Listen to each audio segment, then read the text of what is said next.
Out here, get them into view. Looks like we got quite the glittering water here. We're going to do our best to identify these crews from the finish line. Oh, what a race! I'm going to zoom out to make sure you get this full picture. We got 3 boats coming through that finish. Holy moly! Woo! So close! This is the boys' varsity single final 3? Or no, excuse me, final 2. Swinging 4 crossing here. We got a beautiful blue heron crossing the finish line. Swinging 1 and 3 coming in here. Almost a photo finish! Holy, relentless racing in the whole field. Beautiful. So we just had winners from final 2. Our little sheet here. We had the Sco Cross. We had Waterfront City, Litchfield Hills, Port Jefferson, Cambridge Boat Club, Oaknet, Shen, Star Rowing, GMS, Bromfield Acton, Foxborough. Full pack here. We'll get those results to you as soon as we get them. Really nice racing. You see all those singles here at the finish line. Just gave everything they had, learned some lessons. Make sure they kind of store those lessons away here. We got a drone landing. Beautiful. Nice. Doing our best here this morning. Saratoga Invite 2022. Trying to get that Instagram live to you in place of our YouTube while we get that up and running. Appreciate your patience. I know it's not ideal. We got beautiful conditions here. It's about probably 35 degrees. Pretty calm conditions. Might have a puff of a tailwind for these athletes to produce speedier times. Are we live? I think we might be live here on YouTube. Hold on. You're seeing what we're seeing. It says we're nearly on air. Got live broadcast day 1. We got full podcast set up here for Megan. We're getting to you. Thank you. You're welcome. And we're coming up on our official sheet. You're seeing what we're seeing. No secrets. Boys varsity single final 3 coming up. Should be starting in 2 minutes. So all athletes actually are encouraged, if not required, to lock into their stake boats up at the start line 2 minutes before the race. If you can do some quick math there, we're trying to get locked onto the stake boat, which means there's a basically, how would you describe it, Megan? There's a nice wooden floating contraption, and one of our awesome volunteers, I think right now we've got the Saratoga varsity girls and boys out there holding on to the stern of the boats that are about to go race, and they'll help them get in alignment, making sure that their points, their bow balls are placed straight down that line, so they've got the straightest course. And they'll hold on to that stern deck, and 3, 2, 1, attention, go. And we run a fair race here, so every bow ball will be level at that start line. We've got a liner up there, making sure no one's got no sneaky business.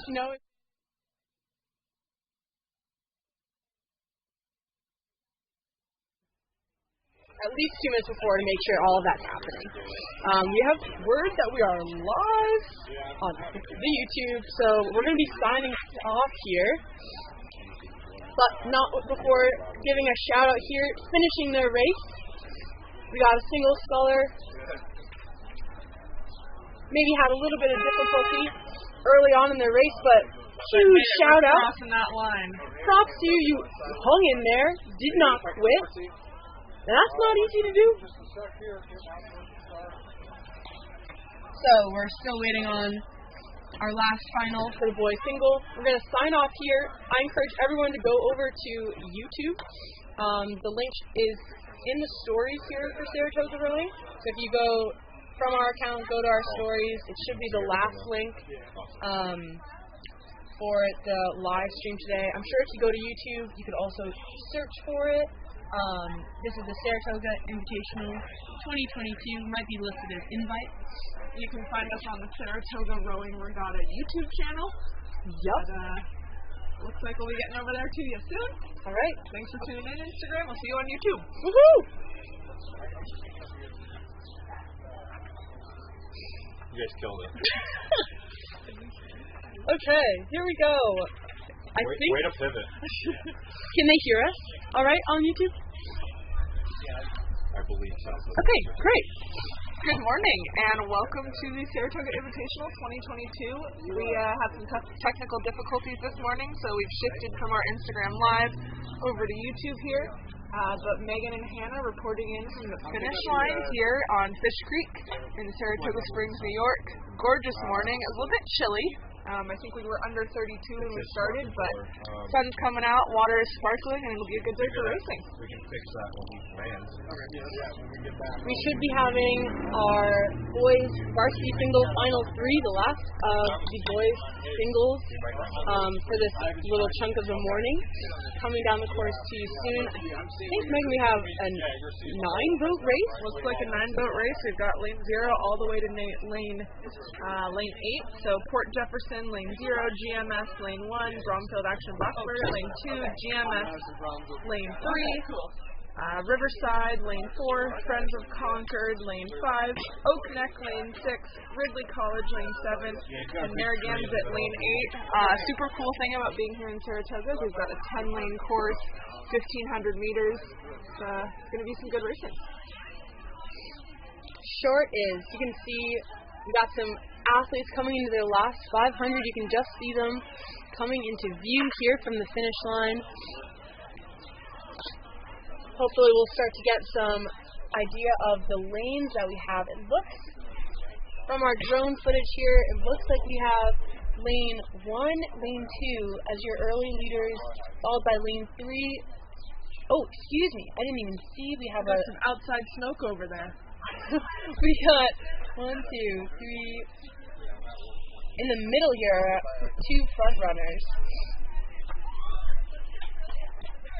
Again, these are your boys' varsity single final 3, so these are all varsity rowing athletes who have decided to give it their shot in the single. 2 oars, 1 boat, 1 person. Here we go. So we'll try to get that overhead drone footage to you soon, because that gives us that great sense of the positioning of all the athletes. It's so hard from this finish line just on the ground, but overhead you get the bird's eye view. Looks like potentially lanes 7 and 6. We'll get the confirmation with our binoculars here on the ground. But they got contact on one another here. Maybe a charge from that middle lane in lane 6. I believe that's 6 leading us through. So lane 6. Close behind 7. Oak Neck Rowing Academy A. We've seen some success from our Oak Neck crew so far this morning in the single. Oh, here comes 7 now. This will be a barn burner at the end. They're in those red buoys. Last 200, 150 meters. Stay clean, stay clean. Especially when you're in this kind of blackout zone where you're going so hard you can't even think or see. Oh my gosh. Oh! Maybe Oak Neck just over that crew from lane 7. Going to be Oak Neck over Ridley College, but we're going to have to come back to the official results because that was within half a second, so we'll take it to our video. Yep, lanes 1 and 2 finishing now. Great racing. Oh. Tight race here. Whew. And it's super hard to have that tight racing when they're so far apart. So our early finishers were in lanes next to each other, which makes it really easy to almost feel the other crew in your peripheral vision. You can feel their presence. Got finishing here in lane 9. And our last boat over there finishing looks like maybe in lane 1. But again, really hard to race another crew when they're so far away from you laterally. It's just really hard to feel them there, and especially when you're rowing the single. And really in any boat, it's encouraged to keep your head within your own boat, like a horse with blinders on. really trying to stay focused internally as opposed to the external of other crews around you. So it's really hard when you have that lane or maybe 4 lanes of separation between you and the crew that you're nearly level with. Like, so hard to like either take a little peek or stay so internal, keep your stroke solid, keep your technique solid, keep your fitness going, and then try and take a look over and see if you've moved a seat or lost a seat. Like, the whole exciting part about these 10 lanes is that we do get to race and we do get to see people 9 lanes over going head to head with us. But especially in the single, when you don't have a coxswain or a bow seat or anybody who's letting you know where you are, a little bit of a single wears many hats, and one of those hats is staying within your own fitness, and the other hat is getting out there and being competitive. It's a balance.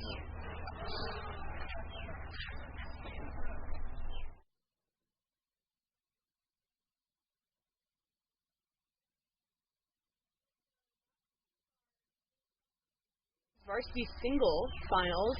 We had 4 of them. Now we're pivoting over to the girls 2v4 with coxswain. So if you're looking at this online, there's a lot of different like markings and almost like a different language almost as you look at the results.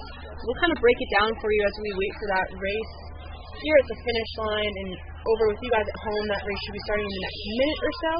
But as you're looking at it, the V usually marks the term varsity. So 2V versus 1V, Hannah. The first varsity is kind of like your first string. It's the top crew of your program in that boat class, and then the 2V is going to be like your second string. Your subs, the people that are the first people off the bench in any other sport, but in the sport of rowing, there's no bench. Nobody's on the bench. So it's awesome to see kind of the full depth of the program in every one of these events. And then as you keep going through these lists, you'll come across different markings for the boat class themselves. So we'll have 1-person boats, 2-person boats, 4-person boats, and even 8-person boats.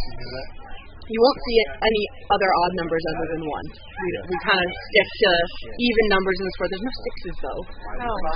Anyway, it's just the way. So you'll see 1, 2, 4, or 8, and then after that you'll see either a plus sign, an X, or even an X with a plus sign. So the X indicates that it's a sculling boat. So any boat class with an X, whether it be the 1X, the 2X, or the 4X, we call those singles, doubles, and quads. And so all of those are sculling boats. Each athlete having 2 oars, 1 in each hand, and then anything without the X is going to be assumed to be a sweep boat. So you can't have a 1-person sweep boat. So you'll never see that. You'll always have a sculling single. But next you could have a pair, which is 2 athletes, each with 1 oar. Or you'll have a 4, again, each athlete having just 1 oar that goes either to their left or their right, starboard or port. And then you'll have 8, same thing all the way down the boat. You will almost, I can't say a guarantee, you will almost always have the same number of ports and starboards in the boat. Almost always. We can help. That will help them go nice and straight down the course. And then the last thing you'll see as you go through these different race events is a plus sign. So plus basically means that that boat has the added benefit of a coxswain. So any boat with a plus means that boat has a coxswain. So you'll have some coxed quads, some coxed 4s. You'll always have a coxed 8, just for safety. Those boats are so fast, you need someone who's focused entirely on steering it, otherwise you can get pretty dangerous. And sometimes you'll see a straight 4, definitely less common at the high school level, but I think we have that event at some point on Sunday, Megan. So that is really fast because, yes, you have the benefit of the coxswain for steering. They have a microphone that goes through the whole boat that allows them to kind of communicate with the athletes, to keep them all on the same page and in the same rhythm. But at the same time, that coxswain also weighs somewhere close to 100 pounds. 100, 120 is usually. So if you think about, I don't know, like running with a weighted vest or like really heavy shoes, like it does take extra effort to move that weight. And so sometimes you'll see athletes get into a coxless boat for the first time, and it's almost like you got wings on your feet. You got wings. You're like flying. And you'll see later this morning in the next hour or so, we've got a 2 minus, and that minus, just like Hannah was saying, the plus for the cox and the minus is a not cox boat, a blind boat. So 2 minus will be a pair. We've got 2 athletes, 1 oar each, and no coxswain. So those pairs are not only in a small boat, super technical, but also steering themselves, motivating themselves, trying to keep themselves straight, and looking around at other crews, seeing what those other crews are doing. Is there any way for us to see your screen? Is there any way for us to have that screen on ours so that we can see the drone footage as we're going? Okay, thank you.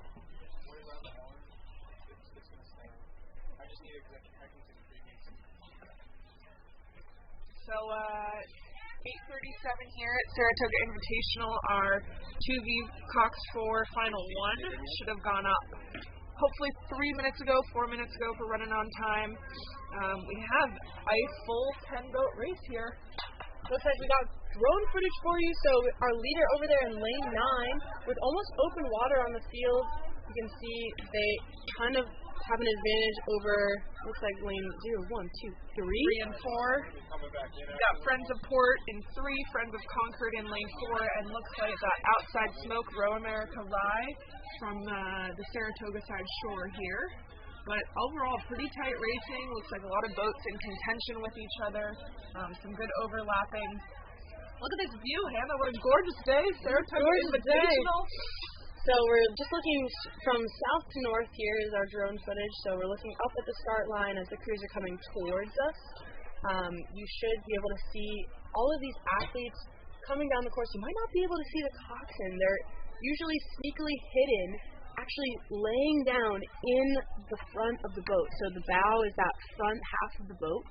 And if you can imagine, there are actually little coxswains, like whole torso and legs tucked into there, and their head just peeking out above the top of the gunnels, that like edge of the boat. And so they have the ability to kind of turn side to side to get a sense of where the other boats are.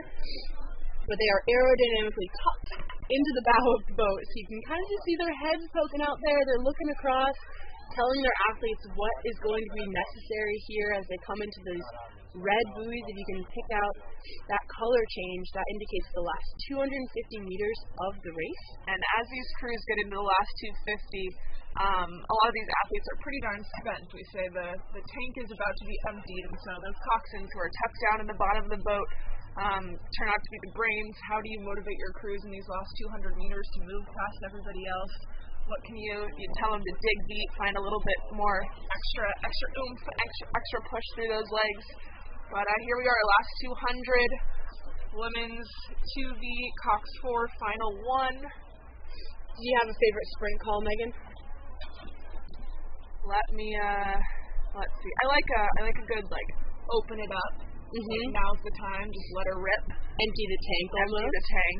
Yeah, we have a lot of athletes here with whatever motivates them. This coxswain's job is to know what will motivate those athletes when they're in this space of emptying every energy reserve that they have. Some people, it's just thinking about big, it's thinking about staying clean so that your technique stays on point as you get to this level of fatigue. So a little bit of perspective here, but lane 9 leading the charge. That's Row America Rye. The closest to us on the Saratoga side shore. You can see all of the athletes just giving it every ounce they've got. Megan, they look long. Row America Rye staying long as in they're really leveraging everything that they have, even when they're tired.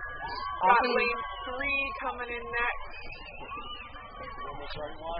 Lane 2.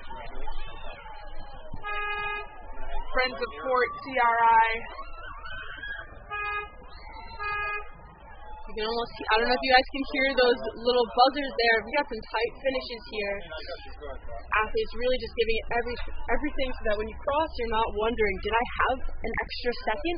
Could I have gone a second faster? You want to empty that so that you know that you gave it literally everything that you have. And what an awesome race. Our leading crews are racing, but we've still got some really tight finishes in these crews bringing up the rear here.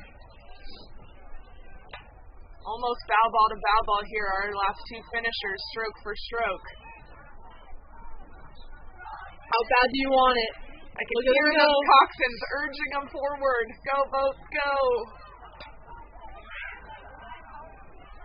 Got some rowers speaking ahead out of the boat. They're like, are we done yet? Relatable. And lane 6 and lane 5 finishing us up here. That's our women's 2V Cox 4, final 1. We'll get our results to ya. If you guys need a break, let me know seconds. There's recorded. So there'll be 3 of those finals. The Cox 4 for the 2V girls will have. It's a little funny on order for Streamline, so just bear with us. We'll get through it. That was final 1. Up next we have final 3, and then we have final 2. Each of these races has at least 8 or 9, at least 9 crews in each of these finals. So really exciting to see so many different crews from so many different places across the country coming together to race. A lot of these crews have not seen each other before, so it's almost like a little bit of a mystery or a wild card. You can't predict anything. That's why we come and that's why we race. You might have an idea of your speed based on the kinds of splits you've been hitting in practice or how the boat's feeling compared to previous years, but you just will never know until you do it. Yeah, just like some of that March Madness that was happening this year. You can be ranked, you can be not ranked, but it's kind of just what happens on the day of. Who's going to handle the competition, have a good warm-up, a good week of training, a good month of training. Up here in upstate New York, Fish Creek Freeze is over for us, so our Saratoga Rowing Association team spend a lot of time on the ergs, lifting, fitness, other sorts of things that they can do off the water that when this lovely water unfreezes, then we can put into our strokes. But some of these teams have been rowing all year. Some of these teams just got off the land training, their winter training. So lots of big moves to be made today, lots of pride to uphold. And honestly, just fun to be racing again, fun to be 10 lanes across. We've got a lot of busyness happening on the course. I can see across the shore on that Lee's Park side, the state boat launch. So many spectators, friends, family, teammates. A lot of these teams will have athletes racing in the morning and then another athlete racing in the afternoon. And so often you're here cheering on your teammates when your race might not be for 3 or 4 more hours. Pack your snacks. Pack your snacks. And we got footage coming to you live here with our drone footage. Looks like we have our leaders in lane 9, lane 7, and lane 1. So that's Greenwich, and then, or CBC first, then Greenwich, and in lane 7 is Port. But it's really tight there between lanes 9, 7 on the left, or now on the bottom of our screen, and then lane 1 was Greenwich. So we have lane 0 through 9. So the lowest or furthest to Saratoga lane is going to be lane 0, and then the one closest to us here on the finish line, closest to the Saratoga Boathouse shore, is going to be lane 9. You can see here on your screen, that's going to be your lane 1 crew, really pushing themselves away from those other low lanes. You saw on that overhead drone footage, they had really come up with an impressive margin over just the first 1,000 meters. They're now entering the last 250 meters of their 1,500 meter race. So just about a mile long. They're coming into the last 250 meters. Those red buoys indicate to the rowers that they're in that final stretch. You see them often, athletes will start to pick it up to really ensure that they're using all of their energy in this one piece. And those red buoys help the athletes know that, like, now's the time to take a risk. Now's the time to find that unsustainable speed, because you don't have to hold it. You got much longer. Like, you can do anything for 20 strokes. And now we've got the full field coming into view here from the finish. Hopefully we can zoom out a little bit. We'll get you that full field. Really spectacular to see all these young women racing in the 2v4 final. You can see that coxswain's head just poking up. Look at this tight racing. We've got like 4 boats within a boat length or 2. Again, it's still lane 9, 7, and 1. Looks like one up ahead here. Yep. Greenwich B really pushing here. I think they're going to get it, but lane 9, CBC pushing. Great race. Close third here. That's Port. And we've got 4 and 3 here. That'll be Pelham and then Greater Lawrence rowing. Followed by lane 8. Lane 8, PNRA Mercer. Lane 0. CRI. C. And that's lane 3 coming across the line. Oh, excuse me. So that was the Greater Lawrence. We might have missed Wappingers earlier there, finishing just ahead. And we've got lane 6. Waylon Weston.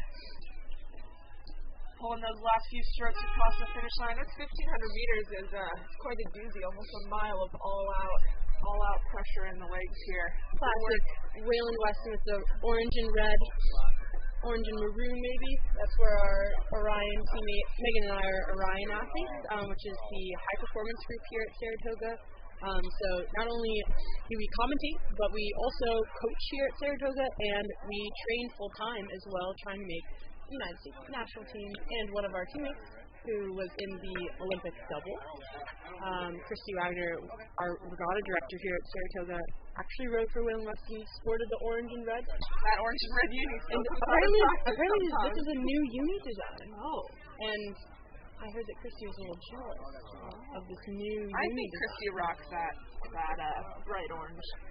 That 10-year-old uni. Yeah, pretty cool seeing all these different colors and unis and hats. And I know there are some, we've got our bright green stripes, our bright pink hats. But another way, I know a lot of those little boats look the same as they come across your screen, but you can tell mom, dad, grandma, grandpa to spot you and two-seat with your pink hat or with your braid or whatever you can do. That was an easy way for my mom to pick me out when I was racing in big team boats. It's hard when you don't have like a number on your back, like in other sports. There's not a jersey or something like that. But just the team name on the front and the bow ball number. Yep, you're one of the same boat, one of a unit. We do have some really exciting results from earlier races. We're still waiting on some of these Cox 4s to come in, but Megan, take a look at this boys varsity single final 3. We had several finishes that were within a second or within close to 1 second. The first and second place, Oakneck and Ridley, were separated by 0.14 seconds. That's wild. Like just over a tenth of a second between first and second place. Those two athletes just relentlessly racing the whole way down. And then we've you got have the same thing. Not quite, but 1.1 seconds between them. And those That's nothing both athletes for those from at home. GMS. So I bet they battle all the time. Probably go head to head every day. And I bet that the B versus C entry was a little contentious. Contentious there. We'll see what happens tomorrow. I am the B entry. And today, C bested B, so there you have it. And then you go further down between 6th and 7th. Again, we're not talking about medals. We're not talking about the glory. We're just talking about the innate racing instinct between these athletes. Again, separated by less than a second, 0.96 seconds between those two athletes again. So really exciting, especially in the single when you don't have that coxswain to really push you through and to make you want it. If that makes sense, the single is that kind of boat class where the athlete has to be self-motivated and relentless, even when they're tired, even when maybe they're having some self-doubt. You never know. Never know. They gotta just snap back into it. And what's cool about this is a lot of people think, oh, it's always a fight to first, fight to win. Well, sometimes it's a fight for 6th, sometimes it's a fight for 8th. And with so many crews here today, bound to be somebody your speed. Right. So right now we have the next event. Looks like girls 2V Cox 4 final 2. This race just went off at 8:50. So they're just coming into their first 500 here. So they're through the first 250. That first 250 is usually where you'll see the athletes with a start sequence. So you're starting from a dead stop, right? So you have to get the boat up and moving to your race pace.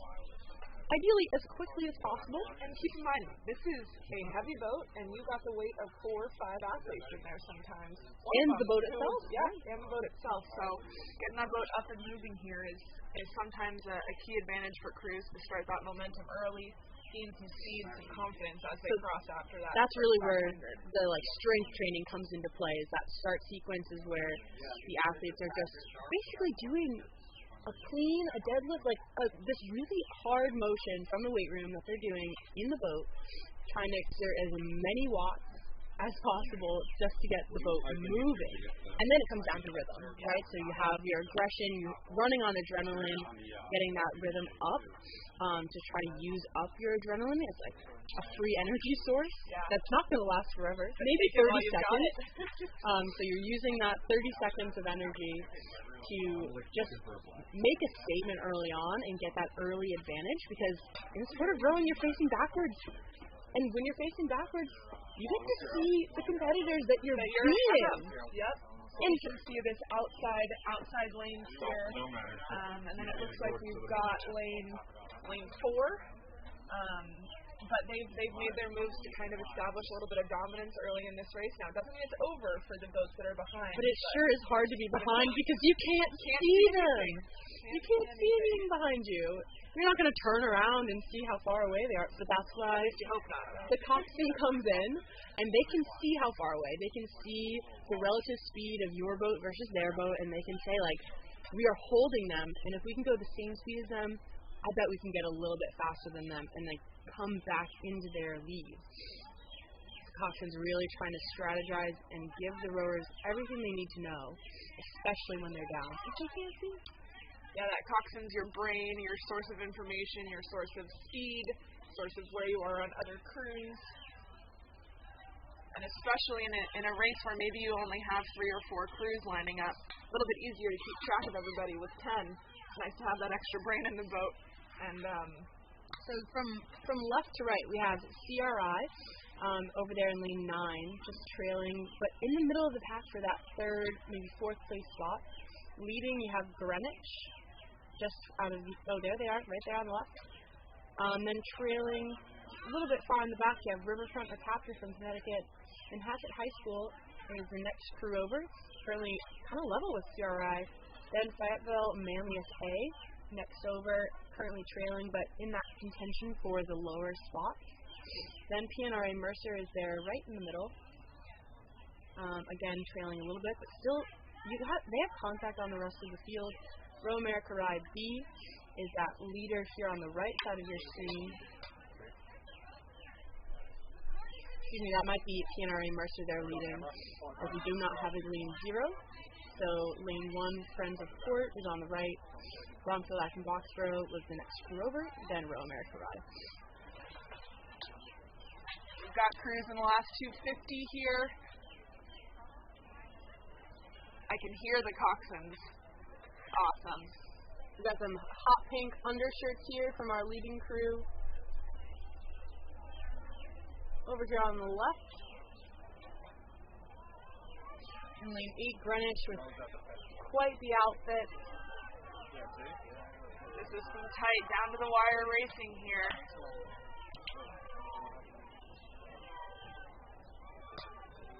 That's lane 3, currently charging for first. Row America Ride. But Greenwich held them off all the way through. Greenwich and Row America Ride, a good 100 meters ahead of our second place crews here who are fighting coming in. Here comes lane 6.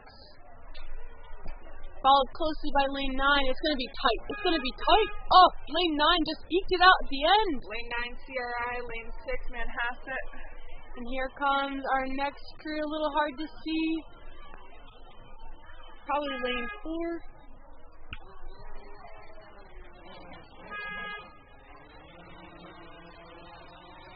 Again, great racing, all crews coming through that line, nice and hot. Rate coming up, trying to squeeze that last bit of speed out. So we have lane 2, followed by lane 5. Bromfield, Acton, Boxburg, and Fayetteville, Manlius. And here comes looks like lane 0. I'm not sure if we had a lane 0 entry in this race, so maybe green blades, got a hot pink visor.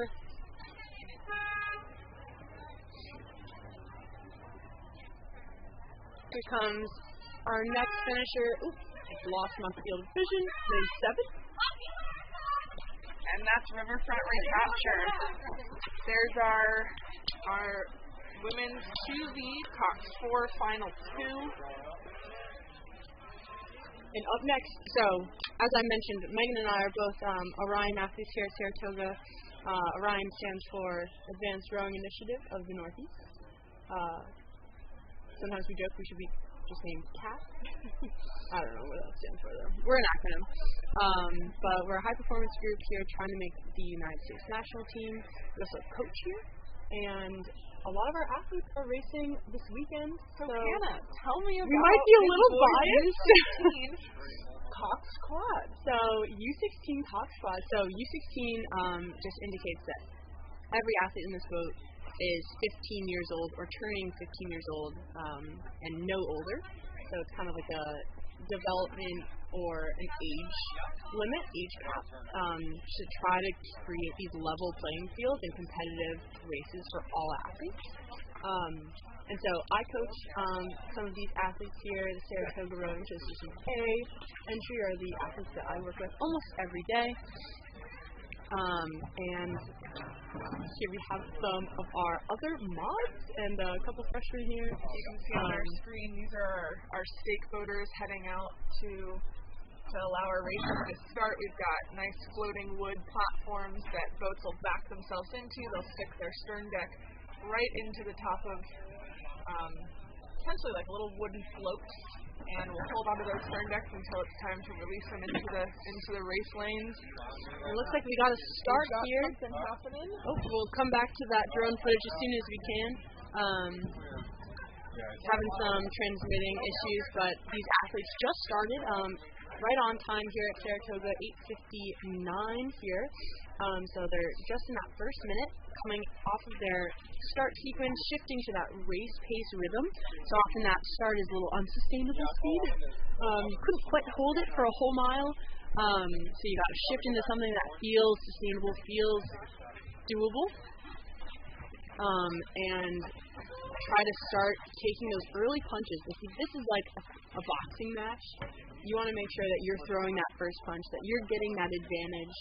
And so these athletes, again, have an 8-boat race, so they have a lot of different crews to fight against, while also really executing their race plan, staying internal, focusing on what they can control. But you're not going to will another boat to go slower. If anything, you want every boat out there to bring their best effort, so that you know where you stand, you know how you stack up. Here we have the race coming to you from lane 8 over there to lane 1. We've got lane 1, Ridley College. So lane right to left here. Riverfront Recapture. Lane 3, another Ridley College boat. Lane 4, Saratoga Rowing. Lane 5, Niskayuna. Lane 6, Maritime Rowing. 7, we've got Shen. And lane 8, rounding us out here, CRI. So CRI will be that furthest leftmost lane on your screen. What are those Niski boys eating? They got a good lead here on the cruise. Just about 500, maybe almost 750 into their race here. Open water lead. Then you have the next crew over here in the low lane, Ridley College B, followed by CRI. Ridley College is a program out of Canada, so they've literally come across the border to get here. Really fun to see. You got a really tight race in the middle. CRI slowly falling a little bit off that leading pace from Niskayuna, but a dogfight between Saratoga there right in the middle, then Riverfront Recapture, Connecticut program, and Ridley College A. And Hannah, what's super cool is on that Niski boat that's leading us here, you can see those oars go in and oars come out, and they're clearing those puddles. So the little it's hard to do. It's hard to do, especially at your race pace up there when you're a U16 Cox Squad. Looks like we have just a crew that might have missed their race time coming down the course here. We'll try to get you back to the earlier racing as soon as you can. Not sure which program that was.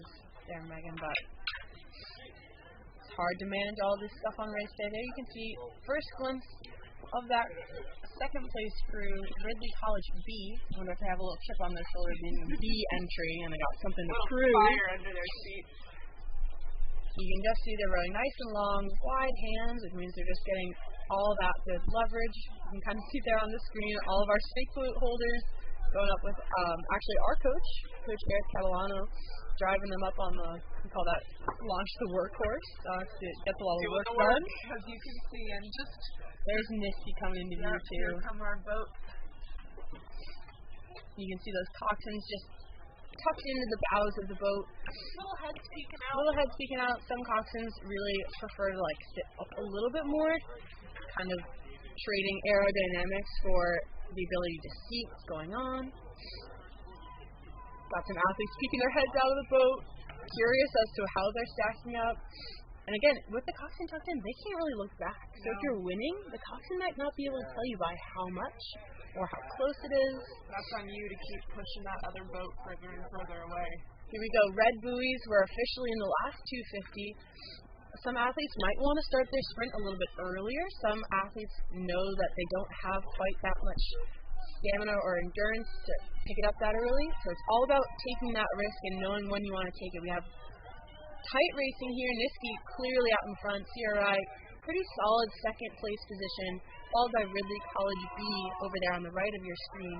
But a fight here between Saratoga and Ridley College A, who have separated themselves from Riverfront Recapture.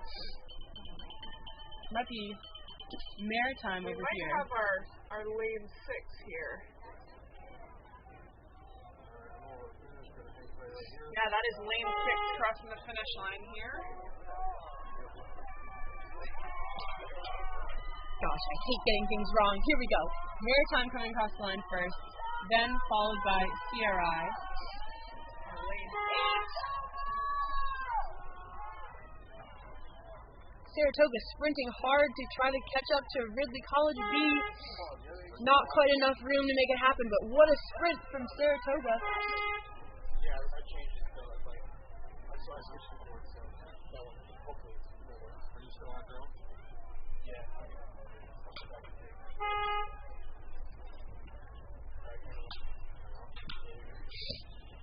Really hard to see here in the sunshine. There's Saratoga, there they are, coming across the line. Tough battle for those 8th graders there. And our lane 7, Shen, just crossing here.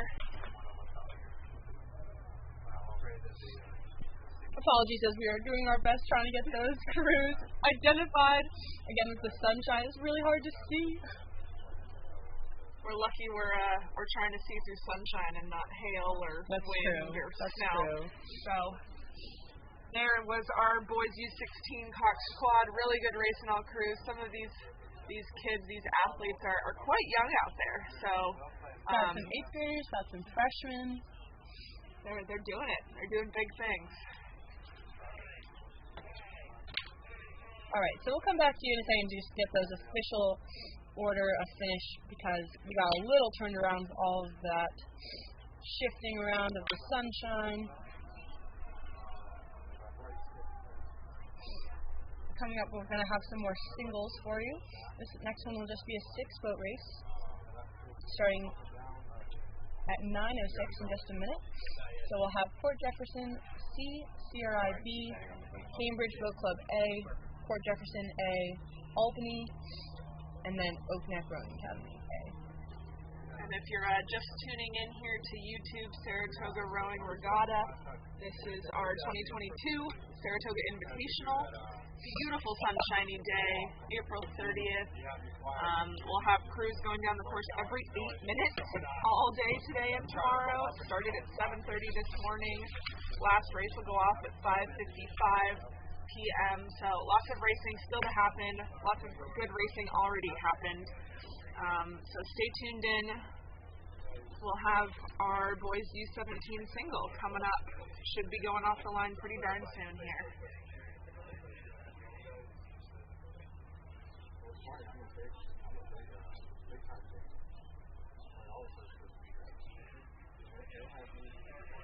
So here we have the singles coming down. Again, a 6-foot race. You can see from left to right, high lanes to low lanes. You have Oak Neck, Albany, Port Jefferson, Cambridge Boat Club, CRI, and then Port Jefferson C. So that's Port Jefferson A on the left, or in the middle, I should say, and then Port Jefferson C over there on the far right. Some pretty, looks like we may have had a crab and then an athlete dumped out of his boat. The water's pretty cold, so we have a lot of safety launches to make sure that athlete is going to be okay. Yeah, so they'll sweep in right behind. You can see on your live stream they've got the follow launch already right next to them, and then a safety launch coming from the outside. Hoping that athlete is just had a brisk swim, a little morning wake up. We'll keep you updated there. But for now, it's turned into a 5-boat race. Taking nice long strokes here. Water seems pretty good conditions. Decently flat for these single rowers. So you can see we do have all launches going to help our Oak Neck Rowing Academy A single sculler in this boys U17 final one. We'll give you updates if we have any to give. Typically, if any athlete ends up in the water, they'll get helped out of their boat and try to make sure that they stay out of the water to maintain as much body heat as they can, and then they'll probably head over to the EMT station, which is over by the vendors and the registration tent, just to make sure that they're truly okay. But geez, man, look at this. We've got quite the performance coming in from this now middle lane. So that's going to be our crew from, what is that, Cambridge Boat Club? I believe that's Cambridge Boat Club. We'll double check as they get into the field here, but with the single, that spread can be a little bit bigger between athletes. Instead of combining the average speed of all of the crews, you've just got your one athlete there, and these are U17 boys, so 16 years old. Again, not sure what this Cox squad is. Let's see, lane 5. Not sure. A mystery crew, bucket hat. Looks like that may have been maybe a crew that scratched or didn't make it. Sometimes equipment, sometimes warm-up, injury, sometimes just race. timing. Yeah, like if you don't manage your time or aren't quite sure when to get there, you can just miss that window. But we should have this U17 single final one well underway, coming into their last 500 meters shortly. Again, this is about a mile-long race. The 1500 is just under a mile. There you have our CBC sculler. Again, just so far ahead. It takes a lot of skill, a lot of strength and endurance to kind of build that kind of a margin, that kind of a lead. You can start to hear some cheering from shore, parents, coaches, teammates, spectators on land, trying to give you a little bit motivation in this last 250. But here they come. Oh yeah, here. You want to take this one? We know this one works. Drones up and block.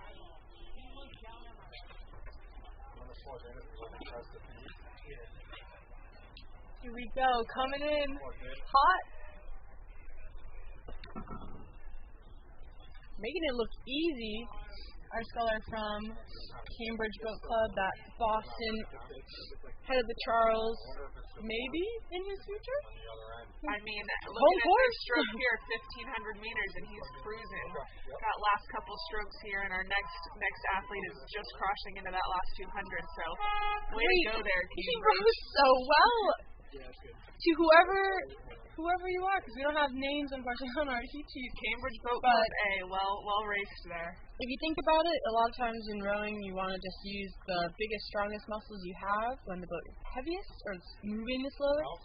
So you'll see a lot of really technical single scullers, really efficient boat movers using those legs first. So the rower is sitting on that moving seat that's on track, so the legs can really do most of the work, most of the leverage. There's our lane 4, CRIB. CRI, again, Boston showing up strong here. But you can see those hips moving first as the knees push all the way down the deck, using the legs to really do most of the work when the boat's moving the slowest. Our third finisher coming in here will be from Albany Rowing Center. They're just down the road. Great sequencing here. So the sequencing of all of those body parts. Really nice to see those legs, then the body swing. I always trip over them.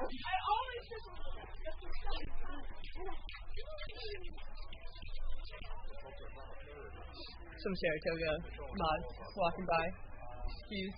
Lots of joy, shenanigans. A lot of things happening here today. Over here on the Saratoga shore. We've got these lonely racers coming through. Again, all by themselves. A whole 7-minute race where all they have is them and their mind. This is our Port Jefferson single, crushing that leg drive. We can see him bringing his rate up, trying to get every last stroke out of that sprint that he can. Good job, Port Jefferson.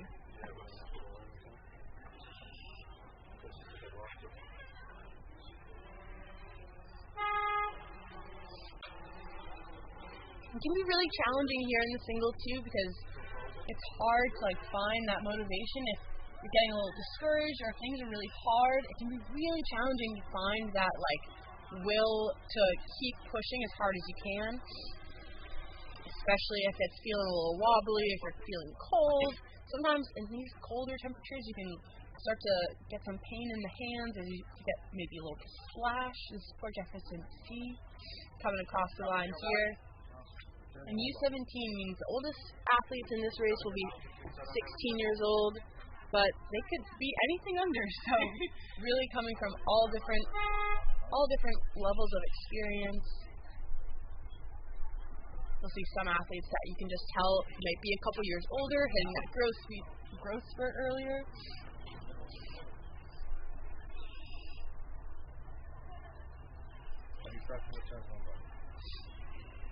We're really just trying to be vulnerable out here and see how you stack up.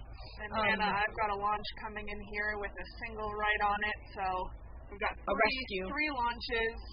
Looks like everybody is safe. We've got the boat home. I'm sure there's a nice there's the boat warmed up athlete in one of these coaching boats, these safety launches. That's why we're out there. Water's still a little bit cold, even though it's a gorgeous sunny day. Hope that athlete is all right and get themselves a hot chocolate and something just get nice and warmed up. We have results from that boys U16 Cox squad. Again, apologies for any mislabeling of crews, but we'll clear it up right now. Maritime Rowing Club A, time of 5:44, followed by CRI 5:57, Ridley B 6:05, followed then by Niski, Ridley A, Saratoga, and then Shen. Is there a break at some time? Like a 10-minute interval? 9:46. 9:46.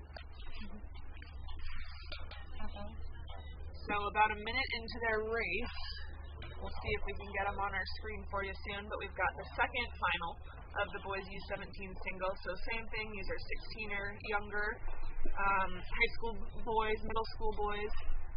Only a 6-boat field in this event. Port Jefferson lane 3, Oak Neck lane 4, Star Rowing lane 5, Narragansett lane 6, CRI lane 7, and Bromfield Acton Roxburgh in lane 8. Coxon in high school and a teammate of mine who's on the men's team in college both went to Bromfield Acton Roxburgh. Wow. Small world. It is. It's a small world. It is. Getting bigger all the time. All the time. Small world. And awesome. We've got lots of crews from all over, from where Hannah grew up, from all over the Northeast. We've got some from the Midwest. Welcome to Saratoga, everyone. I know, I'm glad the weather's great. So conditions here on the ground, you can kind of see pretty calm wind-wise. And I have like a puff of a north wind creating a slight tailwind for the athletes. So they're not fighting the wind, they're moving with it. It's just enough to make you feel a little bit steamy. Yeah. And it is a bit chilly. I think we're a little bit warmer than we started. 44 degrees started. Oh, excuse me, 50 degrees. 50. Toasty. 50. That seems balmy. Still warming up from this morning. Let me keep refresh your my jacket weather on. 50.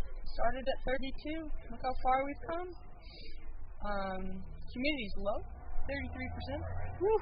So you can breathe. Breathe. Hallelujah. There is that little puff of a wind. UV index of 2. So don't stress about the sunscreen, but you should put it on. Keep your hats on. Yeah. Sometimes managing these 2-day races, especially if you're an athlete that's racing 2, 3, 4, 5, 6 times, is just trying to maintain energy throughout the 2 days. So sunscreen, hats, water, fueling. food. Just keep eating. Rest. Everyone, keep eating. All of the snacks. You'll find that the first races feel pretty darn good, and then as you get throughout the day, it's like, wow, time to have a little bit of extra electrolytes, carbs, after. We've got giggles from our Saratoga squads who are in between their races, doing some warm-ups, having a great time.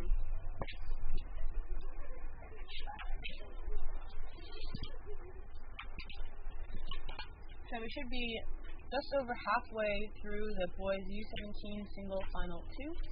So that 1X indicates a single, so one person sculling, no coxswain. They used to make a cox single, I think, back in the day. Heavy one. It gets a little heavy. There they are, coming into view. We don't have a drone up right now as they kind of do a little exchange. Make sure no drones are falling into the water.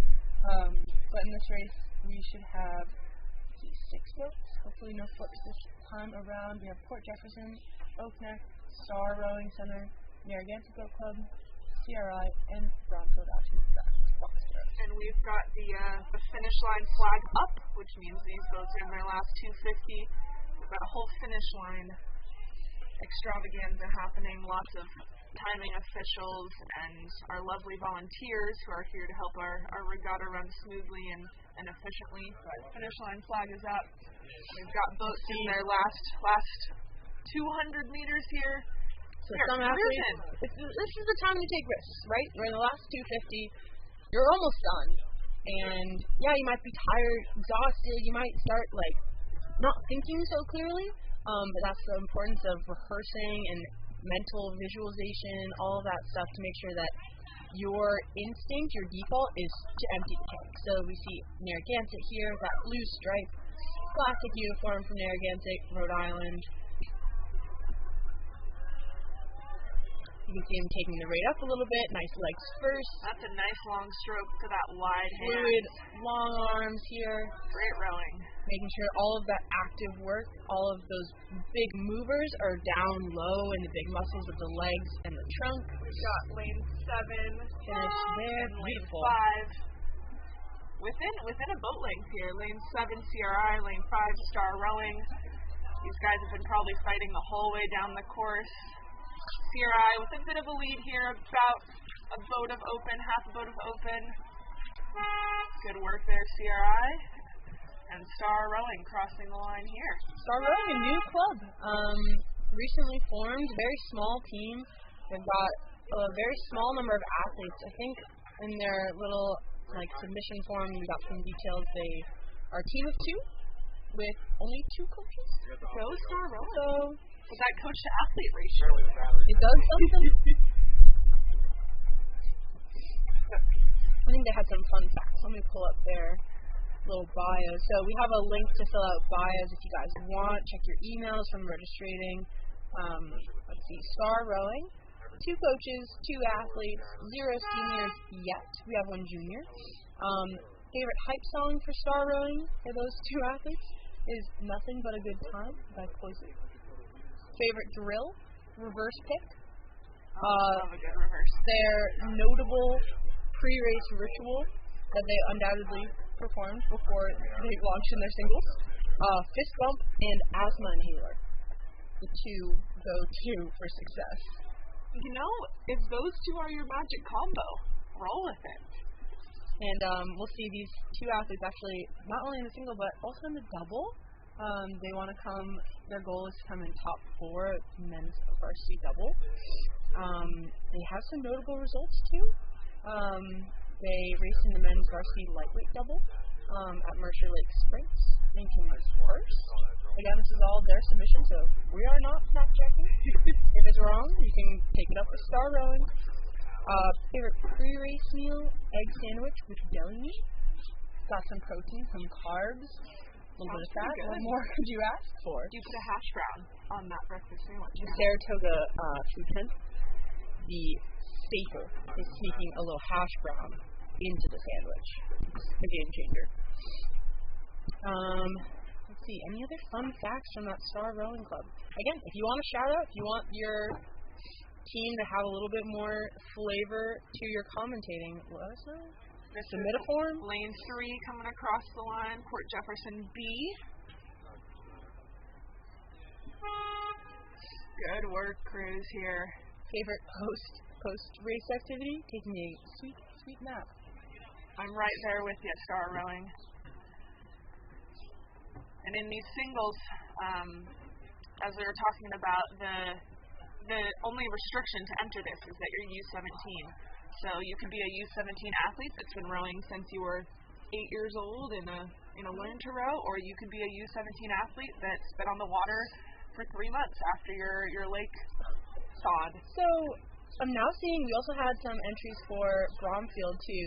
Both the girls and the boys team. We had 2 different entries.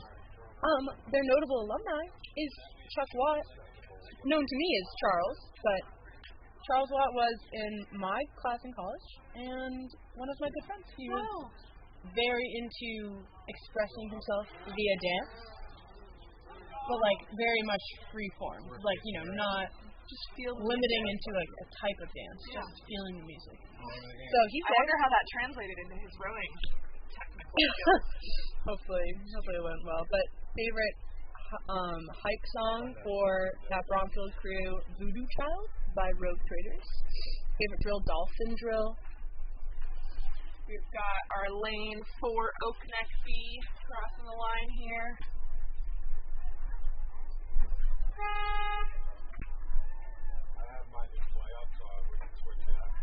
Bumping that finish line buoy. Lead away.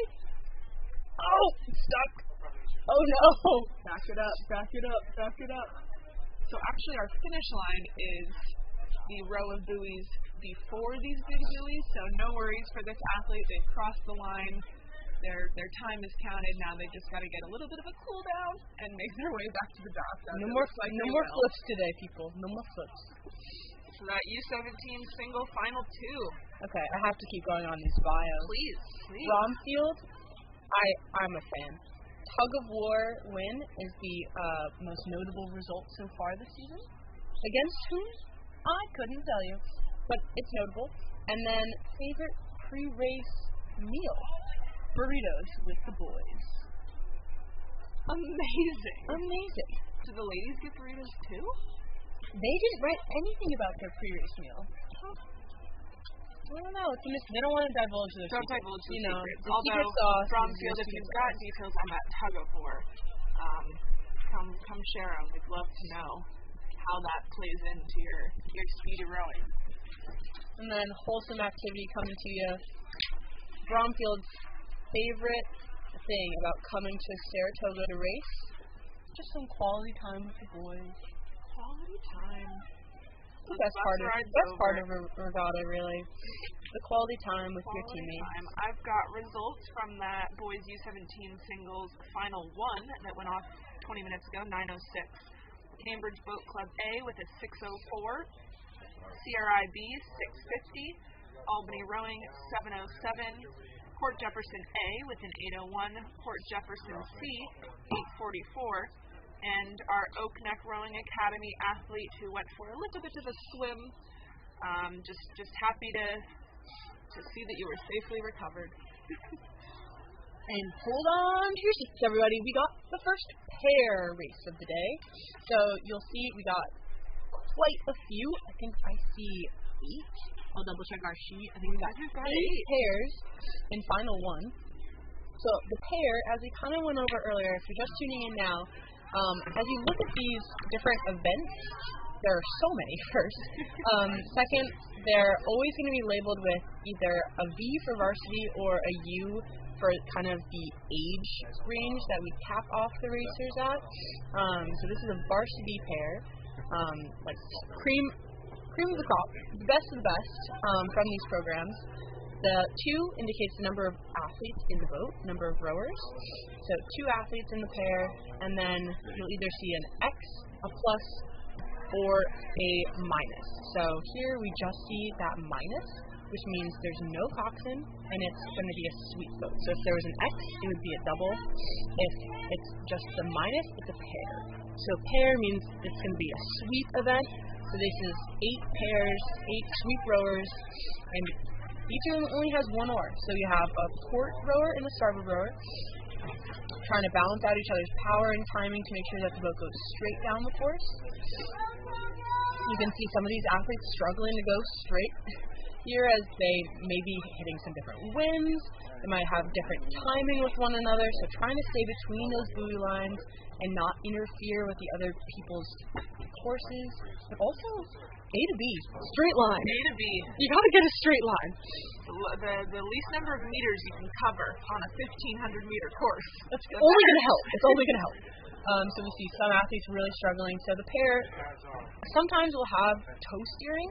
So we haven't actually talked about steering yet so much. And as these athletes kind of get into the rhythm, we'll take a second. Usually one of the rowers will have their shoe kind of hooked up to this steering. To a rudder. A rudder? Yeah. Through cords that go all the way down the boat. And so if they tilt their foot to the left, tilt their foot to the right, they're actually moving the rudder underneath the boat and steering the boat. So not only do they have to focus on rowing well, pushing as hard as they can, like towing that line between sustainable and unsustainable pressure, they also have to focus on which direction their toe is pointed. And talking about thinking about how to row well, we've got this boat on our left-hand side of our screen, just absolutely moving through the competition. It looks like they established themselves early and then just haven't let up. St. Andrews Rowing Club over there in lane 8. We've got some steering issues over here in lane 6. Oh gosh, correct, ladies, come back to us. Oh my gosh, they are crossing over 2 lanes. Getting very excited, maybe uneven pressure in terms of this last 300. So now we joke a little, but there have been athletes that black out at the Olympics and they have toe steering and they cross into lanes. It happens at every level. So these athletes really just trying to do their best here. You're in the last 250 meters, but still leading St. Andrews Rowing Club over there on the left, coming now on the bottom of our screen. And lane 2, putting up a good fight too, Greenwich B in this one. The St. Andrews crew just moving really well, sharp into the catch, and then exploding off of those feet in these last 5 or so And even though they're far in the lead, they don't need to sprint to win. They're still really picking it up and practicing that sequencing. Beautifully done there from that crew, St. Andrews. We've got lane 2, followed by a little bit of open water, then lane 3, lane 1. So Greenwich, GMS, and Leyland Weston. Quite a fight in these pairs. Nothing more fun. The pair is hard. The pair is so hard, and it's so technical. So kudos to all of these athletes getting out there. Varsity pairs. And they can be, a great high five from Leyland Weston. Oh my gosh, I hope someone got a picture of that. Lane 6, we've got some striped unis. Another Wayland Weston crew. Those must be the new ones that we were talking about. Great finish there. It's really hard to set the pair. It can feel like you're just like totally off balance the whole time. So these athletes really using their core, timing. Lane 7, lane 4.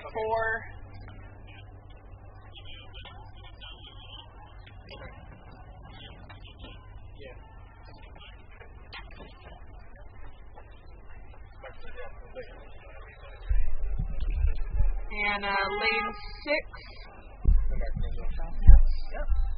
Cool. You guys are doing a good job. Have you ever done any announcing before? Hannah has. Put it just a little bit closer. Go ahead.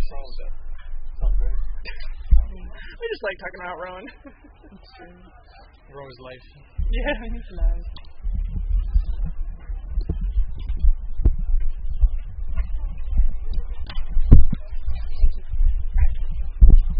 Don't be afraid to like too close to it too, because Okay. sorry. No, it's okay.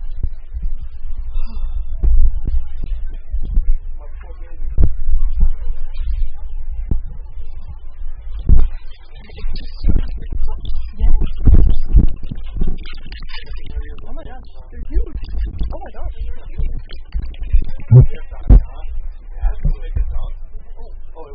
Is this another one? Yeah, that's quick. They're here after 2 minutes?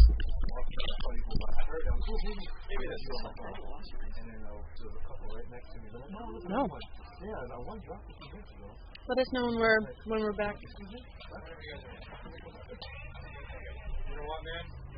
All right, we're already back to here with the next pair final 2, varsity pair for the girls.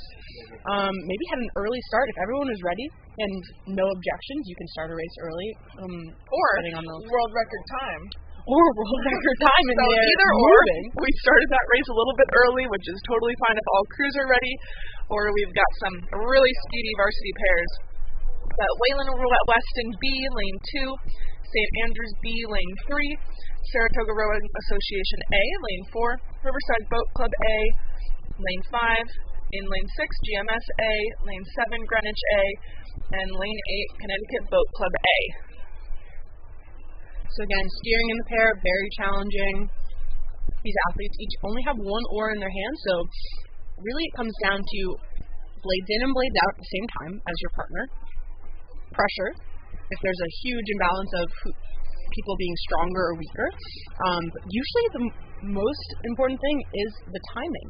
If your blade gets in before the others, you can turn the boat in that time. The athletes here are entering the last 250, so even harder to go straight because you're so tired, you're giving it everything, and now's the time when all of these athletes are trying to see if they can find a little bit more speed, really empty the tank, no regrets at the end of this race. Got a GMS pair crossing the line here. Veering towards that big buoy. Woo! Oh gosh. Oh gosh. Big buoy's gonna bump a little. Lots of boats tight here. Lane 8 across the line. Lane 4. And lane 7 coming. Again, a lot of athletes having trouble going straight here.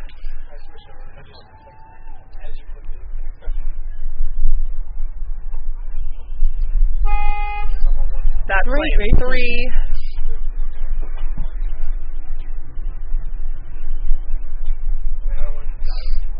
Pair's a tough event, so crossing that line somewhat in your lane, full press with somebody who may be a lot stronger than you, a lot more technical, or less strong, less technical, and still trying to make that match. And it's a part of my track record. It never crashed, never. Beautiful. So small shout out here at Saratoga Rowing Association. Hannah and I are part of Orion and Elite Rowing Squad, but we also coach the junior teams and row ourselves and get to do some commentary every once in a while. But my varsity girls pair out there, great work. little special shout out to our Saratoga own.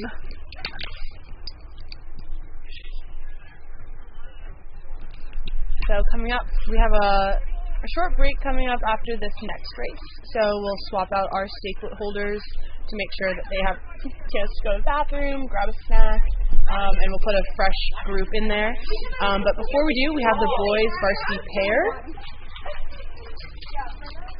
So talking about those stake boat holders, a lot of them are Saratoga rowing athletes, volunteers, and some of them might be racing further this afternoon. Some of them might be racing tomorrow. Some of them might race this morning and now be in our second shift of stake boat holders. So those stake boats out there, the things that each boat gets to pull into to kind of lock in. It's like the blocks in track or on the blocks in swimming, something that you can kind of secure everyone, make sure that everybody is starting off on an even playing field. We're grateful for all of our volunteers and athletes out there. And we have a 10-boat race coming up, so 9:38 start time, so these athletes are definitely in those blocks, in the stake boats, making sure that they have a straight point to start, trying to make sure that they, again, point A to point B, the fastest way to get there is a straight line. So we have 10 boats here, 20 athletes. In lane 0, we have Manhasset High School, Row America Ride B in lane 1, CRI B in lane 2, Manhasset High School B in lane 3, Wayland Weston A in lane 4, Row America Ride A in lane 5, Riverside Boat Club A in lane 6, Greenwich Crew in lane 7, CRI A in lane 8, and Bromfield Acton Boxborough in lane 9. It's a full field. Full field. 10 boats. Nobody has a coxswain, so all of these athletes are not only pulling their little hearts out down the line, but steering their boat, trying to match their partner. And even talking to each other. Yeah. They have to communicate with each other to make sure that they're on the same page. So while you're maybe benefiting from not having the weight of the coxswain, you have to do a lot more thinking. That's the weight of the responsibility. There's a lot of responsibility. There are a lot of things to think about and make sure that you're not getting too many thoughts, because sometimes if we get a little swirly up in our heads, that can really slow us down or keep us from just living in the moment. Yep. So oftentimes the bow seats, those people that sit in the front of the boat but face backwards, so they're like following the leader, you could say. Following the leader. Our bow seats not only have to follow their stroke seat, but they also have to communicate with their stroke seat. Maybe if they have a planned power 10 somewhere, if they have a good cue that, like, when the boat feels, maybe it feels a little wobbly, it feels rushy, or like the rhythm is off, they have a cue word that they know when they say it, they know what to do, they know how to respond, and they do it together. Focus back in. Yeah. Or if the bow seat is the only one who can get their eyes out of the boat, usually, try to keep our kind of focus internal, so the bow seat is the only person in the boat that can really look around, because they're in charge of communicating with the boat what's happening. So if a crew starts to make a move, if a crew starts to get that advantage over them, that bow seat will look over, see it, and say, "Stroke seat, time to go. We gotta respond to them." Hannah, you've rowed a pair quite a bit. Decent enough. Decent amount. Do you prefer to stroke a pair or bow a pair? So it's interesting that you ask. So most pairs are rigged in a way that the port seat, the port side rower is the stroke seat, and the bow seat is the starboard. So much so that in England, and other countries as well, but England is the one I'm familiar with, they literally call the sides of the boat, like most times people will specialize at a certain level. They'll start to specialize one side over the other, just so you kind of have... You can fine-tune your port, you fine-tune your starboard. Yep. And in England, they call it stroke side and bow side. Not because starboard. Because it's just unheard of to rig a boat with the starboard side stroking. My Australian friend, Jules from PNRI Mercer, can correct me, but I'm pretty sure same thing down there. And that's actually nice to hear, because in Australia so many things are backwards. At least that's nice. That's the thing. I think Jules, correct me. I don't know if you're on here, but your PNRI Mercer kids are here. So, are you a port or a starboard, or are you a stroke or a bow? So, just this tangent was to say that in my time rowing, I turned into one of those specialized starboard rowers, and thus you could say a specialized bow rower in the pair. But actually, one of my favorite pairs I rode with my teammate Anik, like unique, but with an A, Anik. And we actually we had that pair with a starboard stroke. So such a treat for you. Such a treat. Kind of like a, what is it? Skiing or snowboarding, like when you're goofy-footed. Goofy. Exactly. It's like a similar concept, but in rowing. Rowing goofy. You're rowing goofy. Starboard stroke. So, not sure. They're different roles and different strengths to both. Yeah, I agree. But the best thing you can do as an athlete is just be ready for anything. Like, there's always something you can learn. It's never too late to learn. And I find that if you know how to efficiently and effectively row port and know how to efficiently and effectively row starboard, that literally doubles the amount of seats. Oh, it opens the doors for you. So if you're trying to make your team's varsity 8 and you're only a port rower, you got 4 seats. If you're trying to make your team's varsity 8 and you are, shall we say, bisexual, you got 8 seats available for you. I think you can probably buy the shirt over at the merch tent. Yeah, there's a lot of stuff at the merch tent today. I think I saw Ben and Jerry's. There's like a lemonade stand. Wow. There's like a fair food. Do you think they've got cotton candy? Oh yeah, I think they've got cotton candy. Got to check that out as we wait for this final event of our morning before our stake boat break. The boys varsity pairs should be about halfway through. So again, if you're just tuning in, this is the 2022 Saratoga Invitational. We've got, my name's Megan, my partner in crime, Hannah, here. We are 2 of the Orion rowers here at Saratoga Rowing, Advanced Rowing Initiative of the Northeast. We're elite training. We're jack of all trades. Jack of all trades. We coach the Saratoga rowing teams, the high schoolers and the middle schoolers, and occasionally just get to talk to you guys all day. Yeah, really great to see so much racing here. We have over 1,000 different entries. So athletes from all over the country coming here to Saratoga Springs and rowing here on Fish Creek to test some kind of early speed. I know some of the collegiate teams are having their last race of the season this weekend as they prep for those championship regattas. But in terms of junior rowing, this is still fairly early. The big championship races and like regional competitions are not for a few weeks. So this is still early days for these athletes to really experiment, take risks, and learn as much as they can in the rare opportunity that is a sprint race. It's obviously you have races in practice every day when you do pieces next to each other. Some people like to race when they do steady state next to each other and call this a battle paddle. Battle paddling. But very rarely do you have to go 10 boats battle paddle across as fast as you can. And sometimes one shot. You only get one shot. Unless you're racing tomorrow. But one shot in this field, in this wind condition. And a lot of times I find, I'm sure some of you can relate, that when I'm racing against people of my own team in practice, even if it's a race, you have some expectations. You know who might be faster, you know who you might be able to beat. So to go up against some teams that, maybe CRI and CBC and Riverside have been able to do something together, maybe they haven't, but, if you're coming all the way from the Midwest trying to race a Northeast team, you don't have really any idea of their speed or their race strategy, and so the goal is just get that bow ball ahead.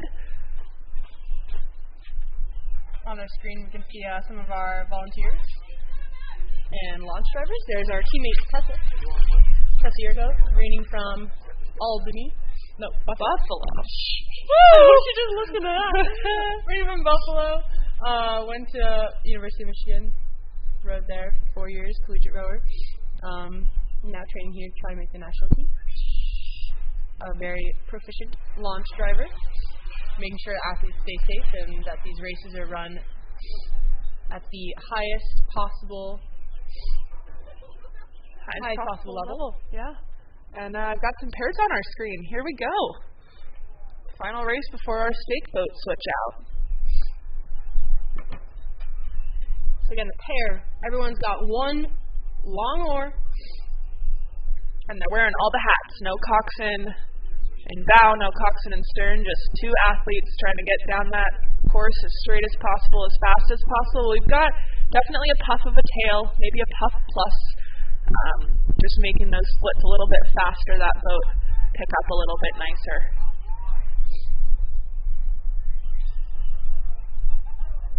Yeah, early leader over here in one of these high lanes. Again, the steering is really hard on the pair. You can see the trails of wake following the boats right now, and this wind condition makes it look really kind of cool. You can see the paths of the crews, but it looks like that's lane 8 is our leader. I'd say that's lane 8.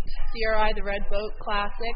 But watch out, in these last 250 meters, we have a charge coming from what looks like lane 1 2. or lane 2. I think that's a 2. Because it's hard to tell because the other boat is also in their lane, and so is another boat that is and lane 7. So we've got 8, 2, and 7. CRI leading us off, then CRI B, and close. Greenwich coming in hot. Nearly level these last. Look at these last 5 boats. Like, go for it. Getting right into that big orange buoy. Brace yourself. But you made it across the line, so that's what matters. Wow. Man, I don't know if you can hear that horn, but it feels like a traffic jam. We've just got beep, beep, beep, beep. Good work, folks. Heavy hitters on the horn. Really, really nice racing from those boys' pairs. That's the varsity pair. Some of these programs' top athletes. And the pair is one of the most technically challenging boats, so these athletes are really stepping up to the challenge of rowing a really difficult boat class at this young age in high school. Maybe have a slight issue there with communicating. Uh-oh, don't stop early, you haven't finished yet. There you go. Got our final boats from this event crossing the line here. And we'll take a short break for a stake boat, but before I've got our women's varsity pairs finals. In final 1, St. Andrews with a 6:16, Greenwich 6:27, GMS 6:35, Wayland Weston C, maybe a little bit of an upset, 6:40, Wayland Weston A 6:57, Bromfield 7:07, Connecticut Boat Club 7:11, and Manhasset High School at 7:29. In that final 2, GMS 6:15, Connecticut Boat Club 6:23, Saratoga Rowing 6:28, Greenwich 6:33, Riverside 6:35, St. Andrews 6:44, and Wayland Weston B in a 7:08.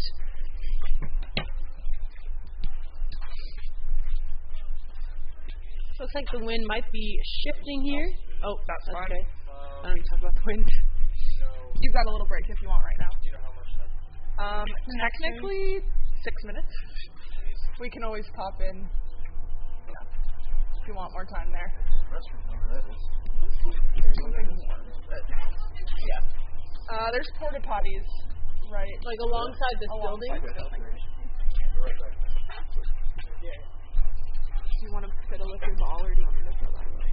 I'm going to come with you. I'm hungry. Short break.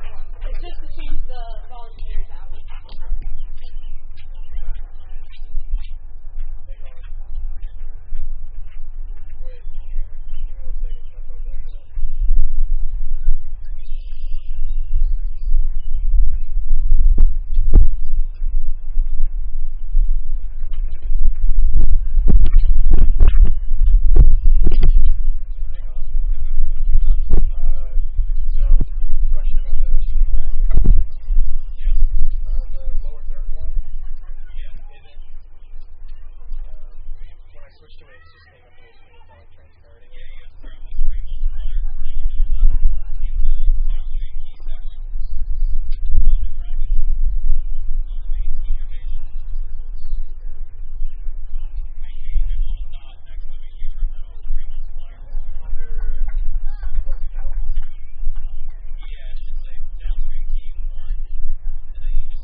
coxed quads. Are these freshmen? Freshmen? 16? I think so.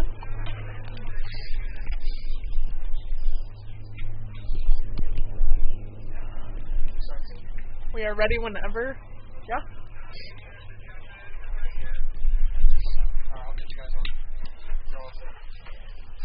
Hello, hello. We are back. This is Megan and Hannah reporting from the finish line at the 2022 Saratoga Invitational. We had a short break to swap out our stake boat holders. So at the start line of the race, there is a little kind of anchored buoy and like a platform that holds volunteers that hold the boat, the stern of the boat, in place.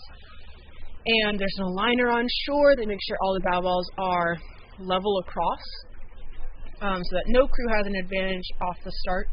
And as you've seen today, some of these races are coming close to like 0.1. Ball to bow ball, so you want to make sure that you're aligned off that start. Any hundredths of a second yet separating, but it's been close. So no one has an advantage. It's all dead level at the start, and our volunteers have been out there since. I think I saw them go out at 6:45 a.m. So they're out there for 3 hours. Back time for breakfast. And it was freezing.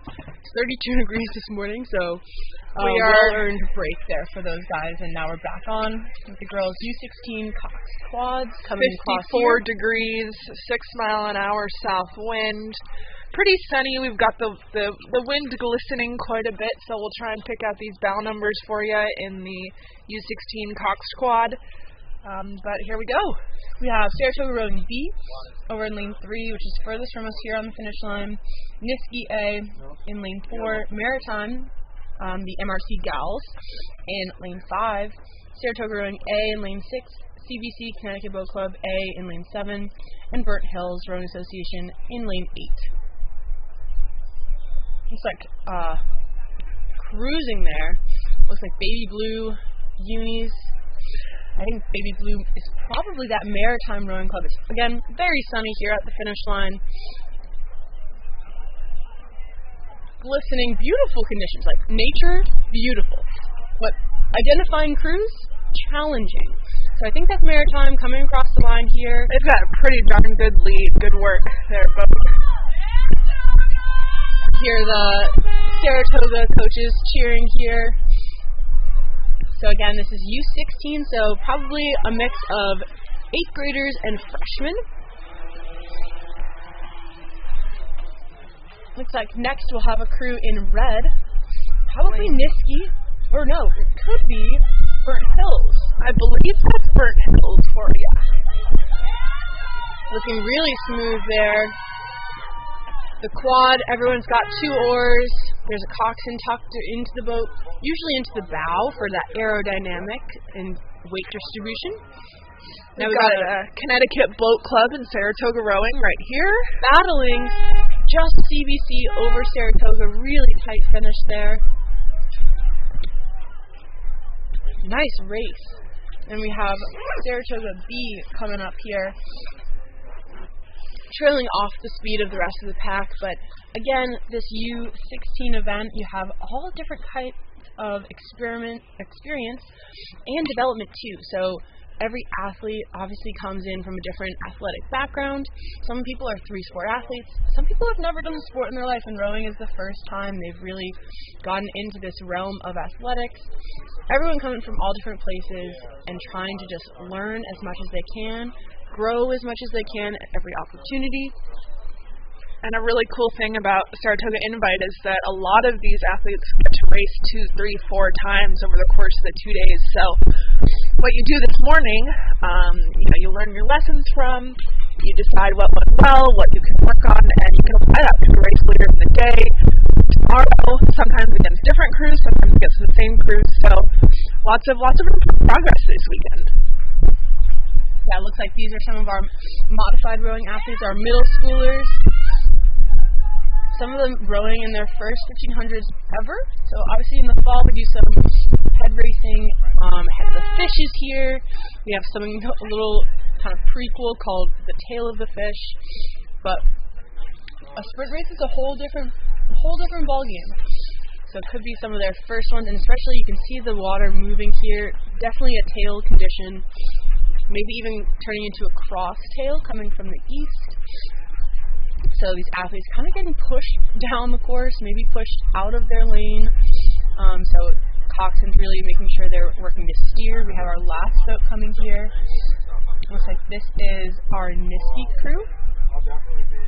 So Niski Unirowing, one of our neighbors here in Saratoga, not too far away. Looks like they have a slight issue with bow seat, maybe had some breakage or something, maybe feeling some kind of twinge of injury.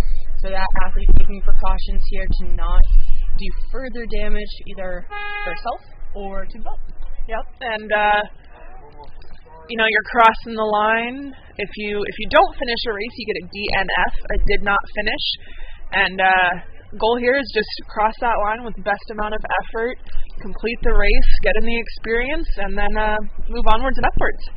So that was our girls U16 Cox Quad. Again, 4 athletes, 2 oars each, and the coxswain.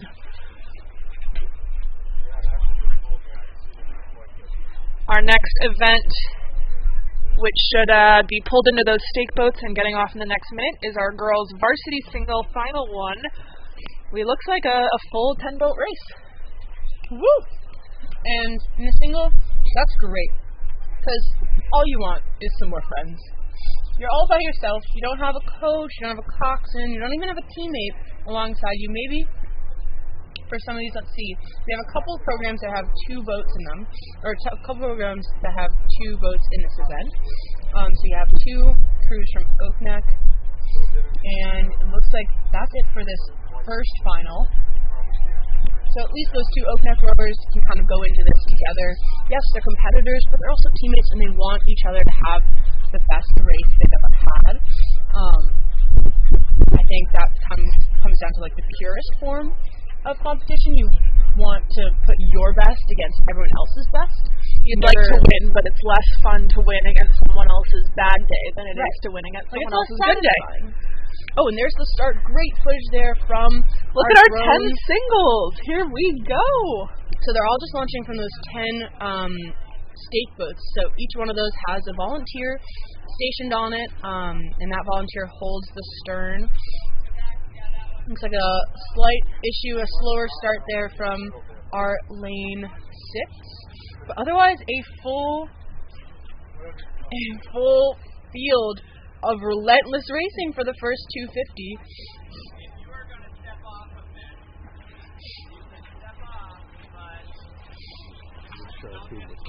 So you can see we have several launches following the race. So those are our race marshals or officials.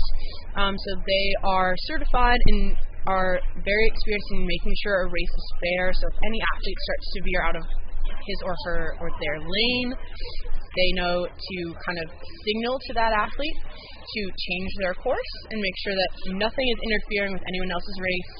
You are sorted into your lanes. And just so we've got everybody's lanes here, starting from our furthest left-hand side, in lane 9, Y Quad City C.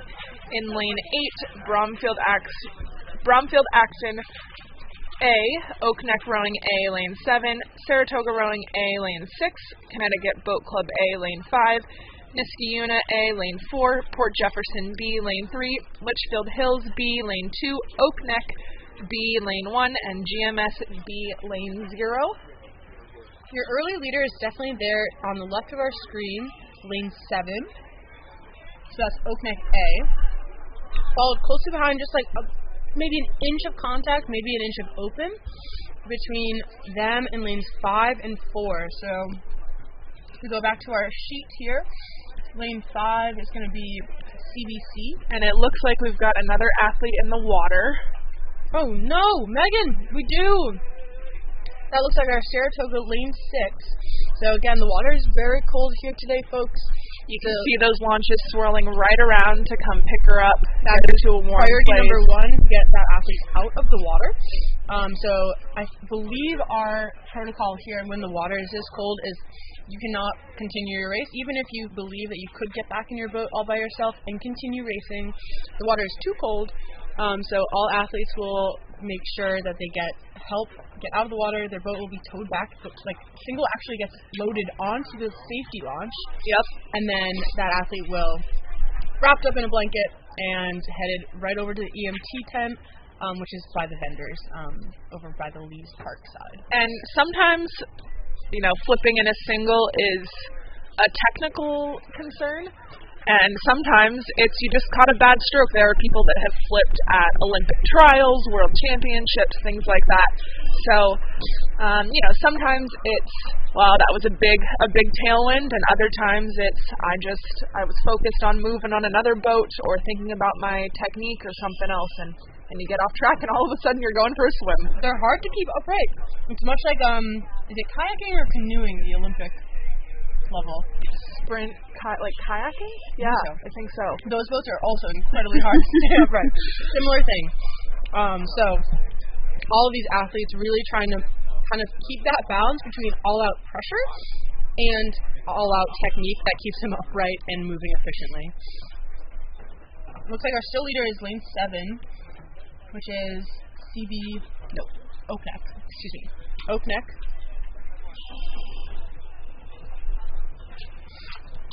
But watch out for lanes 4 and 5, still challenging that early lead. So that's CBC and Niskayuna really battling. Niskayuna almost open water now on that CBC single rower. Charging, really exciting to see. So especially, we've talked a little bit about this, you're facing backwards in the sport of rowing, so you can't see your competitors if they're really far ahead, right? It's very risky to take a look outside of the boat because your gaze just impacts your center your body of movement, where your hands are. So if you look out to the left, odds are your boat will dip. Maybe it's the left, maybe it's just in general, but it's really risky to take your eyes out of the boat in terms of how the boat is moving and how the boat is level. So really impressive for this Niskayuna athlete there in the middle or to the right of our screen in lane 4 to be able to move back on this sculler from Oak Neck. They have contact here as we come into the last 250. And you can see that Oak Neck sculler really just trying to hold on. You have the advantage when you're up that you can see the field behind you. You can see your competitors literally trailing you. And so you have that mental advantage, that visual cue of your position on the field. So she's going to do everything she can to hold that position, to hold that advantage through that finish line. She sees the red buoys. She knows she's close. She might even hear lane 7, real strong. She opened it right back up. And this Niskayuna sculler really separating herself from the CBC athlete. CBC, a very strong program, really exciting for that local team, Niskayuna, followed then by, it looks like Y Quad Cities, coming in next. Looks like that was lane 1 or lane 0. Yep, GMS. Again, this sparkly water. We're trying to make up some bow balls for you.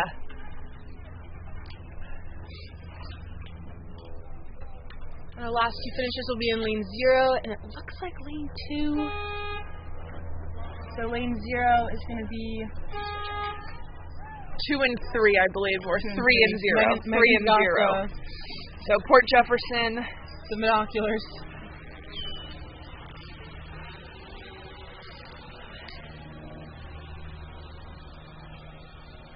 So super exciting race, 10 boats.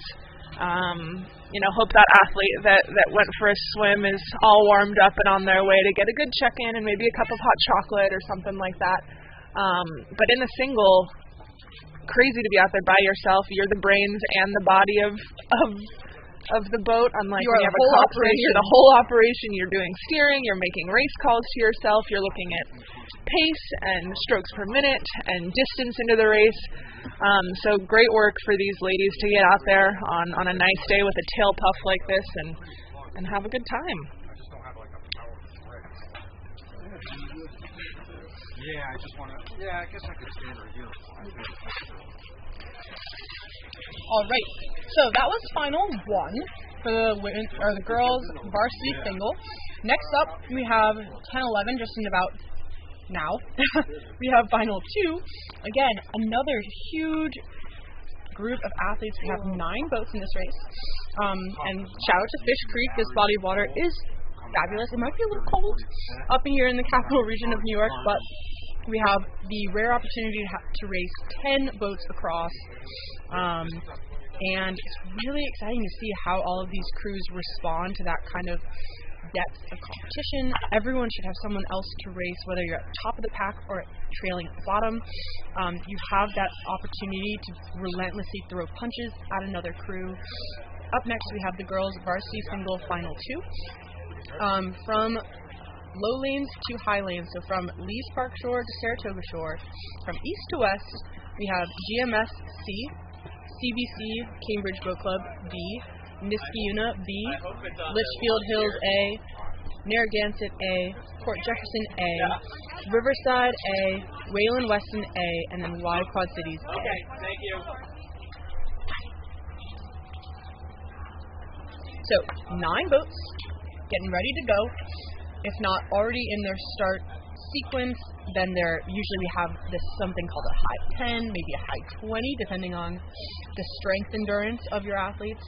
The start is often the most explosive and powerful part of the race because it's when your adrenaline's pumping, you're fresh, you've done your warm-ups, you're warm and ready to go. Body's tingling, legs are ready to fire. Brain's moving a little bit I'm too in an fast. Eminem song. We're ready. And we have this confirmed here, guys. The single sculler from Final 1 is here on shore. A successful rescue heading over to hopefully some dry clothes. But we should have this next race underway as well. And again, you can't really compare the times between all the different finals just with the gustiness of this wind condition. Each of these racers is going to have slightly different experience, even though they're back-to-back. So we will look at the times and just see how the fields are moving as we look forward to future races, or if maybe you think you're in the faster final, you're in the whatever it is. We're going to have final number 2 underway for you. And Saturday's racing, today's racing is a random seed, so whether you're in final 1, final 2 is just up to the luck of the draw. Tomorrow's seeding on Sunday, second day of Saratoga Invite, will be loosely based on how your crews did today. Now, crews are allowed to switch around lineups and things like that, and some crews only entered today in some events and only entered tomorrow in others. But generally speaking, tomorrow's racing will be slightly more of a grand final, petite final sort of game. So this race is really just to get the jitters out. Hello. Hannah's our local celebrity around here. So the commentators are currently stationed here at the finish line, and our finish line here at Saratoga is right along the path of what we call the pond path. We have a little warm-up. We are a full ecosystem. We are one with nature. We have a little pond next to Fish Creek. That's next to the boathouse, and that nursery rhyme, something in a something. There's a pond and a hole and a tree and green grass grows all around. And the green grass grows all around. And so our finish line is here, right on the path. So if you ever hear a lot of activity over here on the live stream, it's probably some of our Saratoga or visiting athletes, kind of chatting along as they do their warm-up run or kind of get their legs moving. And we are well underway. Holy Megan, we got a fight! Oh my gosh, we have 4 boats nearly level, definitely 3, literally bow ball to bow ball, so you can kind of see the boats surge every stroke. So it really depends on who's on the drive, who is currently accelerating, and who's currently slowing down. We got all movement, all 4 boats. They are fighting inch for inch. This is great racing. Looks like a slight advantage coming out of the high lane. So that looks to be Y Quad Cities making a late move. She's got some speed. She likes the color red. She's wearing it. Her boat's red. Got lane red. 8 and then tight 4 and 5. Oh, big move at the end by Y Quad Cities lane there. Lane 4 Narragansett. Lane 5 Port Jefferson. Nice battle. Looks like it will just go to Port Jefferson over Narragansett. And then, can't see that bow number quite from here. One of those lower lanes, looks like lane 1. Cambridge Boat Club will take that last 4th place. That was Cambridge. Then Litchfield Hills, followed by Riverside Boat Club. Then Niskayuna B. And trailing. Got 2 more boats in this race. Got our furthest lane. GMS Rowing Center C, I believe, maybe struggling to stay in her lane a little bit. There she is over on the top of your screen. Then lane 7, Wayland Weston Classic, but new Wayland Weston Uni with the stripes. The classic red and orange. I'm sure they have a specific shade that they identify with, but to me, here on shore, all I see, red and orange. If you'd like to correct me, come on over, submit a form. We have the athlete bio form is live. If you like anything, fun facts, anything at all, notable, favorite pre-race breakfast, your hype song, superstitions. The form is very extensive. If you'd like to give any kind of detail about you, your program, or your coaches. And almost a stroke through line. Here we are, and that was our final 2 of the women's varsity singles. So this may be a top athlete in the varsity single in any of these, from any of these teams. It may be an athlete who rows the single best. It may be an athlete that wants to try out rowing the single. So kind of like our age categories, the open varsity events are often athletes at the top of their team, but really could be anyone in that varsity squad that is just willing to get out there by themselves and throw down a race. Megan, we got a really cute puppy. A really cute puppy here. We got a really cute puppy, CRI puppy. Also welcomed over at the live stream tent are really cute puppies. We accept food. We accept puppies. And you want good vibes. You want a shout out? SRA Mod Boys, you want a shout out? We've got a shout out. We got Eric Catalano here, a Ryan coach, executive director of Saratoga Rowing. Do you have anything to say today so far? I lost my radio. He lost his radio. Update. We are searching for Kat's radio. Please return to Kat if found. He also goes by EJ. If you find a radio, please find EJ. Next we have the last final for the varsity single, final 3. Should be going off right about now. 10:19. We're running on schedule. We have another 9-boat race between Oak Neck C, Bromfield Active Boxborough B, Connecticut Boat Club B, Y Quad Cities B, Manhattan High School A, Ridley College A, they're from Canada, Shaker Rowing A, welcome, GMS Rowing Center A, and Cambridge Boat Club A.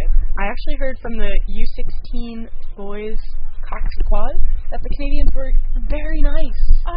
That is so good to they hear. Were so friendly. Right on brand. That's the start line. Some people, they take the start line as a place of silence. Mm-hmm. Some people take it as a place of smack talk. Smack talk. I've had, in college, like, adult women smack talking. Like, I had one teammate, unfortunately, who had, like, a nervous, like, cough or gag. Yeah. Like, she would get so nervous that she'd, like, have the urge to, like, almost, like, throw up. Like, so nervous. It was involuntary. She was not doing it on purpose. So she's doing this. So the rest of the boat, we know. We know she does this. We know she's fine. We're not concerned, right? And these competitors, the girls we're about to race, start making that noise. Like, making fun of her at the start line of this collegiate race. It's a lot. That's a lot. So everyone has a different MO at the start line. The Canadians, so far, have been very Canada. friendly. Speaking of friendly racing, may or may not be friendly, I don't know. So we've got our third final of the girls varsity single out on the course. Looks like everybody's doing well with their steering in this course, staying right in their lane so far. You can see the water is getting a little bit less calm than at the start of the morning. Definitely no white caps, definitely calm enough to get blades off the water, but especially in the single, you really want to make sure that you are in control, that you're not going to lose your stability or get rocked out of your rhythm. We've had a few flips here this morning on Fish Creek, so really trying to make sure these single scullers are prepared and in the zone here.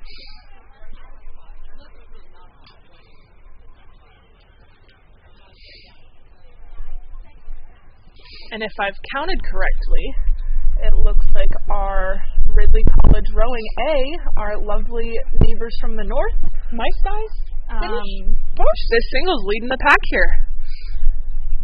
Challenge really nice and competitive from that Cambridge Boat Club A. Again, it's really hard in the single to gauge your position on the field. Even if you are maybe like a second off the pace of your competitor, you can be totally out of their whole boat. Their whole field of vision can really make the whole difference. And trusting your fitness, trusting your strength, trusting your technique can be a game changer for these single scullers. They're all alone. They have no teammate to encourage them, to trust. Got no coach out there with them. Especially through that middle 500, I find that a lot of times with myself, with the varsity girls that I coach, that first 500 is fun.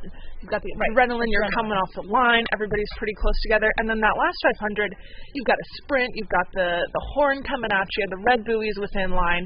That middle 500 is really often where the race is where you make or break a race. You rely on that fitness, you settle into your rhythm, you try and make some moves. So all these boats out there with a little bit of this tailwind, just trying to keep long and strong. And we do have a slight head flow into Fish Creek, so usually a bit slower race times here on this race course. We do have 10 lanes, but is known to be a little bit slower, a little bit heavier, so undoubtedly these athletes are happy about this tailwind to kind of reverse that effect. Tap it along a bit, if you will. But yeah, still Ridley College A, that lane 5 crew, with the lead, being still challenged relentlessly by that Cambridge Boat Club single sculler in lane 8, followed then by what looks to be, I think that's our Y Quad Cities, lane 4, or maybe lane 3. 0, 1, 2, 3, 3. Yeah, Y Quad Cities B, currently sitting in 3rd, followed next by our lane 7, GMS A. It's a crew out of Connecticut. Next over, we have a little battle in the low lanes, those lanes on the right of your screen on the east shore. We have a almost neck-and-neck battle between lane 0 and lane 2, Oak Neck C and Connecticut Boat Club B. And then trailing are those crews over there in the middle. Looks like lane 4, Manhasset, followed then by lane 1, Bromfield, and currently trailing in last, but not by much, is right next to our leading lane, Shaker. And we've got a flag up. That means they're in the last 250 meters. They've entered those red buoys. Time to empty the tanks. So in the single, obviously you're representing your program, but it's one of the few times, most of what you hear on shore is the individual names of the athletes. It's really special to really just know that this is all you. This is your effort. This is your training, and indicative of your personal growth in the sport. So we'll be Ridley here. Ridley here with the lead. Really nice. In control. CBC popping right over this tailwind. Really nice work in the wind here. Again, you can see you got quite a tailwind here pushing these athletes across the line. Not quite enough to make the willows start to blow, so willows are still calm. We're doing all right.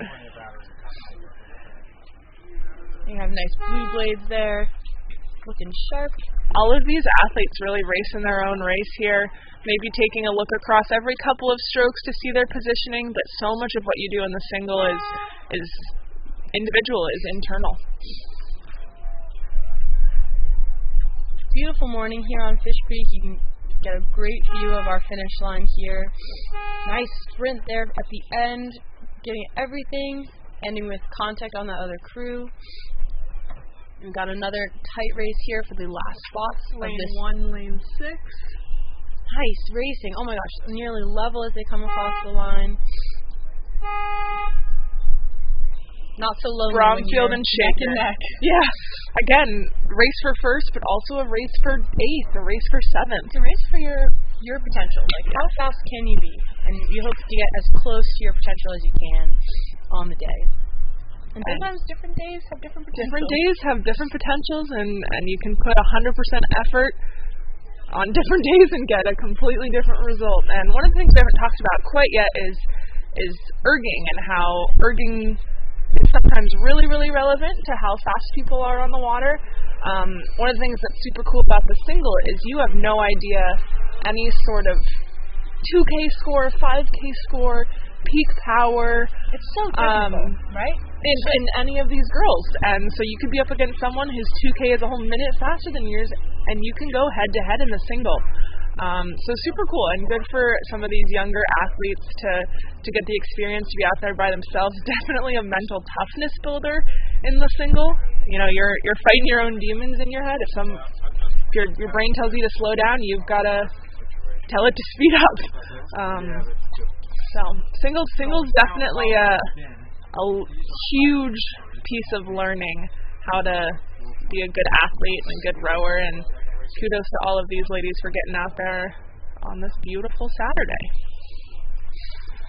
And again, just kind of like review, obviously we have so many different events. There are over 1,000 different boats that will be racing this weekend, and all of them are kind of labeled with a different we'll call it like a code, because it's literally just like a different language in rowing events. So there are obviously a lot of different boat classes in rowing. You have the Classic 8, which is like probably the most historic boat class. It's often been the most like prestigious event to be in. It's a big, bold team boat. It's a big boat. It goes really fast. It's like the fastest you can go. Isn't an 8. They used to make an oct, which is actually faster, which is a sculling 8-person boat. 16 oars. 16 oars. A lot of leverage power. Anyways. None of those here today. None here today. But you have singles, which is that 1X. So that's the smallest boat class. One hand has 1 oar. So 2 oars per athlete. And then same premise, but for the double is the 2-person sculling boat, 2X, and then the quad, 4-person sculling boat, 4X, and sometimes at this regatta you'll see the 4X plus, so that just means quad with coxswain. And up next we have something a little different, the V4 plus. So the absence of the X, you could say, means a sweep boat. And then that plus means the coxswain is in fact in the boat. You can see these athletes starting to come into view now. So you'll see 4 athletes, 4 oars, and each athlete has 1 oar. Usually you'll have the same number of ports to starboards, so that you can go straight down the course. Sometimes you'll see them every other, like port, starboard, port, starboard. Most of the time you'll go port, starboard, port, starboard. But I guarantee you this weekend we'll see some with what's called a bucket. A bucket, where you go a port, a starboard, and then a port. It's like a port sandwich. A starboard sandwich. A starboard sandwich on port bread. Yeah. Yum. Anyways, so in these events you'll see everybody is sweeping. They got a longer oar and only have one direction to think about. So they're only thinking about getting their left side oar or the right side oar into the water. But still the sequencing is the same. So you're still pushing the legs, still leveraging the torso, still drawing in the arms in that order. We had another cute dog sighting. A nice black lab and a golden lab. It's a good day. These to the shore. coming into their last 500, you can see their coxswain is tucked into the bow of the boat. So the bow is the front, and you can just see their heads popping up right by the back of the bow seat rower. That helps them be aerodynamic, but also distribute the weight evenly in the shell. Yeah. So you can just see them poking their head out, turning left and right to get a gauge on where they are in the field. The goal is to get tucked under as far as possible for maximum aerodynamics. You want to be able to peek just enough out so you can give your rowers, through a microphone system throughout the boat, an idea where they are. We're up on a boat, we're down on a boat. We have this finish line footage. Makes it a little tricky to identify these crews, but from our heat sheet, I can tell you the crews that are in this mix. We have Row America Rye C, CRI B, Port A, Litchfield Hills A, Riverfront Recapture, Arlington Beaumont, Maritime Rowing Club, and PNRA Mercer. So coming from a number of different states, we got the New Jersey. Like Lane 8 is leading the charge here. That's New Jersey. Mercer, right out of Princeton, New Jersey. They are moving. Good acceleration here through on that 4. Very fluid around the finish. Their hands come right in and then right back out. Very nicely rowed. Next, you got someone over there in one of the low lanes. I believe that's a 1. So that would be Row America Rye C and Port A. You can see these athletes just giving it everything. That was lane 4, Litchfield. Just overcome at the finish line after sprinting for a whole mile. Followed up in their last 10 strokes. Lane 6. Lane 6 is that Arlington Beaumont crew. And lane 5. There's the capture. What's great here, the lanes build throughout the day. So tailwind will only continue to help the speed of the boats, but at the same time, I don't know if you feel the same way, but there comes a point where the tailwind becomes unhelpful. Right, you want just enough tailwind that it pushes the boat along, but not so much tailwind that your oars start to become a little bit bouncy. Set becomes hard to find. Yeah, I agree. And the water can get kind of churned up. A little swirly. You can get wavy out there. I think we're still riding the productive tailwind right now. We've got a little bit of a cross coming from that east wind, but we'll be sure to keep you updated. Time should still be quick coming through here. Again, 10 lanes, 1,500 meters, 1,000 boats going down the course over the course of the weekend. So we had a victory for PNRA Mercer A. Up next, we have a Mercer C entry. So this is final 2 coming up. There are 3 of them. So in this one, we'll have PNRA Mercer C. We'll see the depth of that program and see what kind of damage they can do on the rest of the field. We'll also have Row America Rye B, Bromfield A, Nichols A, Concord A, Notre Dame A, Greenwich A, and CRI A. So a lot of A entries. See how the might C get a little entries spicy. can end up. So the ABC entries, I would say the majority of the time your A entry is your crew that you expect to be quickest down the course. Then your B entry and your C entry following suit. Occasionally on a 2-day regatta like this, some coaches will use it as a sort of selection seat racing matrix. So you may try one lineup on Saturday and another lineup on Sunday, and those crews may or may not be faster than their previous iteration. So most of the time we do expect A boats to beat B boats and B boats to beat C boats, but some people have some depth. Sometimes you got some upsets. You've got fast boats across the board. You got some underdogs. So no really telling what's going to happen here. We should be just getting underway now, so you can kind of see them up there at the start line. They're coming away from the stake boat holders. They are moving quickly down the course. Often you almost want, so anything daunting in life, right? You want to just break it up into more manageable pieces. Yep. And the same thing goes for the daunting 1,500-meter race. It's a whole, 5, 6, maybe 7 minutes, depending on the boat class. And it's pretty darn close to an all-out sprint, almost the whole time. And that can be hard to wrap your head around. So oftentimes these athletes and their coxswains will work together to kind of come up with a race plan where they have internally decided where they're going to make moves and where they're going to kind of plan their surges of speed. Yep. Where should we toughen up? Where should we where are we going to gain speed? Where are we going to take our momentum up a notch, and where are we going to focus on? Maybe it's something in your technique. Maybe it's something emotional that speaks to you when you're going all out. I raced with our good teammate Tessa Yurko once, and we took 10s for our moms. And that worked really well for us. It was a nice, personal, give back to the person who got you Mother's Day is coming. Mother's Day is coming up. Check your list twice. Different holiday. But anyway, so trying to kind of dig into whatever is going to make you find that extra inch, that extra level of intensity, of fight, of technical skill. Might be your mom, might be your coach, might be a little bit of I want to beat the crew next to me, might be a reminder of all the training you did. Might be your favorite flavor of ice cream.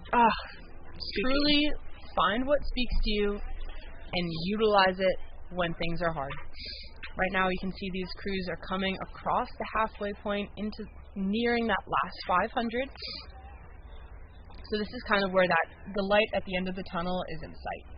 Starting to shine. But at the same time, if you took risks early on, might be a little dark. This is where it gets a little dark. You're like, oh my gosh, I don't know if I can do this for another 2 minutes. And your coxswain's job is really to help those athletes really and encourage them to know that they've done the training, they've come to how many practices and put in how many strokes to prepare for this moment. And rowing is an endurance sport. It really pays off to show up every day to practice and put in high quality work, because then when you get into this really scary part of the race, the last 250, you can trust that you have more left in the tank. These athletes here, we got nice dark blue unis. Let's see if we can identify these crews for you watching at home. It looks like could be Nichols or Tonkin. I can't identify here from the shore, but definitely one of your early leaders is going to be CRI here on the bottom of your screen. It doesn't look like they'll be able to catch this crew far right of our screen, really charging.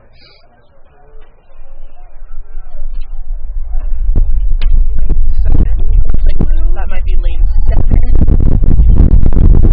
Greenwich, one of the powerhouse crews in the country right now, currently leading, looking really strong, but not untouched. You have contact with another boat in the field, lane 2. It's going to be Row America Ride B, really throwing and sparring. Mercer, I believe. And then that Mercer crew, lane 1, their C entry, and lane 3 is going to be Bromfield A. Lane 1.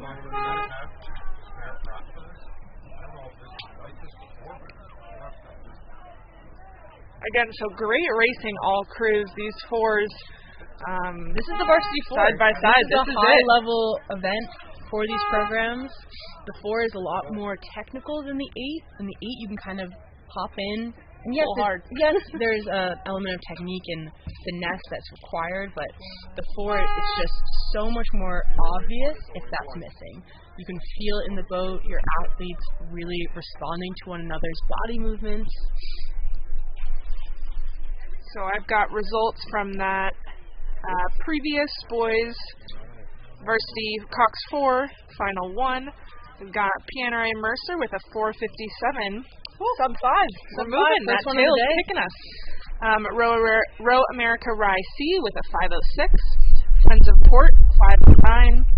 Maritime Rowing 5:14. Litchfield Hills 5:26. Arlington Belmont 5:43. Riverfront Recapture 5:50, and a did not finish from CRI. So we'll keep an eye out for that final 2 results.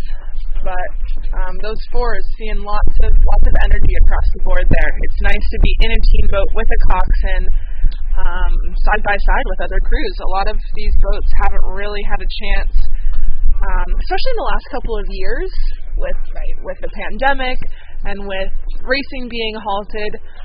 It's fun to be out there multiple times this spring, and a lot of these crews have some races under their belt, some more than others, all just trying to give it their best out there today.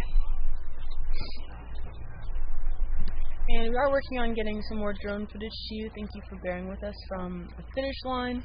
We have upcoming the last boys Varsity 4 final coming up, Final 3. Again, a huge packed field. Like, oftentimes it's rare to race more than, what? I guess six is usually like six is more a great full heat. Yeah. And in these boys Varsity 4s, we have heats of 8, 8, and 7. So, all above normal, all getting a lot of opportunities to test speed. Crews are coming from all over the country here, mostly the East Coast, some from the West, or not the West Coast maybe, but the Midwest. And a lot of these crews with depth. A-boats, B-boats, that C-boats. C-boat was just in contention. Awesome. A lot of A. Awesome. So this next one will have Greenwich B, Mercer B, Wappingers A, Fayetteville Manlius A, Pelham A, Manhasset A, and Royal America Rye A. And we do have a mix of clubs and high schools here. That's something worth noting. At the championship level, at the end of the season, these crews will start to make decisions on whether they want to race as a club or a high school. If you're racing as a high school, everyone has to go to that same school. It's like pretty much the main requirement. Yep. So those will be our scholastic clubs. Right. Will be ones that everybody goes to school together. This is a school. And that can be somewhat of a limitation, right? Right. It's like racing like a community college versus like getting windy out here. Versus a D1 program that's recruiting from all over the country or internationally. So club programs often have that advantage of being able to take who they want. Right. Yeah. If you've got fast kids from 2 different high schools, you put together a fast club boat. If you have 7 fast kids from one high school, do you take the 8th fastest from a different one, or do you pull up, number 9 from that same scholastic team? So we've got our boys final out there on the course. Again, these are Cox 4s, so 4 oars, 4 athletes, and a coxswain who's got often a GPS, a radio, a microphone, a way to communicate with their crews, where you are, how fast you're going, your strokes per minute, all of that good information. And also act not only as a source of information, but a source of motivation. So tapping into these athletes, how can I make them go faster? Any and all coxswains whose mics died before the start of the race, that has happened many more times than you'd like to hear. But sometimes these Cox boxes, these little devices, little speaker systems, these coxswains bring to the boat, they're not fully charged up, or there's a malfunction, or water gets involved, and things can go haywire. And it's really, really challenging, especially for these juniors, middle schoolers even, to project their voices loud enough for their athletes over boat movement and splashes. Sometimes it's hard to be heard when your mic is working, just because it's so loud. Like the equipment, everyone's kind of moving together, so the sound of the oars moving through the water, the sound of the boat moving across the water, the sound of the oars, so you can tell the athletes are twisting those oar handles. That's called squaring and feathering. That makes a sound. Gets a little clunky in those oar locks sometimes. And so for any coxswain today whose Cox box dies on them, I'm so sorry. We appreciate you, and we know that you're doing your best be a big to be voice heard and to be helpful. Your steering is helpful no matter what. If your steering breaks, we appreciate you. Technical malfunctions can happen communicating to the athletes which side needs more pressure to keep you going straight. The coxswains handle a lot of different moving parts and are thinking about a lot of different things, and when things go wrong, your ability to adapt is noticed. There's problem solvers out there.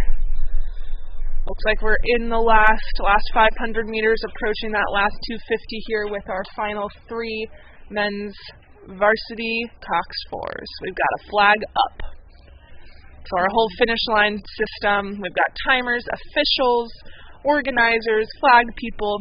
Takes a village to run the finish timing shed. So flag is up, which means we've got our crews in our last 250.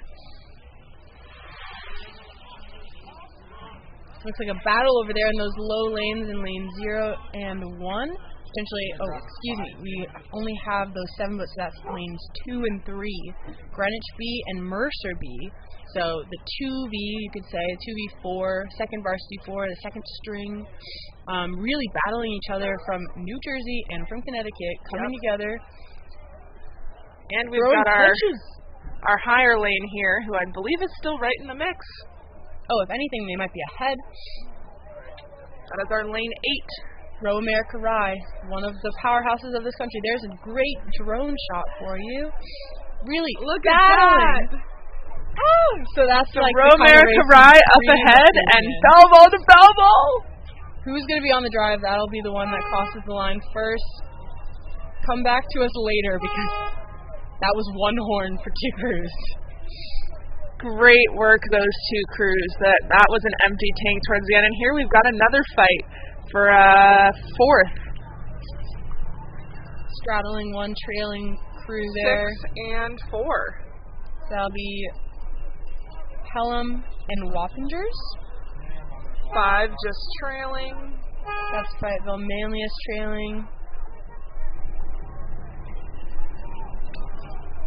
And 7 with about another 100 meters to the line here with those bright orange unis. That's Manhasset High School.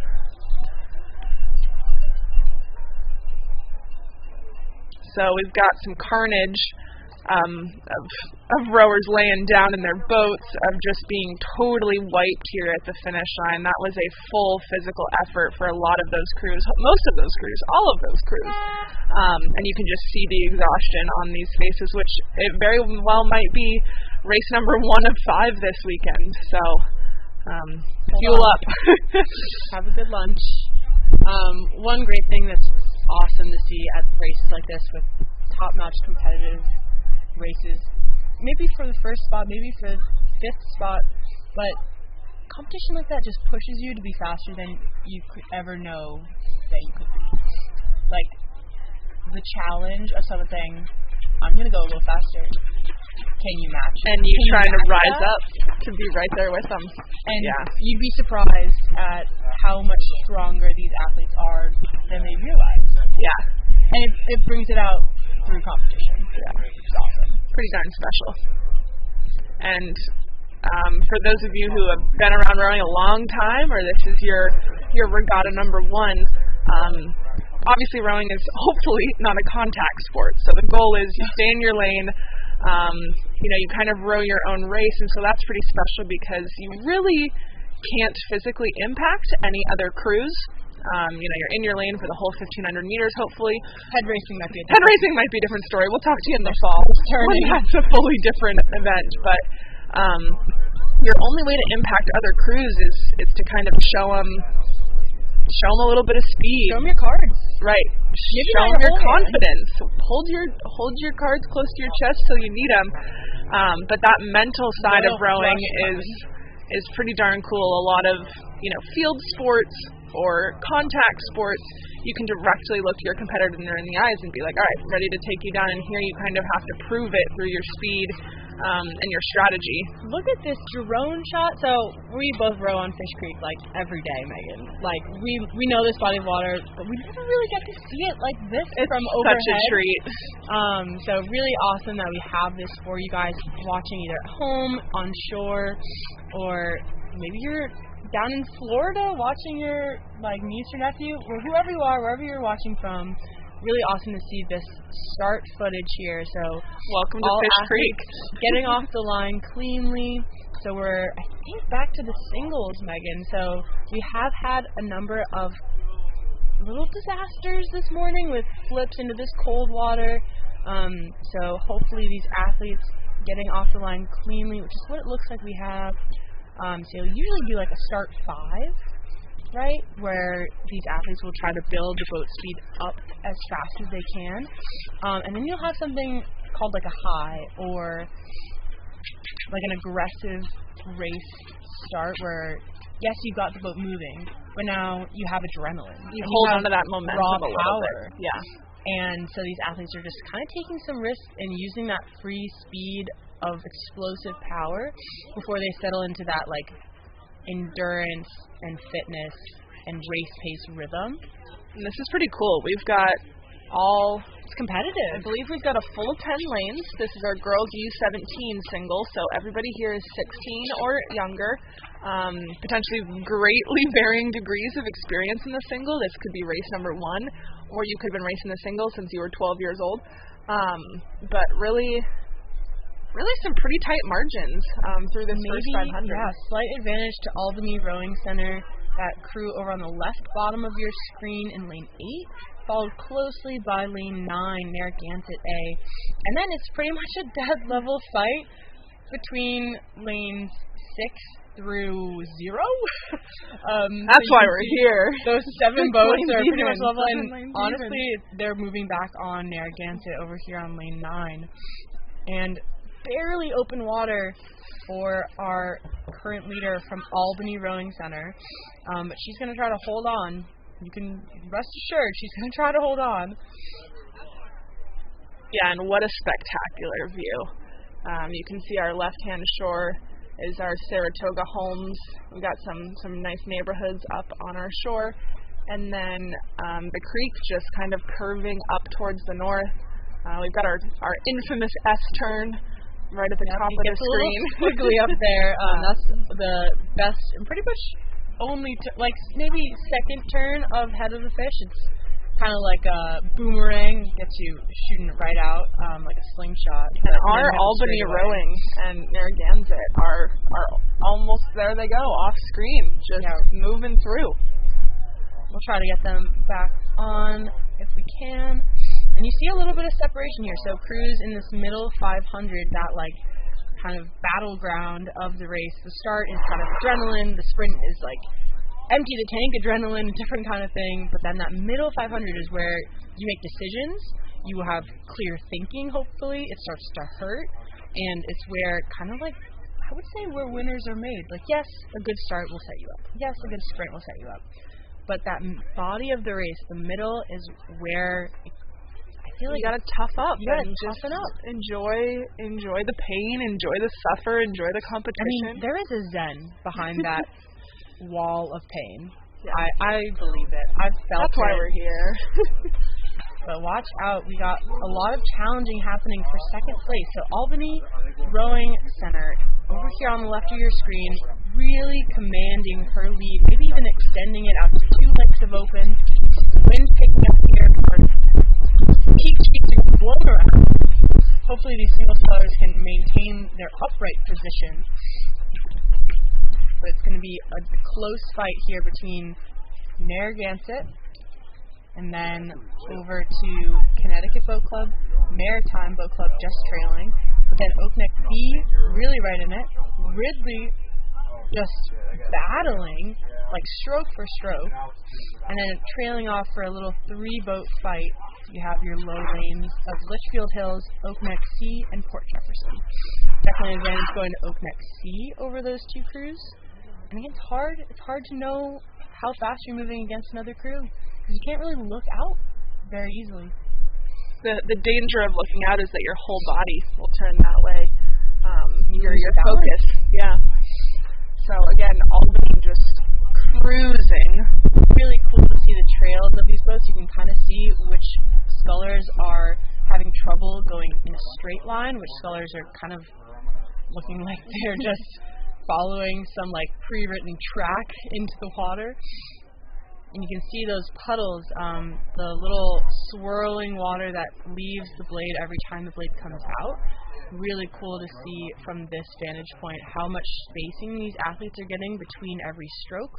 Call that like distance per stroke, and each athlete really trying to move their boat further and further down the race course. So we've got a race really building out for second here. our 3 white boats in the middle, and then our furthest west boat. Finish line perspective right here.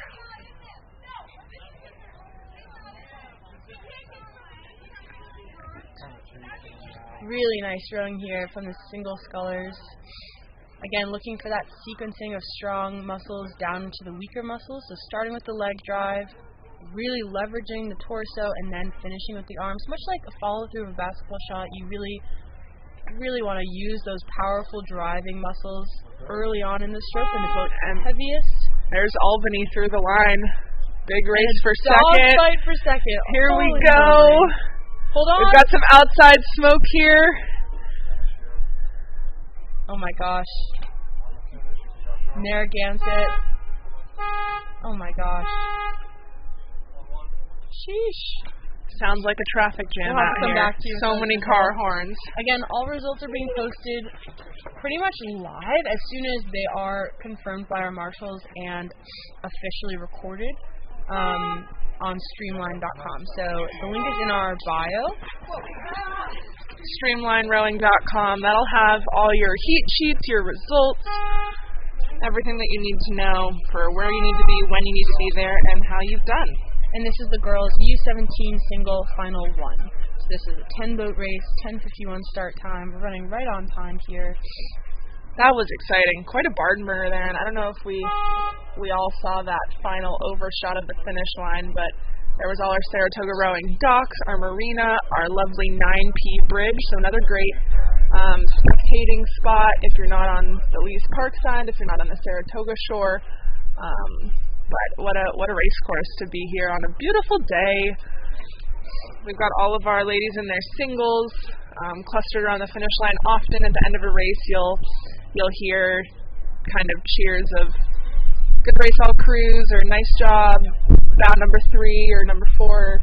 Just a little bit of camaraderie there, especially in the single when you're not necessarily congratulating athletes within your crew. You can, make some friends, feel some unity over completing that course. In a lot of races, or maybe just like these very historic races in England, the boat race in Henley, to name a couple, at the end of every race, they literally, like grown men, masters, children, everyone, hip hip hooray is the official good race that they say. So they say it 3 times: hip hip hooray, hip hip hooray, hip hip hooray. And depending on the boat class, you'll have the coxswain say hip hip. And then crews. The athletes say hooray. That's pretty fun. So just a cultural twist on the good race that these athletes will kind of exchange. Here in upstate New York, I guess we keep things pretty casual. I don't know. In my learn to row coaching experience, that was the best way to end unity. That's fun. That has something to it.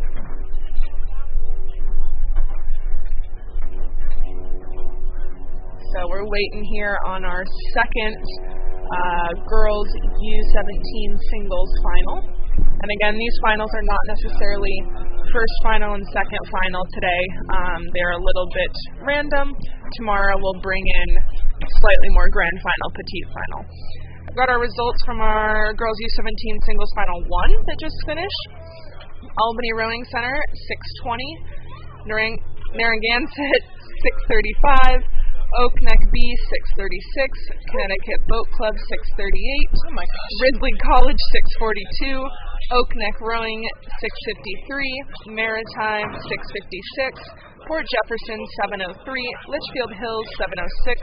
And Wayland Weston, 7:20. And I don't know if you heard Hannah's exclamation in the middle, but no more than 2, 4, 6 seconds between all of these crews all day during that final. So that was an awesome race for all of these ladies, and I think a lot of them are probably going to get to go at it again tomorrow.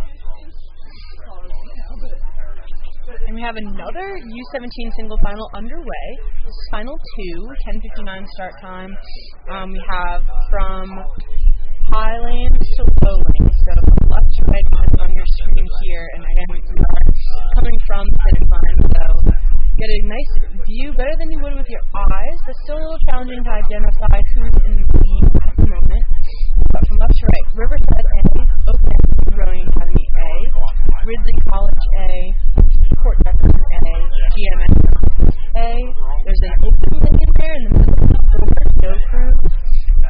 Boat Club B, then Wayland Weston B, Oak Neck D, and then our very own Saratoga Road Position A. Another packed final. So 9-boat race. Again, it's hard. These are unseated, as Megan said. So it's hard to know how crews kind of talk with each other. It's really challenging to race against each other in a single when there are so many. Because in an ideal world, everyone would be the same speed, and you'd all be pushing against each other. You'd feel their presence, like with your peripheral vision. But it would be great if you could kind of feel someone that's 6 ways away.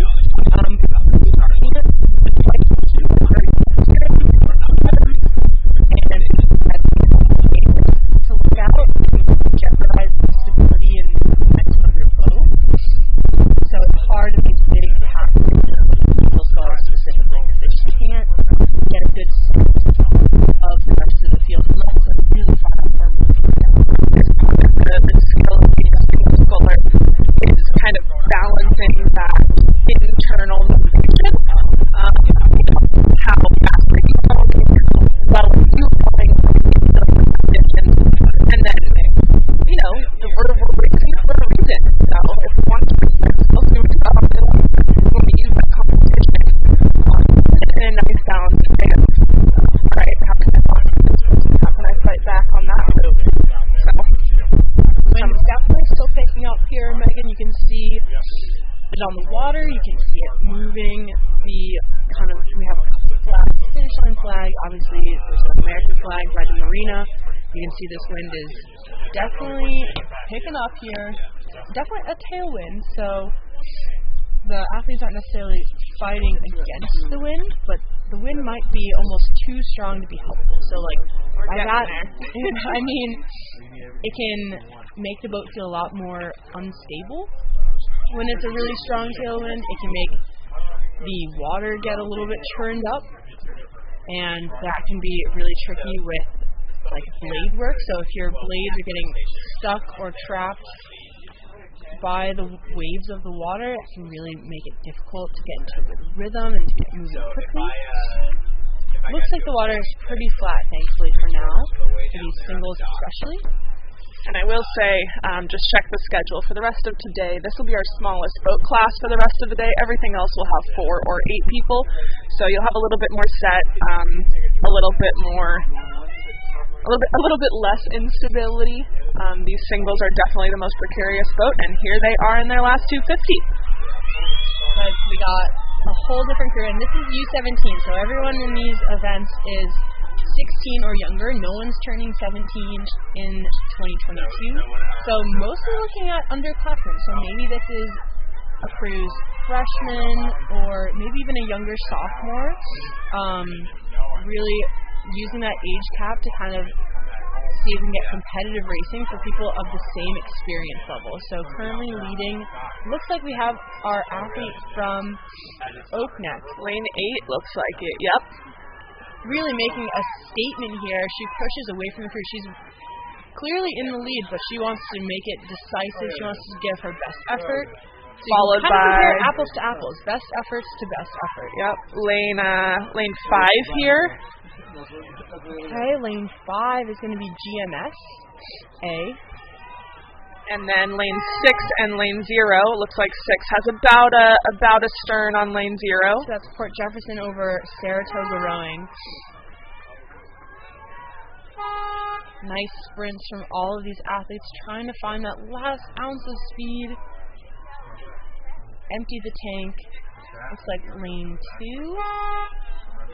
I think that's a 1. Wayland Weston in lane 2, Oak Neck B in lane 1. You can see those Saratoga teammates cheering on their teammate. Lane 9 coming in through again, nice and clean up and over these tailwind chops. Riverside.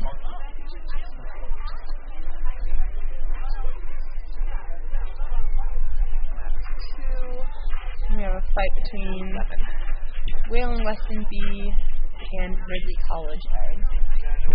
Our 2 orange crews approaching these last couple of strokes here.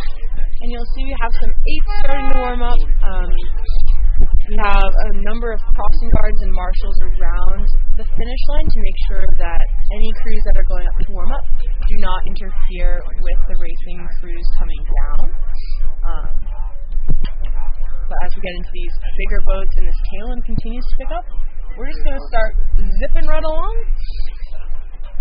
So that was the last of our girls U17 singles.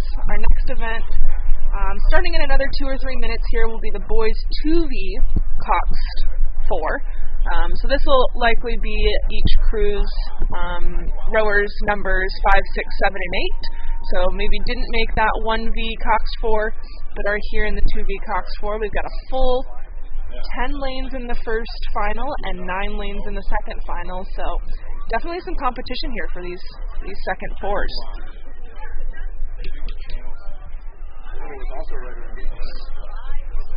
So again, just for those of you watching that might not be familiar with like the language of all of these different boat classes and events, we have basically 2V indicating that it's the second varsity, so you can kind of think of that like the second string, or the 1V as the starters, the 2V as the first people off the bench. And then we have different basically different types of rowing, sweeping and sculling. So sweeping, everyone has one oar. You're either a port rower or a starboard rower. Some people can do both. Makes them a competitive option. Gives more opportunities. And then sculling, everyone has 2 oars. Everyone's got one oar in each hand. They're a little bit smaller, so they're easier to handle. Little baby oars. But a lot more dexterity, I would say, required to like really work on that blade work, because you obviously only are controlling the feathering and squaring. Each hand has to do all the work.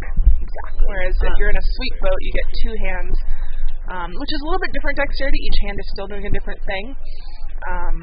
But yeah, definitely a little bit different technical skills for both. I would say a lot of these high school athletes will do both. Some clubs will emphasize sweeping, some clubs will emphasize sculling, and I would say a lot of clubs will try and keep their athletes well-rounded, keep those young bodies healthy. A lot of these rowers will go on to row in college and beyond, so we want to keep them healthy and happy and not burned out. And I think switching between both classes, the 8, the single, the quad, the 4, the double pair, keeps things interesting, keeps them not totally stuck in the same spot. So we've got some racing underway in this final one. We have PNRA Mercer C, Bromfield Aspen Boxborough in B, then CRI B, Greater Lawrence rowing B, Arlington Belmont A, Port A, Manhattan A, Row America Ride A, Maritime Rowing Club A, and PNRA Mercer A. So we've got some inter-squad competition here. I've got 2 PNRA Mercer boats in the heat and one in the next one. I've got a CRI boat in this one and another one in the next one. So a lot of these schools, let's see who else. Row America Rye has a boat in both heats. Just a lot of depth among these squads. They're bringing their full squad, 20, 30, 40 athletes here to the Saratoga Invite, and a lot of these rowers are going to race multiple times. So super cool for these athletes to get out there and not only compete against their own teammates, but 8 other boats. So this boat does have a coxswain. Again, if you've ever taken like a close look, the coxswain in a 4 is typically kind of sneakily packed into the bow of the boat, so you can see that front half of the boat has a little head popping out by the just back. Enough to see where they're going. Like the back of the bow seat, they're really close together. Sometimes you have an athlete who lays back too far at their release at the finish, and they'll bump the head of their the coxswain, ponytail of the coxswain, which might not be ideal, but happens. But they're kind of tucked away for aerodynamics, boat weight distribution. And if I'm not mistaken, we've got a PRNA PNRA, tongue twister there, a Mercer boat on the outside, a competition, the Mercer boat on the inside, and I imagine that's Romerica Rye, but that is lane 9, which I believe has a little bit of an edge right here.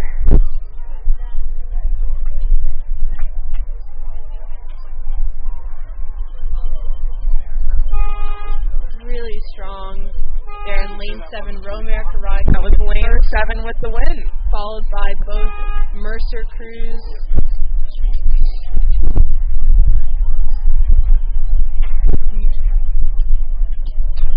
Really tight racing here between lanes 8. Over there, can't quite tell which lane that is. Maybe lane 2. So that'll be CRI B. That was lane 5. Lane 6. That was Port, then Manhasset. Lane 3. That's going to be Greater Lawrence. Closely followed by 4.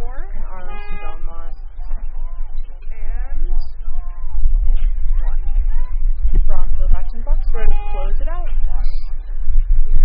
Great racing crews there. That tailwind is picking up. We've got really sparkly water. Honestly, a pretty good day here on Fish Creek. We often get some different conditions. Sometimes it's perfectly flat, but we're lucky here with a gentle tailwind, and it's sunny. No precipitation. We'll knock on wood there. Make sure it's still nice.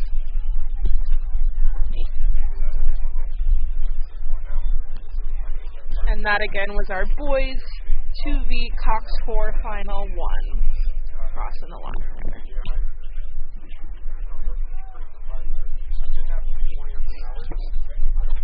And I've got those results from the girls U17 single final 2. Leading the way with a 6:28 was Oak Neck Rowing A, GMS 6:40, Port Jefferson 6:47, Saratoga Rowing 6:50, Connecticut Boat Club 7:01, Oak Neck D 7:07, Riverside A 7:21, Wayland Weston B 7:44, and Ridley College 7:51.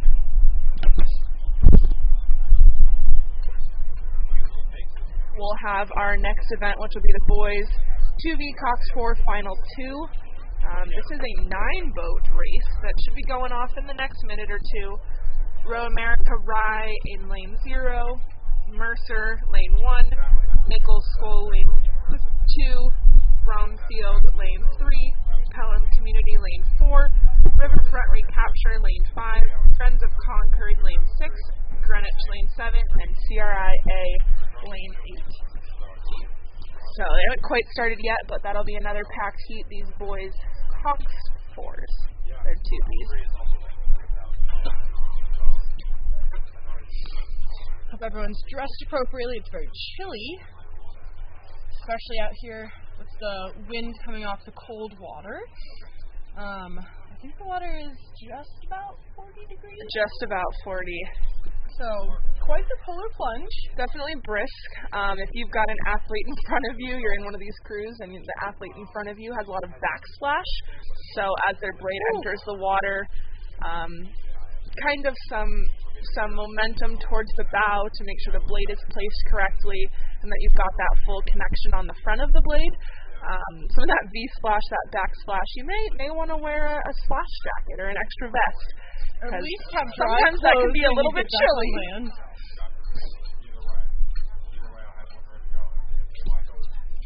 We've got lots of different classes of crews launching over here. Cox quads, 8s, 4s. It's definitely a mixed bag.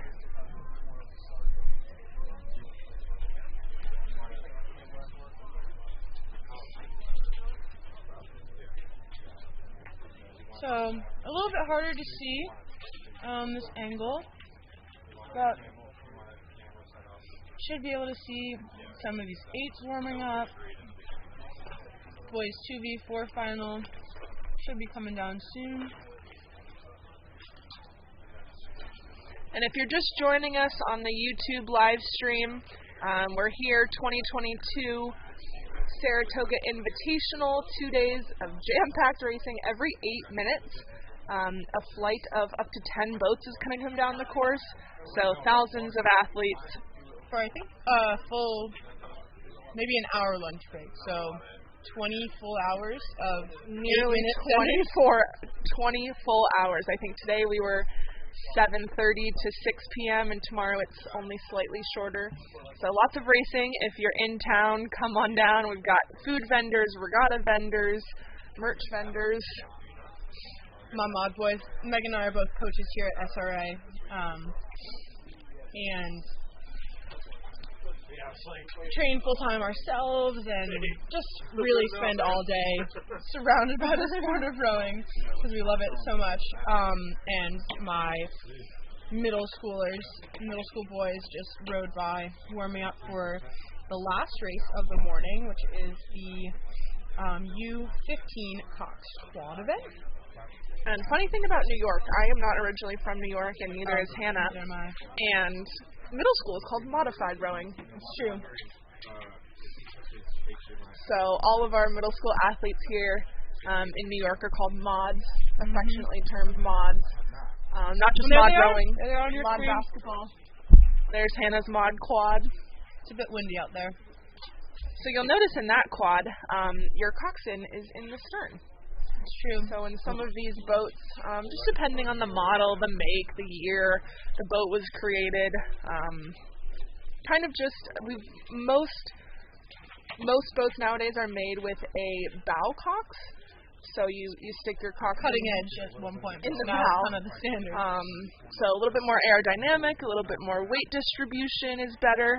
But some of the boats that we use for our athletes here at Saratoga Rowing are ones that are in great shape, just might be a little bit older, so that would be one of them. You have your coxswain in the stern, so like an 8, they can see everything, all of their rowers, whereas in the bow loader for all the coxswain sees is the course. So a little bit of pros and cons to both. Most schools nowadays, again, like Hannah said, cutting edge technology of that bow loader, moving towards having the coxswain in the bow just for speed purposes.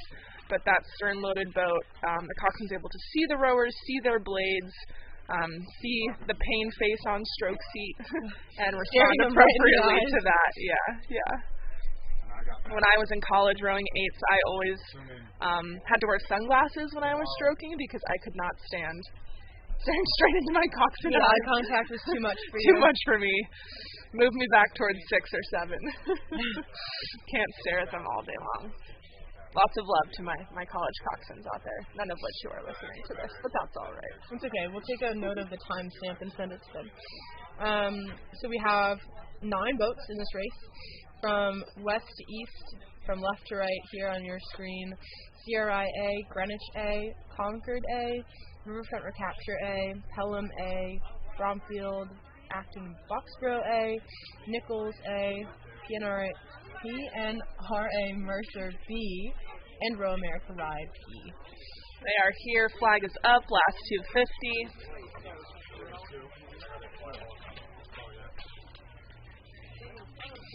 And I believe that is the Mercer boat leading the charge into these red buoys.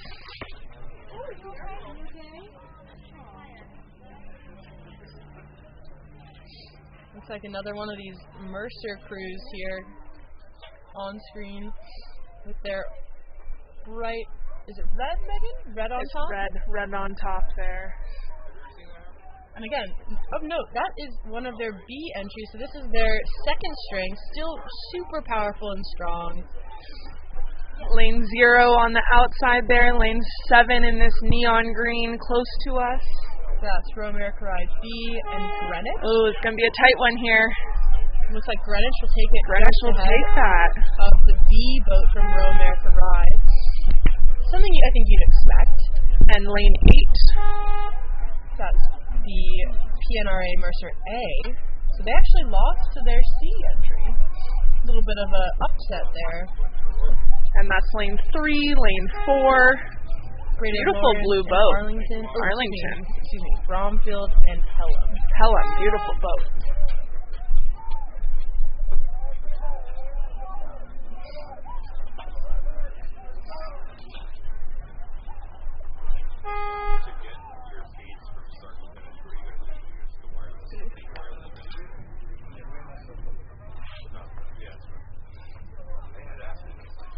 And rounding out, we've got lane 2, lane 6, and then crossing into our last about 100 meters here.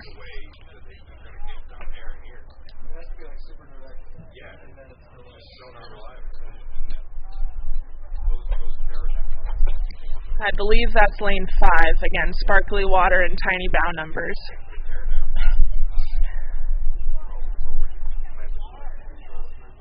And this is the final 2 of the boys 2V Cox 4, or second varsity Cox 4.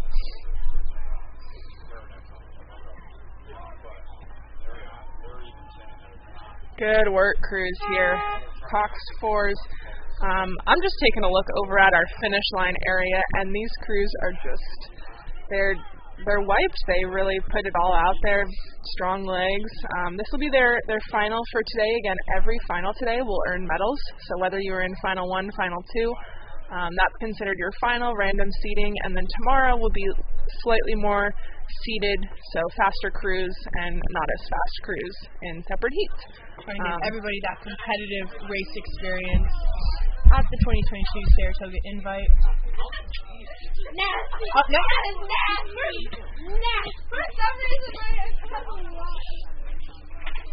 Up next, we have the boys U17 Junior 8. So basically the junior competition is one we haven't seen yet today. Basically that means there are no seniors, high school seniors in those boats. So some say it's kind of like the future of your program. It's like your base. It's your base, yeah. Maybe athletes who aren't quite at their top speed yet, but are on their way there. Junior athletes who are just crushing it. But we have a 10-boat race to look forward to. So, let's see, 11:23, just about now. Those boats will be getting off and going with their start sequence, and they're something high 10, maybe high 20, before shifting to their race pace rhythm. So we haven't seen 8s yet this morning, right? No. So with these 8s, the single, you go in the start, it's a lighter boat. You can carry that with one arm, one person. These 8s are a whole lot heavier, and you've got 9 people in the boat. So that start's going to require a lot of aggression, a lot of explosiveness. You want to get that boat up to max speed in the shortest amount possible. So a lot of teams will use shorter strokes, like a 3/4 stroke or a half stroke, or some combination of those two. Won't give any secrets away for any teams. But usually some programs just say build. Like, just focus on the momentum. Don't worry about the length of your stroke. Just focus on the speed of the boat itself. Just get her going. And as long as your movement is correlating to the boat speed, don't overcomplicate it. But some people like to break it down even more. In high school, Limewood Lime was really experimenting with 8s, like various 8s. Ooh. So they started with 4 8s, broke it down to 3 8s, then 4 8s, 5 8s, 6 8s, 7 8s, 8 8s, which you could say could be a full. Could be what is that word in reduced? Yep. To something a little bit more simple. But they really liked the number 8, and so that worked for them. Amazing. So really, the art of racing is finding what works for you, and ideally for as many people in your boat as possible. So big heavy boat, getting it off the start line. You'll get it off that starting sequence, 5 strokes or so, and then a lot of teams like to ride that starting 5 into a high 10, a high 15, just some higher strokes to kind of use that beginning adrenaline, beginning momentum before they don't settle, before they shift into a nice flow, a nice rhythm, a nice swing. And not to say that that's going to be a lower rate per se, but something maybe more sustainable that you can hold for the next 1,000 meters until you bring up your sprint again. And again, we don't have the drone footage for you right now, but we do have our camera here down by the finish. So we might not be able to get you the play-by-play for this race, but I can tell you the players involved. We have Greater Lawrence B, Row America Rye B, Wappingers A, Saratoga A, Row America Rye A, Riverfront Recapture A, Manhasset A, Greater Lawrence A, CRI A, and Greenwich A.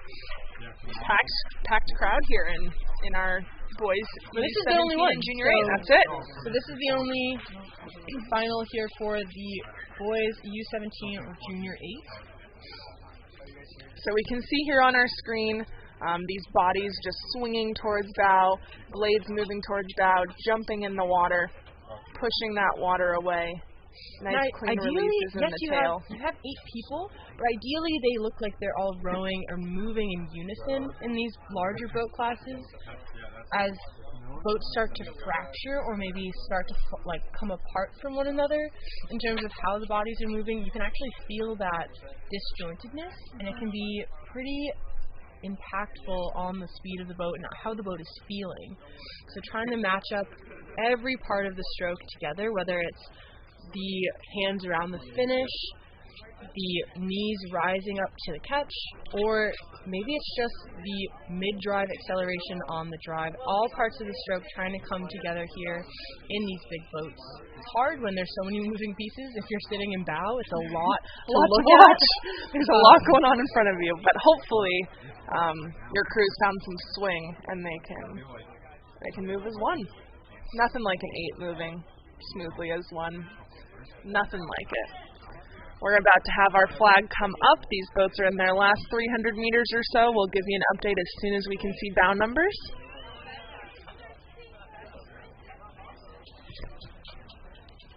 So again, we have Greater Lawrence, Royal America Rye, 2 boats from them, Wappingers, Saratoga, Riverfront Recapture, Manhasset, and CRI and Greenwich, all represented here in the U17-8.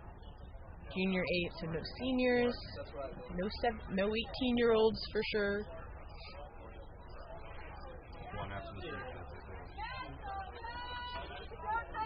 And I see those Saratoga chevrons making their way down their home course. Really fighting here to get up with Greenwich, who's there on the left of our screen. It's a fight.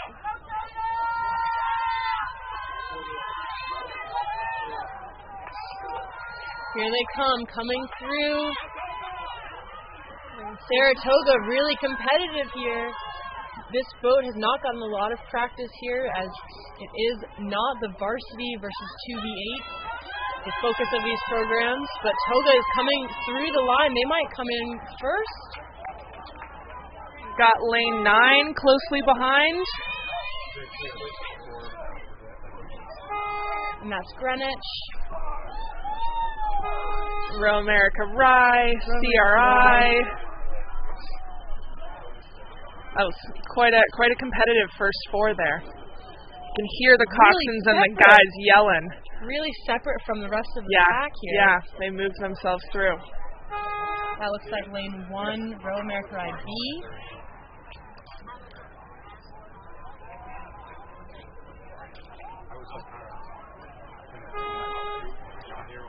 Maybe lane 7, Greater Lawrence, followed by lane 6, Manhasset.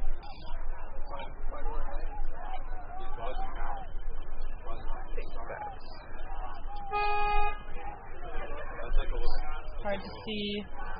That might have been Wappingers.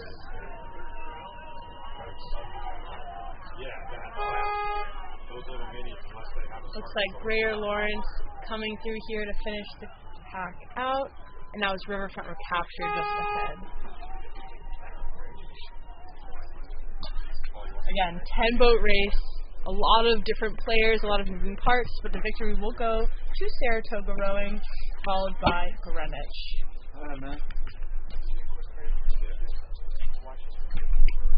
Go Toga. I'm not biased, but I am. Then we got some boys on stools here, sitting on the edge of the dock. I don't know where they got those stools. Gotta get comfortable in between races, you know? Put your feet up. And Cox and Grace Kennedy. So those are that's one of our senior some of the Saratoga athletes here. They gotta get the best viewing. Hannah, do you think you row better on your home course or on an away course? Better or faster? Faster. With Saratoga, I think it's always going to be in a wake. So my question is, like, the course is pretty slow here. Pretty slow here, but these Saratoga boys just had a great race there, and they race this course every day. So is it familiar? Do you know where the moves are? You know where your distances are? Or is it too familiar and it almost just feels like practice? There's definitely an element of mindset involved, but I think a certain point of, like, I think the home court advantage is real. I think it is. Like, not only do you have your fans, right? I feel like that is where you might feel the most supported. Right. Which I think at a human level is important. But you also have, like, that advantage of, like, a visualization or, like, that familiarity. That you know where each tree is, you know where each beach is, you know where and boats are. You can, like, identify with those different portions of the race as, like, moments where you succeeded. Right. Or I can remember that house that I passed as the moment where you had a great move. I always have a great move. Right. Like, and that kind of, like, mindset and framing of different landmarks on the course that comes to be, like, second nature. Like, you don't even need to think about it. Right. You know when you get to, like, the Regatta View Beach, like, empty it. that it's time to go. It's not a question. It's not a decision. Right. It's just, this is where I always go. Right. Well, I've got these time results here from the boys U17 Junior 8 that just went through the line. Saratoga rowing, 4:38. Greenwich A, 4:43. Row America Rye A, 4:46. CRI A, 4:49. Row America Rye B, 5:03. Greater Lawrence A, 5:14. Manhasset A, 5:18. Walkers Crew A, 5:29. Riverfront Recapture A, 5:39.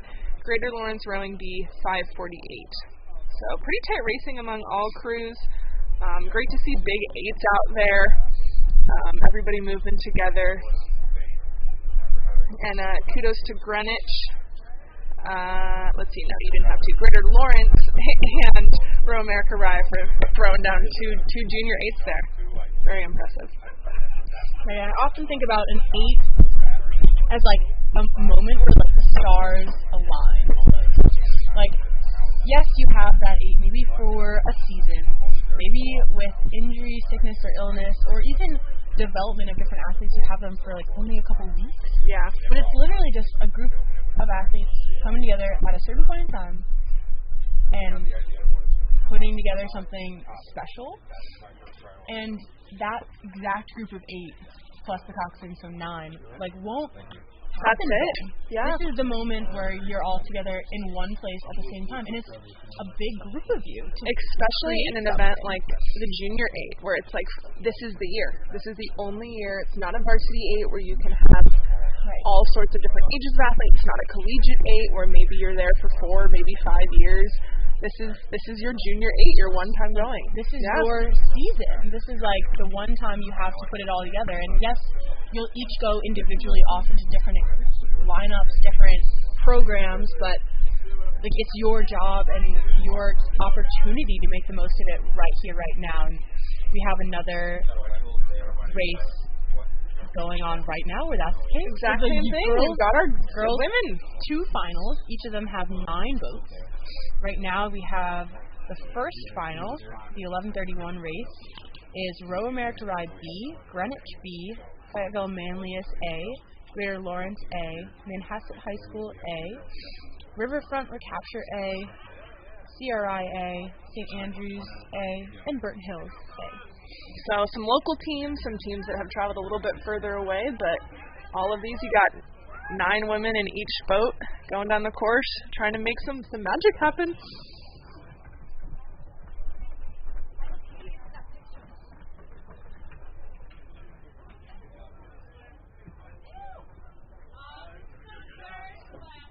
So you can see again on our screen, we've got all of our crews, our following launches, and each of these crews will have likely a different blade design. Some crews like to leave them sharp and white, but most of these teams will have their own blade design, and you can see those blades heading towards you, towards the bow, towards the finish line, as these teams swing together.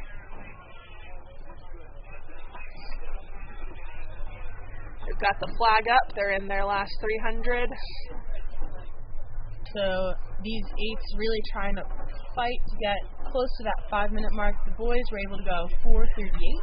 So often with boys to girls, just physiological differences, we're going to be aiming for something close to 5:30 or less, hopefully 5:20. So this last 250 is only going to last about a minute or less. So this is really the last 20 strokes of their race. 7 and 2. So that's St. Andrews and Pryville Manlius. St. Andrews moving so nicely in this last You can 250. see all of their bodies moving together. Legs down, body swing, arms drop in and back around. Open water on this field over just a 1500 is pretty darn impressive. That's lane 0, then lane 1, then lane 6. So that's Romare Karai B. Fighting Lane tooth and 6, nail, fighting lane right 6, in. CRIA. Lane 8. Lane 2. And then following Pryville Manlius next. And then Burnt Hills. Coming up next here, tearing down the course, Lane 3. looks like Greater Lawrence.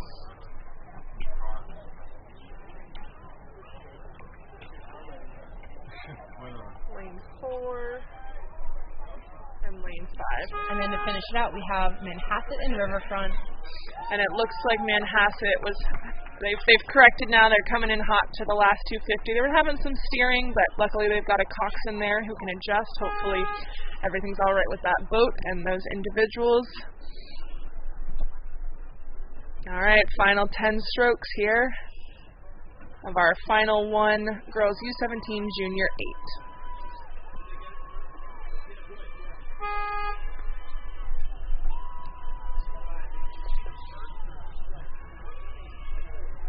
And I would encourage you, if you're in Saratoga, to come on out to one of the spectator sites on the bridge, on a dock, at the State Boat Launch, and just check it out. I mean, this finish line view is awesome. We've got, I don't know, in this event, what's our athlete count? Oh, well, 9 times 9 is 81. 81 athletes sitting here at the finish line.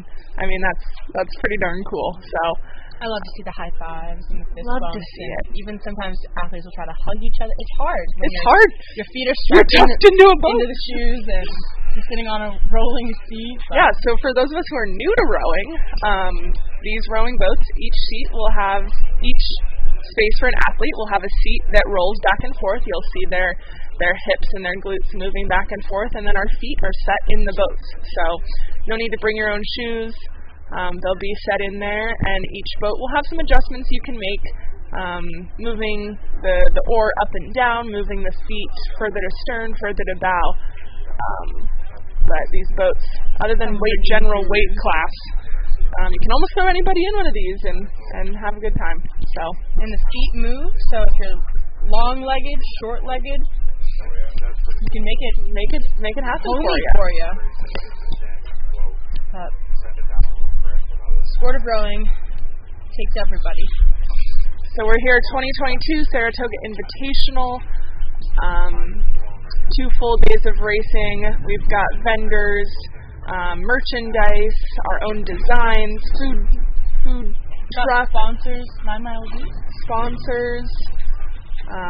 So thanks everybody for coming out. It's a gorgeous day. Wear your sunscreen, wear your hats, bring your sunnies. Check us out on Streamline Rowing to look at results and upcoming heats. So should you have a question of your lane or who you're next to, or some strategy of who you're going to walk on in the first 250, streamlinerowing.com. And otherwise, we're here on YouTube, Saratoga Rowing Regatta, and we'll be here in the afternoon. We've got 2 more races until our lunch break, our second final of the girls U17 Junior 8s, and our boys U15 Cox Quads. So stay tuned.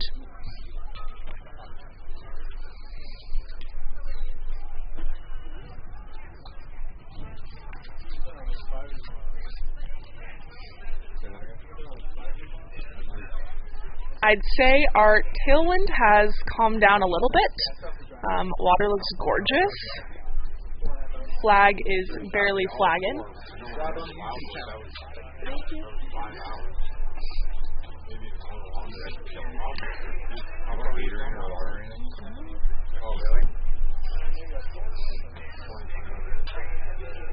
We can see our lovely flag volunteer here. Again, this regatta could not be run without parents, athletes, family, friends, other supporters of Saratoga rowing, and the local community. We really depend on all of our volunteers for a quality regatta. Stake boat holders flagging. We've got an awesome food tent that will fuel all of our volunteers and coaching staff. So thank you all for coming in today.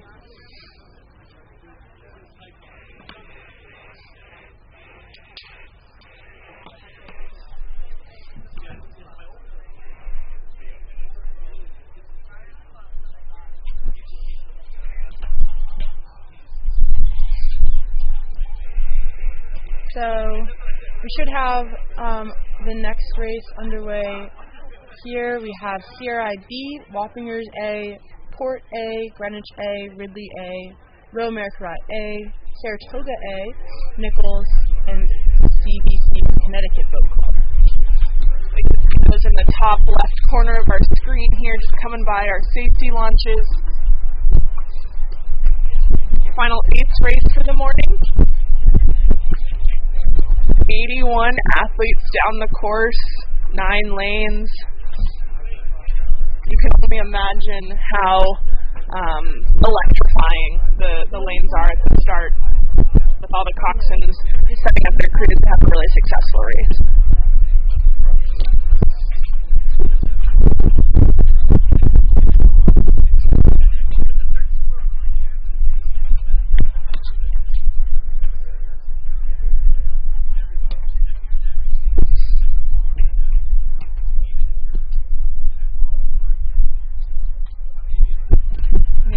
Coxswains really cheering their athletes on, trying to help them stay motivated even when it gets hard, even when it gets heavy, or there's a gust of wind that you didn't expect, trying to adapt constantly and keep bringing your best effort each and every stroke. Looks like we have lanes 5 and 3 going neck and neck here, coming up to us at the finish line. So that's Royal America Rye and Greenwich. 2 top-tier programs here coming to Fish Creek to test their early season speed. Royal America Rye with about a stern lead here, trying to extend that in the last 10 strokes. We have Saratoga coming up here. Looks like that's Connecticut Boat Club. Yeah, Connecticut Boat Club there in lane 8, coming in for 3rd. And 0. Then we have CRI B in lane 0.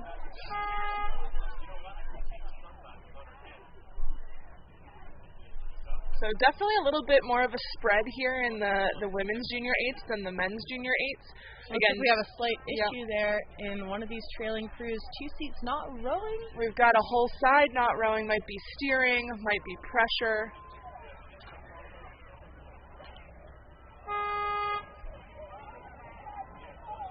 That's lane 7, Nichols. So still managing to beat some crews here, but something definitely wrong with that rower. Her oar is up in the air, yep. Lane 1, lane 4, lane 6. Oh, it looks like it came out of the oar lock there, so she does not have that good anchor point to leverage the oar. And that's lane 2, followed by lane 5.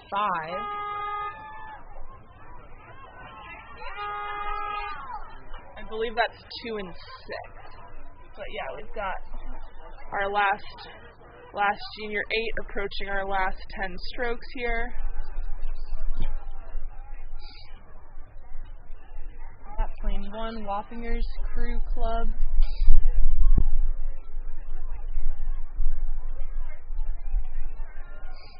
Alright, and that'll be our last 8 before lunch. Up next we have the boys U15 Coxed Quad. So the quad is one of those sculling boats.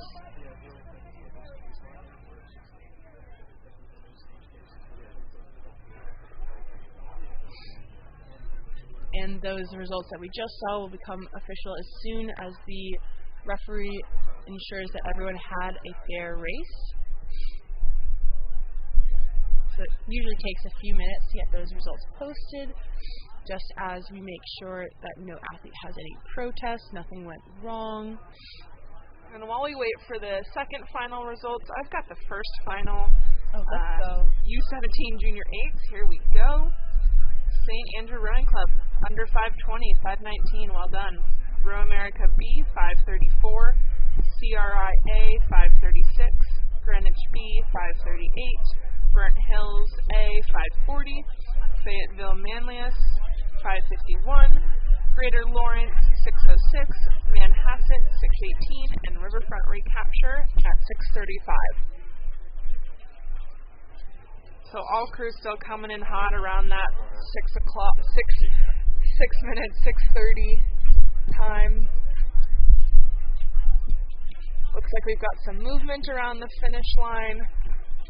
All the boats still hanging out, waiting for that official call from the marshal to make sure that everything's all right and they can continue their cool down into the docks.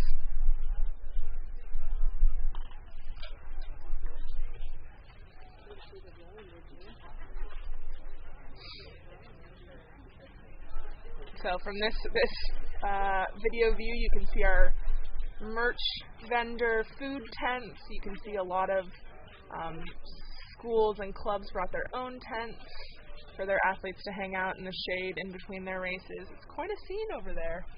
It's bustling.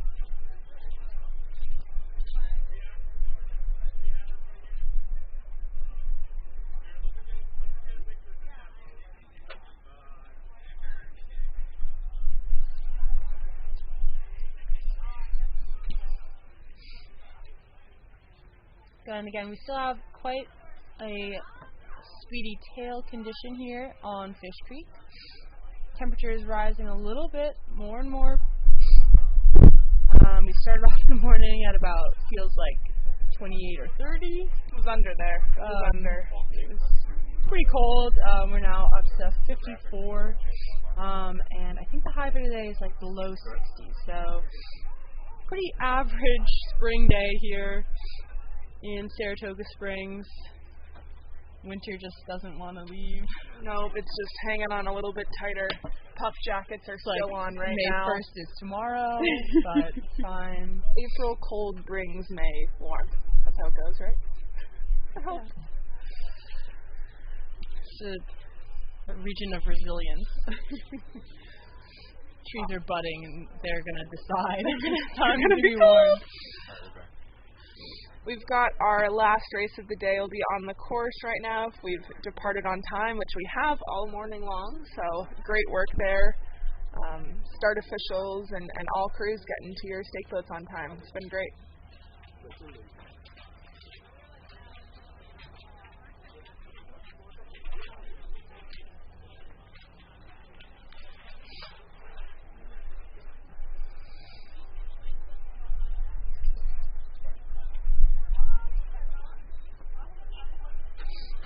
So this next event is the boys U15 Cox Quad. There are just 5 boats in this race, one of the smaller number of entries. We have Litchfield Hills Shaker, one of the local teams in the Capital Region, Saratoga Hometown Heroes from SRA Mod Boys, Niski, and another local team, and then CRI out of Boston. They should be going off about 2 minutes into their race, if on time. So coming into that second 500, so we've gone through the first 500, which has, of course, the start sequence, your high strokes, the shift down to your race pace, and maybe even a couple of first punches here as the crews really start to throw different moves and different kind of power tens at each other, and just to see how the other responds. You can kind of see them coming into view here. Should have all 5 of them really coming strongly down this tailwind. Of course, Saratoga, this is their home course. They know these landmarks. The Capital Region has some really strong programs, so fighting with Niski and Shaker, with the kind of visiting crews on the outsides from Litchfield Hills and CRI. Looks like maybe a slight advantage to CRI early on. And Saratoga there in the middle. These are our Cox quads, so 4 athletes, 8 oars, and a coxswain.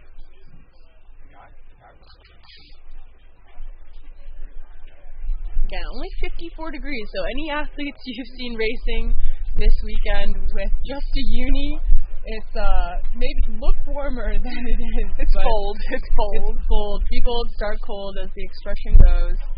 But again, CRI appears to be leading. Undoubtedly, coxswains in the other crews telling their rowers how far away they are, if they're holding, if they need to throw in another power 10 they might not have been expecting. Some athletes thrive better when they actually calm down, so some athletes will be looking for that focus 10 or a ratio shift 10 to kind of bring it back under control.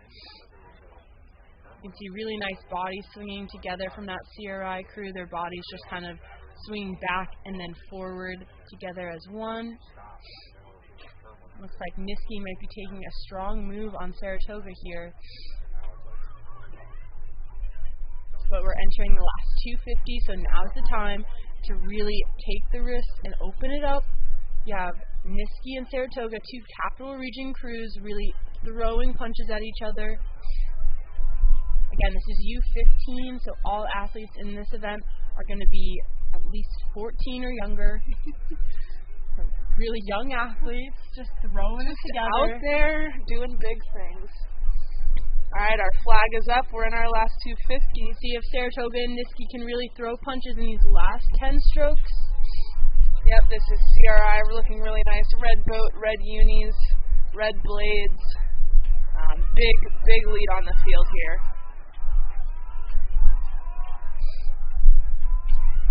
And again, all these athletes under 15. So really young, moving together. Here we go. It's time to bring it up. It's whether it's power, strength, trying to get the rate up if you can to keep clean.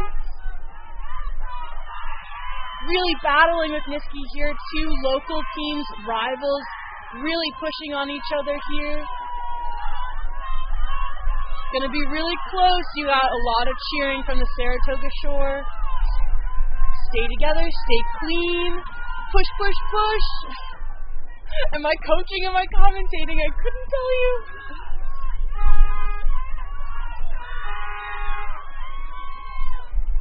A little crowd there on the last stroke from Saratoga. Saratoga, followed very closely by Niski. Great work from these Capital crews. And our last 2 boats crossing through the line here. We've got Litchfield Hills and Shaker. Again, young athletes out there, a little bit of a tailwind, doing their own warm-up, own steering, own race plan. Great work out there, crews. Good job, middle schoolers. We might see some 6th graders, could see 8th graders in this event. It's a big mixed bag, and as we know, middle school is a time of growth and development, but it all happens at different times for different folks. So really awesome work by all crews here, putting together their race, doing their best. Now we're going to go to lunch. So that was a great morning. Thanks for tuning in. Our first event post-lunch will be the girls' Varsity Quad Final 1 at 1:15. We'll be back on here then. Enjoy that sunshine. Go get some food. Thank you all for listening and tuning in to watch some great racing.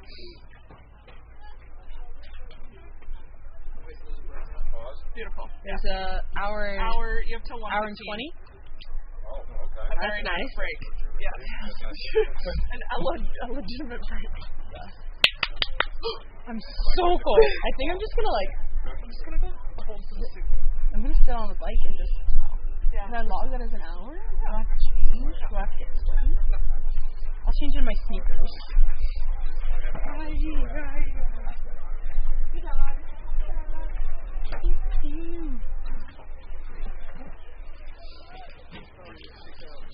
Can't believe it. Woo! Welcome to the show. Just so you guys are aware, Yes. our white drone did take a dip in the water. Oh no! That's why we have another one getting ready. So ideally this afternoon we'll have two drones in the sky. I'm sorry. Part of what happens. What's that? It's in the water. Like, I'm not going after it. It's not salvageable. if you guys want to go fishing for a drone, It's yours. I'd say scuba diving. I'd say scuba diving. Fishing. But just wanted to let you guys. yeah, thanks. Good. Adapting. Yep. Dude, I had no idea the Channel 4 Pro's been out that long. Sure, that's relatively new. Well, it's like, yeah, it's 6 years old. What? It's like the OG. Right. Like the Phantom was. I just want to make sure I got Then the 2, the 3, the 4 Pro. You know, it definitely got a beat.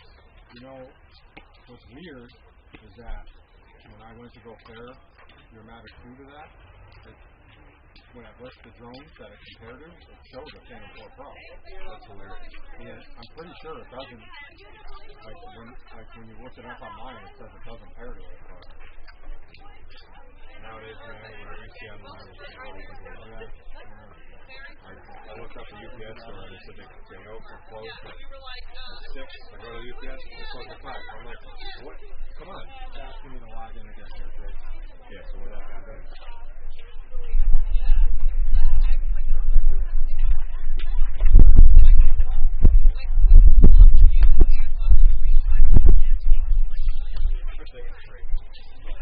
Yeah.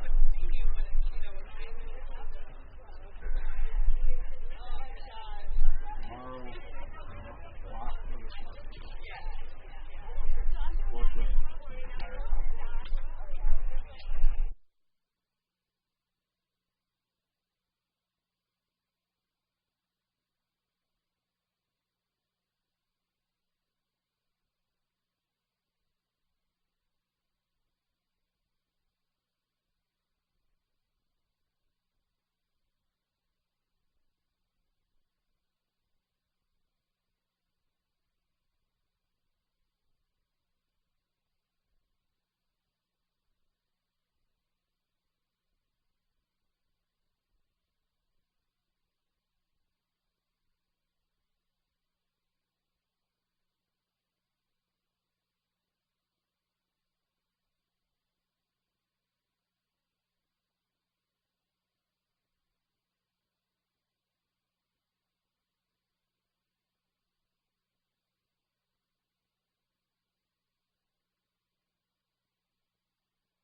Welcome back. We have the first race of the afternoon for the Saratoga Invitational 2022 underway. It's the girls' Varsity Quad Final 1.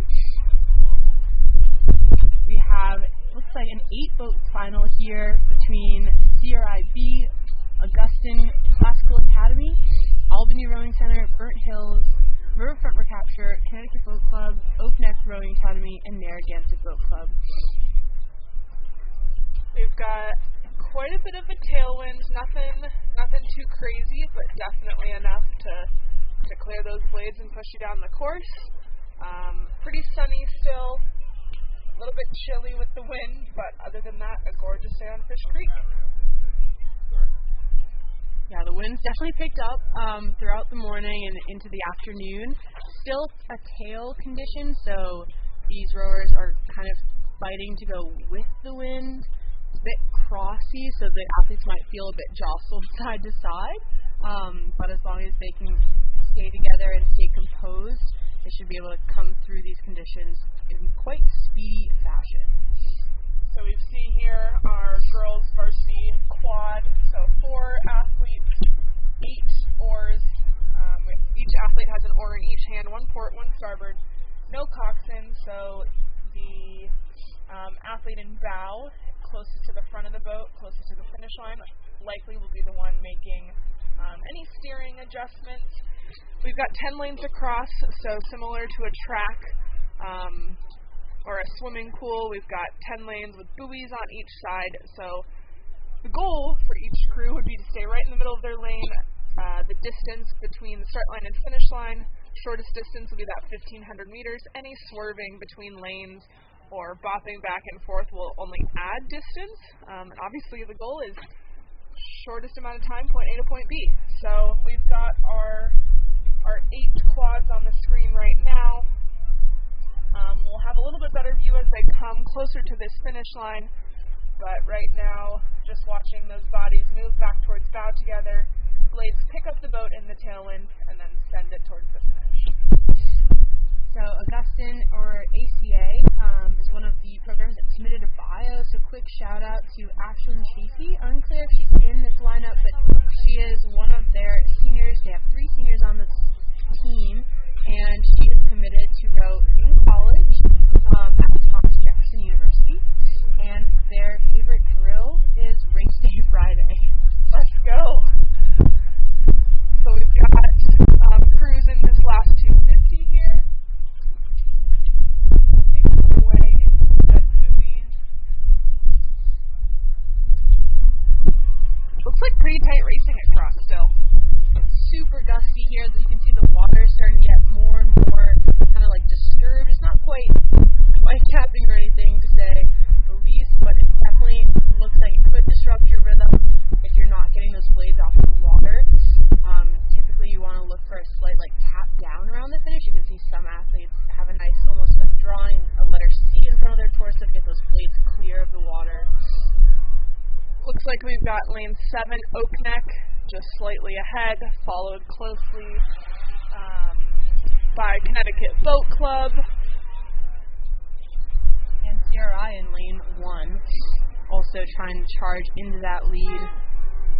But not enough time. The tailwind is quick. Watch out for lane, looks like lane 8 there. Y Quad Cities. Oh, excuse me, Narragansett. Narragansett.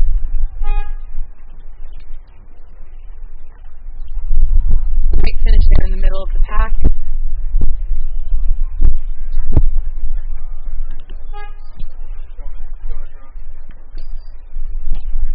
Nice drone shot here from our finish line. And just like that, that's the first race of the afternoon, girls varsity quad final 1. This awesome drone shot, our 10-lane course finish line. Here's our final crew across the line. It's Riverfront Recapture. That's the green and blue.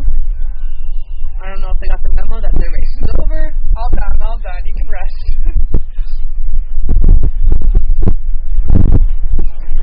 And we have to keep crews warming up here. So it's like a bit of a traffic pattern here, so any crews launching from the Saratoga boathouse side do have to paddle up to the crossing guard and then carefully cross the course when there's no race underway. And then any other crew has to come up through the other side, single file, to make sure that they do not impede racing. So we'll have the girls see quad final. Quad again is a sculling event. So in this sculling boat there will be no captain. Just 4 athletes responsible for everything that captain usually would be. So that includes steering, any calls. Usually that's kind of a boat decision if it's going to be the 2-seat or the bow seat that will act as the call maker. Basically, you usually choose the 2-seat because they're able to be heard. So not only do you have to worry about all of your racing technique and everything goes on between your own 2 ears during a race, but when you are also in charge of costing, it can be hard to get your projection out enough. And so for the bow seat, they have to scream up enough to hear them through the lines. How close to, what do you think, Megan? Like 12 feet? It's a pretty far distance. Every athlete, right? Yeah, so that time watching the door lock clunking of the oars in the oarlock. All of a sudden it becomes very hard to hear every year. So usually the 2-seat calling like maybe a race move or a technical call, something that brings the boat together. Some athletes like to do a ratio shift, some people like to do power shift. At different points in time, athletes will kind of mentally prepare for the race by going over creating a race plan where they can kind of anticipate or be familiar with different parts of the race, especially when it's a full mile of sprinting. Almost near out. We've got our, it actually says final 3 here on our sheet. Little swirly in the order here, but girls varsity quad final 3. Supposed to start in the next minute or so. Our lineup here: lane 1, Cambridge Boat Club; lane 2, CRI; lane 3, Litchfield Hills; lane 4, Wayland Weston; lane 5, Port Jefferson; lane 6, Riverside; lane 7, Maritime; and lane 8, Y Quad City. So just in this heat, we've got boats from all over the Northeast, from the Midwest. Welcome to Saratoga, everyone. And we can see our athletes starting to come down the course here. So just getting into our race rhythm, you can see that 500-meter buoy just on our screens here. That shows the last 500, so they're somewhere in between.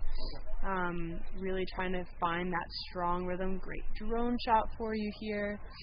Looks like we have some early leaders on the edges of our screen. Outside smoke. Classic outside smoke. Really strong.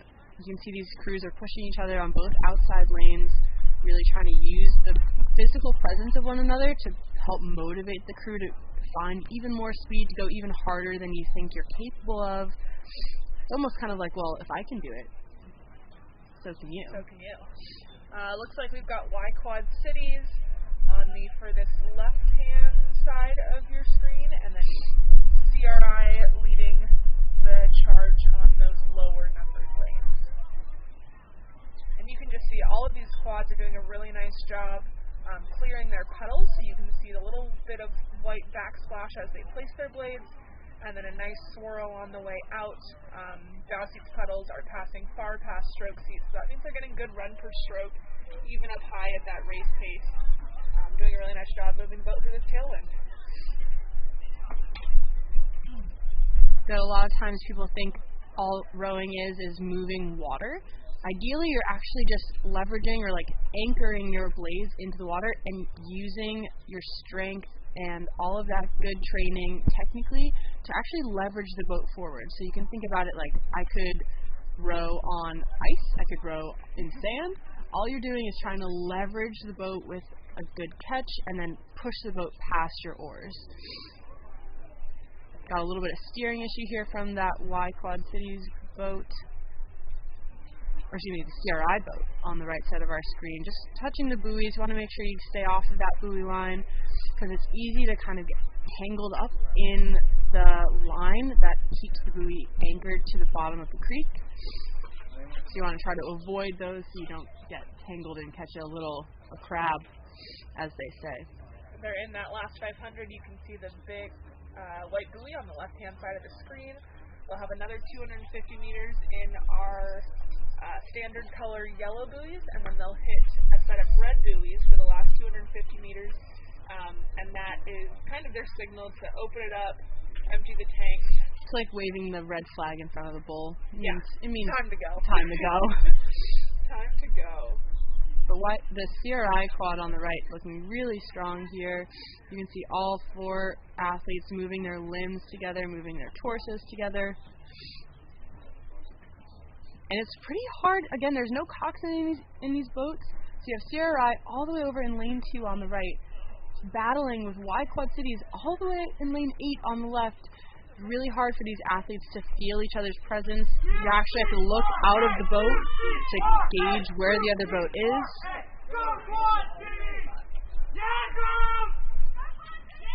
But both boats really pushing off the rest of the field. Nicely pushing right off of each other. 2-seat Varsity, whoever's making the calls in this race is probably every couple of strokes taking a look over to see where they can end up. They have maybe a seat advantage, CRI, over Y Quad Cities. But again, it's hard to tell. You have no idea. All you have to know is that you're putting out every ounce of power you can. It's going to come down to the wire. Oh my God. And Y Quad Cities got it. Hesitantly called out Y Quad Cities. You see them look over like, holy smokes. Did you do that? Did we do that? And there's nothing like that, like, overwhelming wave of, like, respect for another crew that just lays it all out there. Looks like Maritime coming through in a good 4th place here.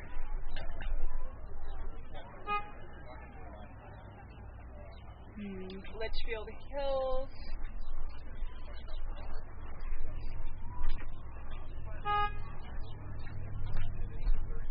Port Jefferson? Yeah, looks like that was Port Jefferson there. Whalen Weston coming down their last final strokes here. In those very noticeable red and orange striped unis. From just outside our Boston area. Again, worth noting, this tail is quite as strong as it may look on your screen. It actually makes it hard to respond in races because if someone gets an advantage, the race is just moving so quickly, there's just less time to fight back. So crews that get an early advantage are in a really strong position to hold that advantage all the way through. Whereas in a headwind, the race gets slowed down and there's just more strokes, more opportunities for these athletes to kind of change the momentum of their race. In the tailwind, it's kind of fast and furious. There's not a lot of room for second chances, especially when you have a crew that's feeling confident and dominant in their race. You can see here on our drone footage our 9P bridge that goes out to the lake, our Saratoga Marina dock, lots of fans, spectators, friends, and family on shore today to cheer on all of our athletes. And there's us. There's us. In our little white tent over here. I don't think you can see me if I wave. We're just in the shadows. There you go. This is our Saratoga boathouse, launching docks, and then our center of the screen here is our timing shed with all of our awesome officials, marshals, and volunteers who make this regatta work. The victorious Y Quad Cities coming in back to the docks. CRI is launching out of the 550 restaurant. I think Y Quad Cities is the furthest traveled. I think so. Do you think you're furthest traveled? Reply to the athlete bio. Let us know. Fun facts.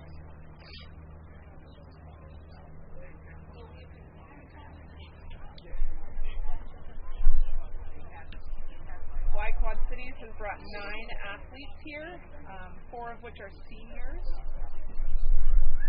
They've got a couple committed. They've got Tristan to Syracuse, Elizabeth to Notre Dame, and Ella to Boston University. This is a good one. Their team hype-up song the YMCA. That's good.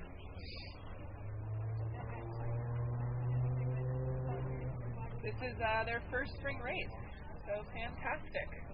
Pretty good showing out there for our first 1,500 meter sprint. Quad Cities. Thanks for coming.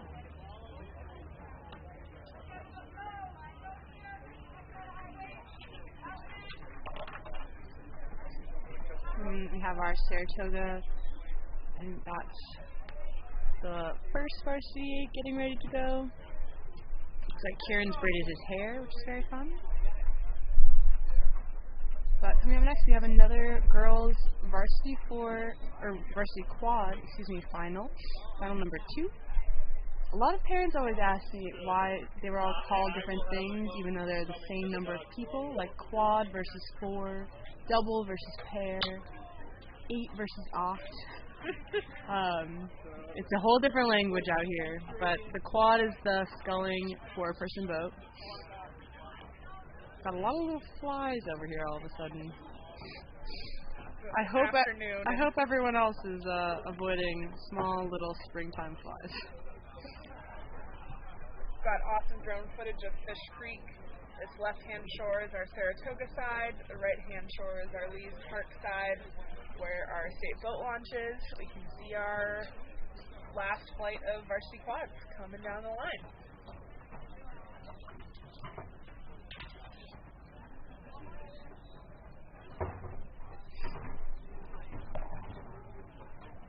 Good. You can really appreciate how straight these boats' courses are. So the line that they're taking across the water, trying to make sure that the timing of the blades entering and exiting the water is matched up on both sides, and that you're not digging too deep on one side. Just trying to stay balanced to keep that boat moving straight. Oftentimes the quad will have toe steering, which means there's steering connected to the shoe of one of the athlete's feet. And so they have the ability to turn the rudder underneath the boat with the angle of their foot, so they can put it on a swivel and actually steer the boat while they're racing, which is really hard to do, to focus not only on matching your teammates, on rowing well, on pushing as hard as you can, and the other people, the other boats around you, trying to balance internal and external motivators, but then also make sure you're going straight so you don't hit a buoy line and somehow get disrupt your course a little bit, a crab, or lose a handle. It can be kind of jarring to hit a buoy. But Cambridge Boat Club on our far left-hand side, lane 8, just cruising down the line, really clean here. Nice to see their oars, the angles of their blades moving through the water are matched up, as well as their body movements.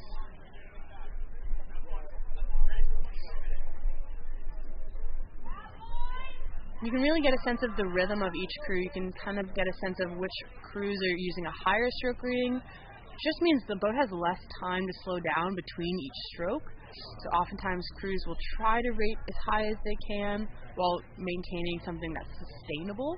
High rates are a little bit more taxing to hold. It just takes a lot of core strength, a lot of just athleticism. Yeah, intensity. We're in our last 300 or so. Cambridge Boat Club and those sharp blue unis right next to them. Further behind will be Row America Rye, Saratoga Rowing, Ridley College, Niskayuna, Bromfield, Shen, and Maritime. A little bit of steering there with the Saratoga boat, trying to get off that buoy line and charging into that Row America Rye boat. See if they can make up any ground in their sprint. It's kind of a test of who's got more gas left in the tank, who can be more clean. Might not be enough room to eat back up into this dent. Let's see. Cambridge Boat Club just, as you said, cruising through that finish line here. Saratoga pushing off the rest of the field.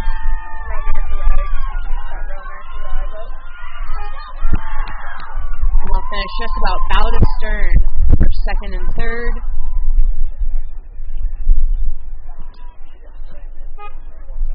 followed by Ridley College.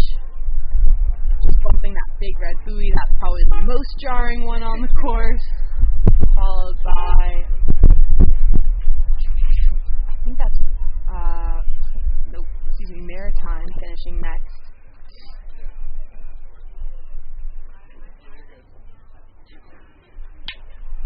On our screens here in the green is going to be Shen. And finishing up behind them will be Bromfield, captain at Foxborough. BAD. We might have some facts for BAD. Yeah, there are about 30 athletes on the team with about 18 years. Their favorite hype song, and this might not be representative for all athletes, but the team's hype song is Bagpipes. That's it. That's all. You heard it. And there they are crossing that line. Their team goals for the season are to win. Their favorite pre-race meal is B-dubs and spicy sushi. Spicy sushi? Yep. Pre-race meal. And anything else they wanted to tell us, they said, quote, gonna slay. Again, I can't say if this is representative of the whole team. But from the submission form, that's all I know. And then just shout out to the Saratoga Rowing Association vote.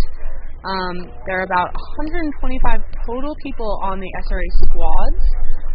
There are 5 seniors on the team, 4 of which are committed to row in college. Caitlin Robbie at Brown, Bryn Dittrich at Columbia, Isabel Johnson at the University of Louisville, and Sarah Schechner at the University of San Diego. Go Toreros. Former Torero right here.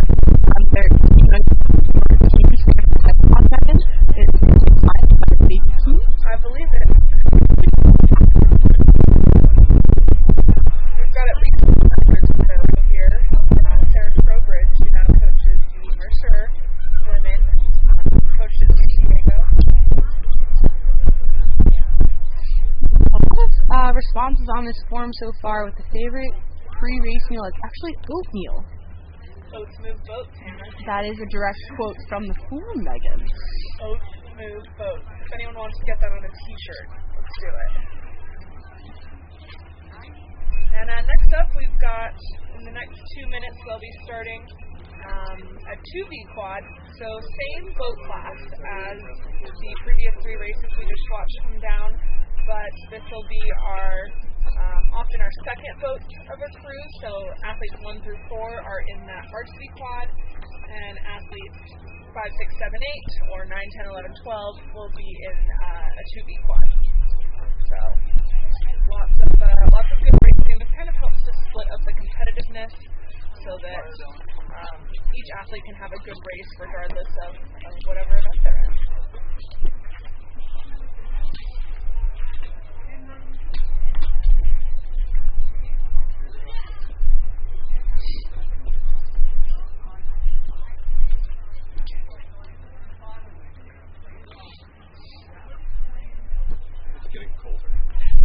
Getting a little colder, I agree. The wind off this, I think the water right now is something close. It was definitely below 40 degrees last week, which is really cold. Probably just about. So the wind's just pushing off that cold. It's like dry ice, just like cold air coming off. Fun fact from our Orion coach and Saratoga Rowing Executive Director, Eric Catalano. Hannah and I row for Orion Rowing in the mornings, and practices last week and this week, there have been little baby dead fish right next to our boats when we're warming up in the morning. And temperature change? But the temperature change in the water. Little baby fish go night-night. Not so fun fact. Fun fact. So keep an eye out for those little baby fishes. Hopefully this water is making moves towards temperatures where we can have a nice healthy ecosystem. But on that note, girls 2B quad, final one. Lane will go starting from further towards the Saratoga side, Augustine Classical Academy in lane 8, Friends of Concord lane 7, Maritime lane 6, Shen lane 5, Niskayuna lane 4, Ridley College lane 3, and Row America Rye in lane 2.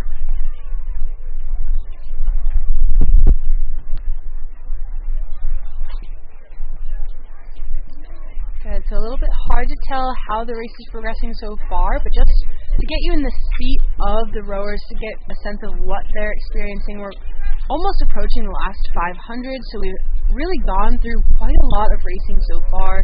The first 500 is often defined by the adrenaline rush of your start 5 and high strokes, so you have this like free speed and explosive power off the start, and then you get this really exciting shift down to your race pace where you just have to find your rhythm and groove, and then it's all about just exchanging punches, trying to make moves where you build boat speed and try to shake the confidence of your competitors. Again, in the quad with no cockpit, it's a little bit hard because the athletes are trying to keep their heads in their own boat so that they match as best as they can.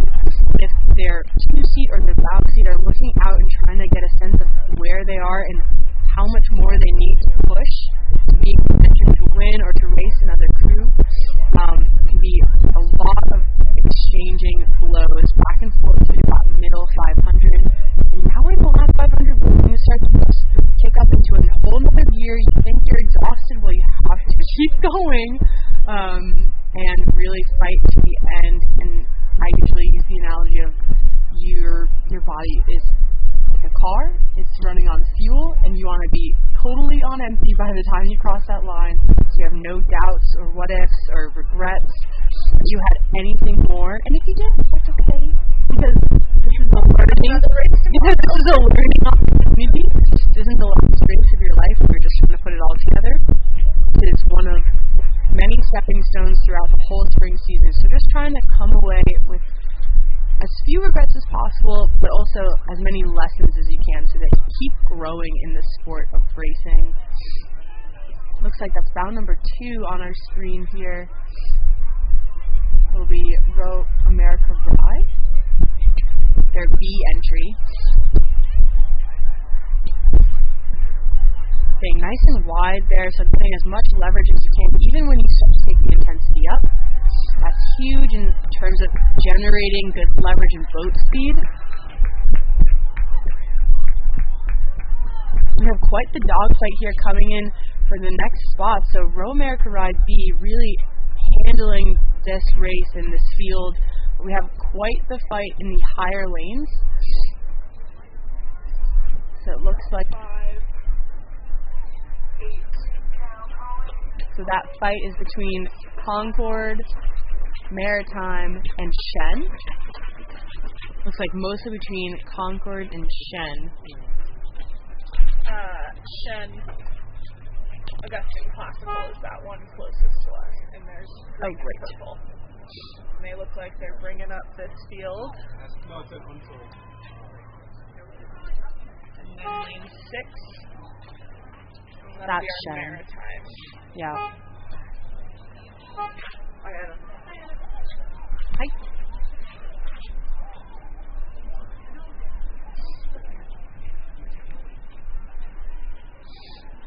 Great racing here for these last few spots. Lanes 3 and 4 is going to be Ridley and Niskayuna. Foul ball to foul ball here. It looks like Niskayuna might just take it too close to call. Great racing. I'd give Nisky about a seat on that one.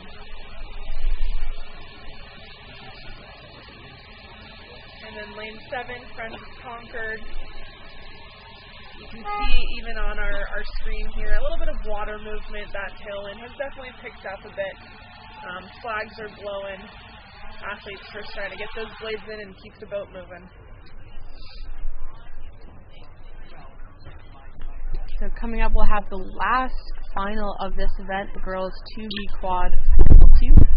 Again, all randomly seated, so you might have different levels of competition in each final. Tomorrow, the races will be seated a little bit more competitively based on performance throughout the day today on Saturday for the first day of the Saratoga Invite 2022. 2022. Wanted to remind everyone, if you're here in Saratoga, we've got an awesome vendor tent over by the State Boat Launch. Lots of fun snacks, fun shirts. Forgot your sweatshirt. There are some nice, soft, they're so Saratoga soft. Invitational logoed ones over there. So if you got a break in your racing, or if you've got a family or friend here watching you, encourage them to go take a look. Looking for a souvenir? If you walk anywhere near there, I'm sure you'll get a little bit hungry. Smells real good. Smelled really good. We went over during a lunch break. Coming straight from the source. It's the place to be.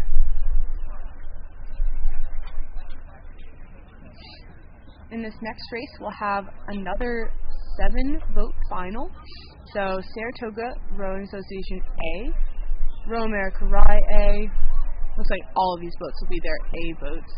So Row America Rye, Oak Neck Rowing Academy, Connecticut Boat Club, Mohawk Homeschool Rowing, CRI, and Burnt Hills Rowing Association. I think this will be the first time we've seen Mohawk today. That'll be fun. See how their speed starts stacking up against the rest of this field. So still a pretty early regatta in the juniors season. So nothing is set in stone yet, but just races to make baby steps so that when it comes to later in the season, you've got everything really dialed in, ready to go at it with people of your speed. You can see it's pretty windy based on the blanket the spectator has. I'm just going to take an opportunity to do a hydration check for all of those watching at home. Have you consumed water?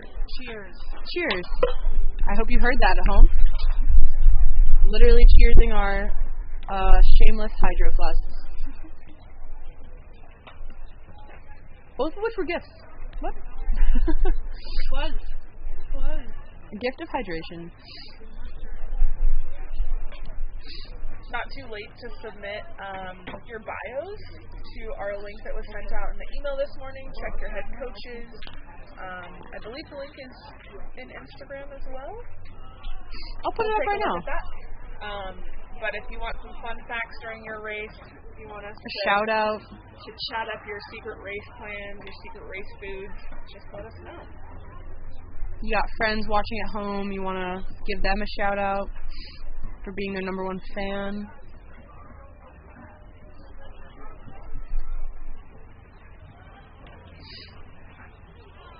Here we've got more Saratoga Varsity boys launching. So mostly Saratoga rowing crews out of this side of the creek, but a couple of visiting crews. Most of our crews are over at the State Boat Launch, with some at the 550 Waterfront Restaurant.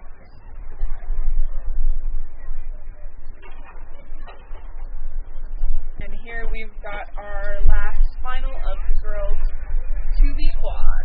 So 4 athletes, 8 oars, 8 oars, no coxswain, all the rowers fully in charge of their steering, their motivation, their race plan.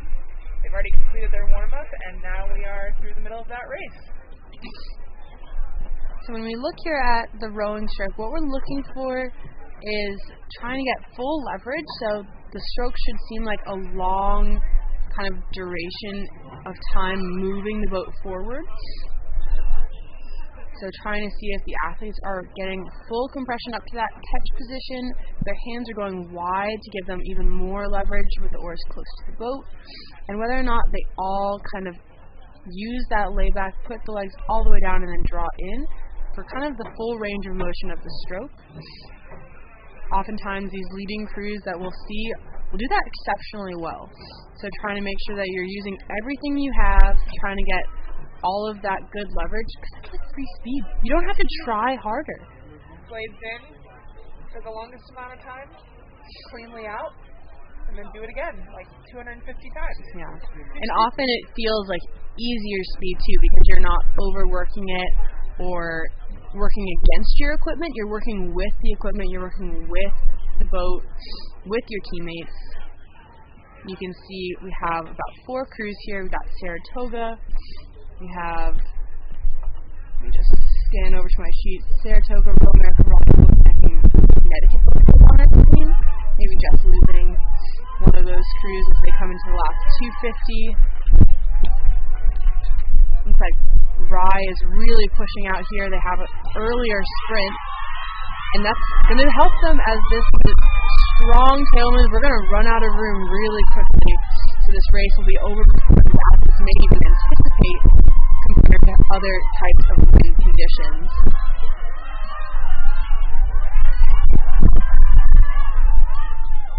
So Royal American Rye and Oakneck battling here. Looks like Oakneck's finally got a late speed here and taking quite the charge. Both of them using each other to actually battle so fast that they're pushing away from Saratoga, who is just trying to hold on to contact between these crews. And watch out, we have over on the right, it could be CRI making a late charge as well, and then in blue, we have the Mohawk Homeschool charging over Saratoga. So they'll take third, Saratoga taking fourth, followed by CRI in fifth. A little bit of a sneak attack there from the Mohawk Homeschool.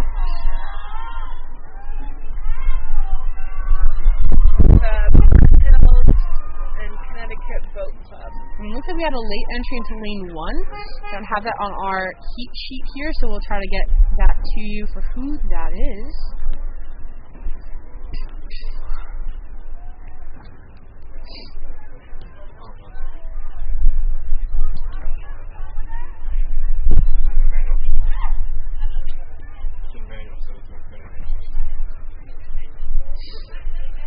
And what you'll see right there is one of our safety marshals. They just check in with the boats at the end of the race. A 1,500-meter event is a pretty physically taxing endeavor, so these safety launches just make sure that everyone is all right, that they've been taken care of, that they're not in any sort of distress. So we've had some close finishes here.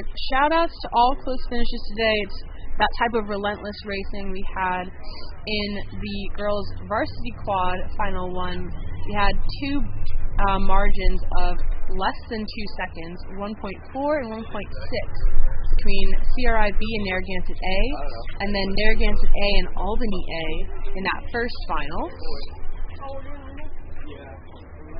Then we'll go to the final 3 to see if we had any incredibly close finishes. And wouldn't you know, between first and second, with a time of 5:09.0 and 5:09.3, we had Y Quad Cities over CRI. And just to put it in perspective, what does that look like? What would an athlete do to create that margin, good or bad? I mean, what is that difference? That could be 2 strokes of one athlete over the course of the whole race. Where they either chose to, or they got a little focused on little bit more focused, or a little bit less focused, or maybe a little bit doubted themselves, discouraged. Exactly. Super confident. And that's where each and every stroke you take, you want to make sure that it's focused on just doing doing your best that you can on that stroke. Yeah.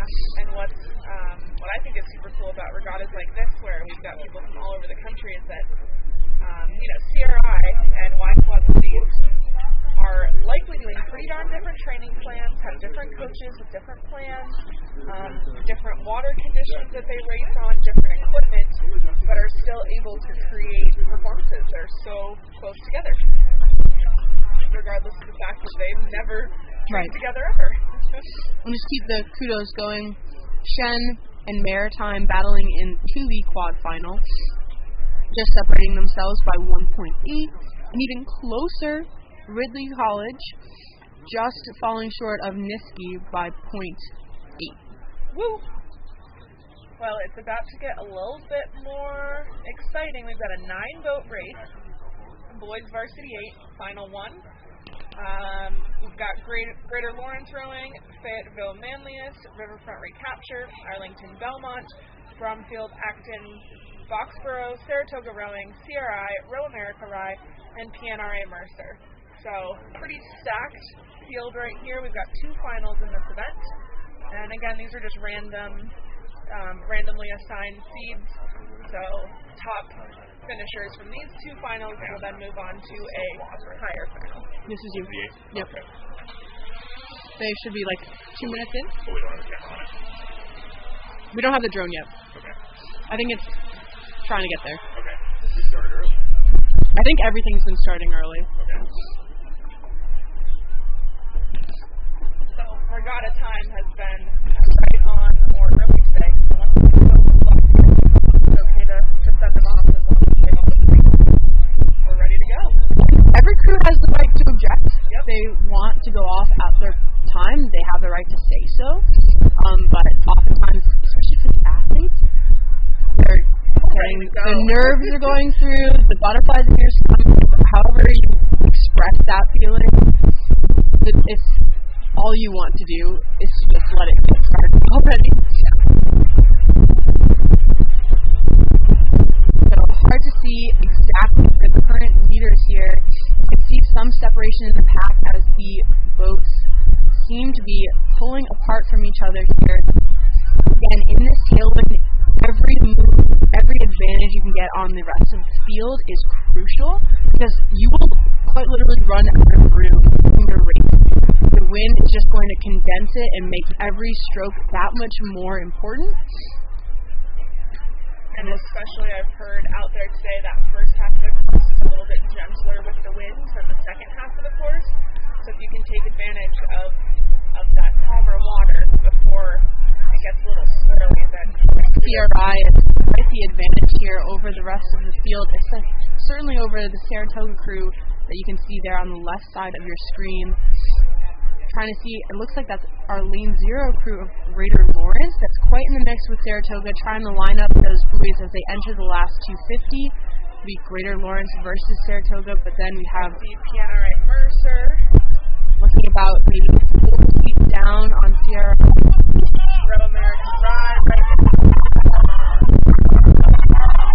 you can see we have Saratoga back now ahead of Lawrence, really making a charge here, but as we see, there's no level move here in the last 250. The wind is really picking up here, and PNRA is going to make a charge and lead. They are moving on PRI.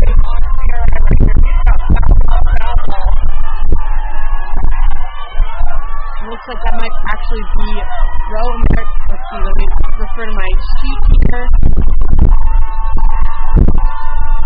Row America Rye coming in here with about a length and a half of open over Saratoga, who will come in 4th.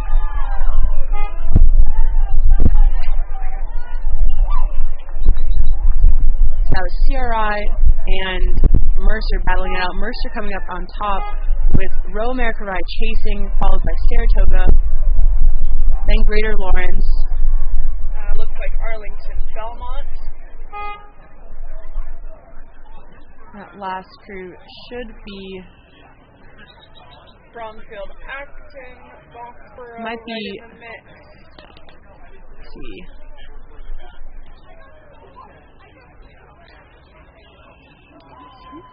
Hard to see here on this sunny day.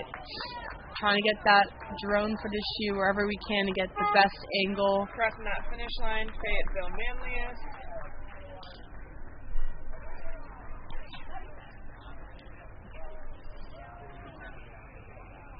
And there's Riverfront Recapture, I think. That green and blue. Been a little overtaken by the conditions. Heavy hitters in these boys varsity 8s here. Mercer coming out on top, followed by CRI, Row America Rye, and Saratoga Rowing.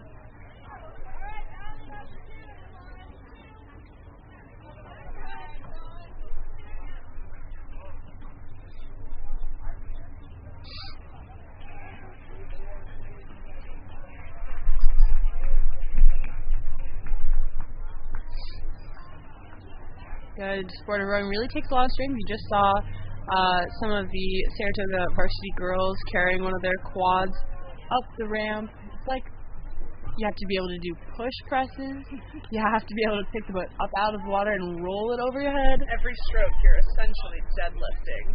Every stroke, you're deadlifting. You're doing a team barbell row. Like the weight room activities that correlate to all of the different movements you do in the sport of rowing. Get strong. Gotta get strong. It takes strength to do this sport for sure. We got ready for the second final of the boys varsity 8. This is final 2. Should be going off at 2:03. Could go off at 2:01 if all crews are locked on and have no objections. So we have CRI B, Wappingers, Whalen Weston, Port, Burnt Hills, Pelham, Chicago Rowing Foundation, which I don't think we've seen today so far. Welcome to Saratoga. And then Greenwich Crew is that last entry there over in lane 8. So this boys varsity 8 will be the top 8 sweep athletes in each crew, each program.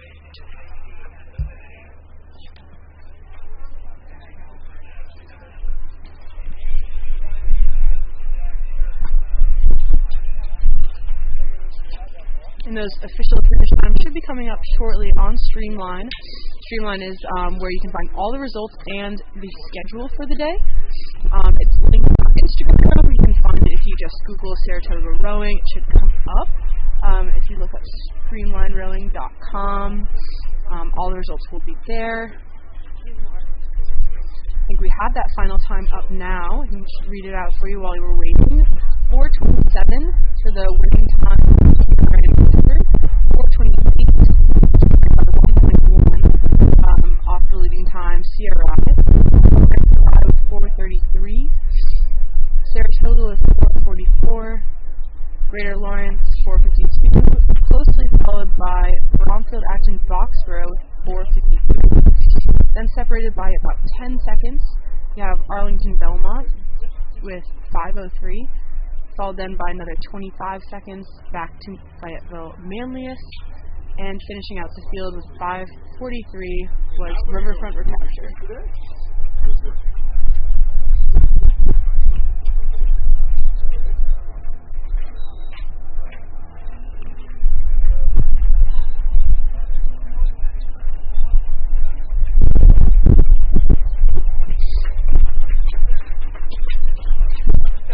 Joining us for these afternoon races for the 2022 Saratoga Invitational, right here on Fish Creek in Saratoga Springs, New York.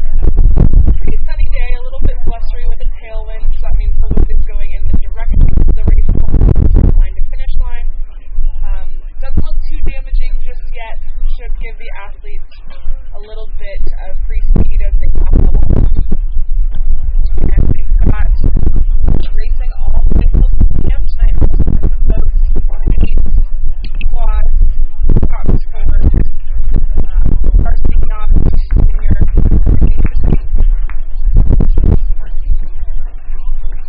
So you can see the next race is underway with that second final for the boys varsity 8.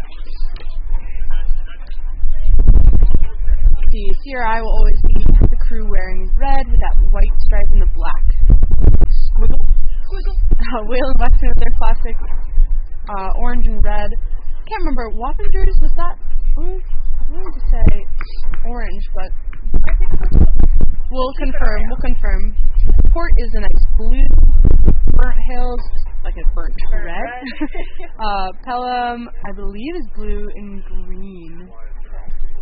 After a whole day of racing, we'll definitely get it. Chicago, we haven't seen today, so that'll be the wild card. And then Greenwich usually is the crew either in a neon green or a dark blue and white. They have a nice accent color of bright green. So hopefully we'll get some footage here from our drones soon. For now we have the finish line camera pivoting its way down the course. You can see that Greenwich crew in the bright green. Yeah, it looks like Greenwich is leading the way here through that middle 500. Again, 1,500 meters in length across. This is a 8-boat race. Looks like Chicago's in blue. kind of in the silhouette behind Greenwich here, as Greenwich takes a pretty commanding lead. But CRI is a little bit far off here. Let me double check my sheet. Oh, CRI is not here. I'm misreading Pelham, falling off there in the white unis, the white tops. Then you have Burnt Hills, really right in the thick of that pack, trying to hold on to Pelham. And then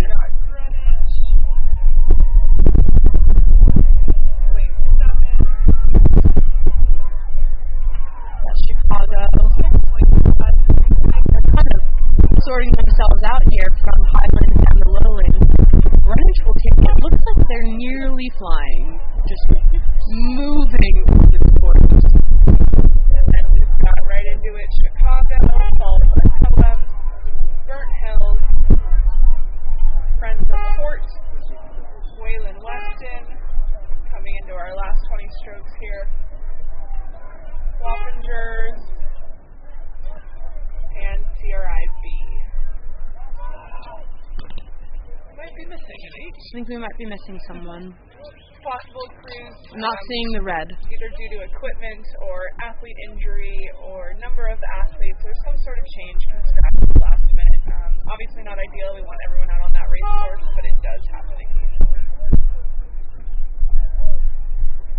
I believe that heat just sorted themselves in Right in order. number order.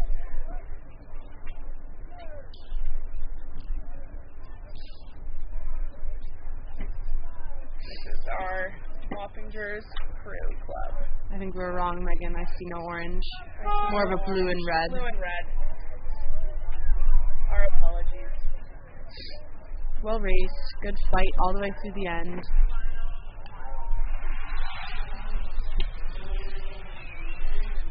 So although we can't truly compare across races due to potential differences in wind or conditions, we will take a look at the times from that second final, see how they stack up, and then a lot of these crews will get to race each other tomorrow again, and get to go head to head, which will be fun. We've got a crowd of spectators on these marina docks here, friends, family, teammates that have rowed earlier or will row later.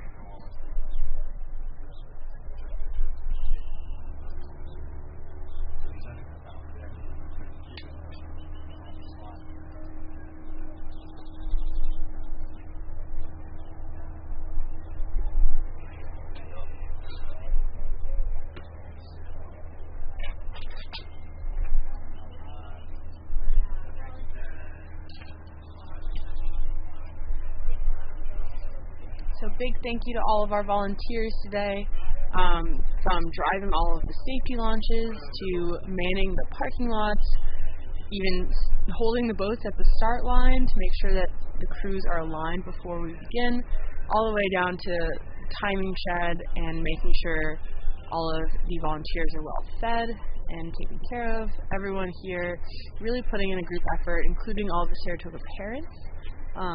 So huge shout out to all of our volunteers making this event possible. You can see a beautiful shot of Fish Creek here as the crews on the right are warming up to their start. We have the crews locked in for these boys in final one.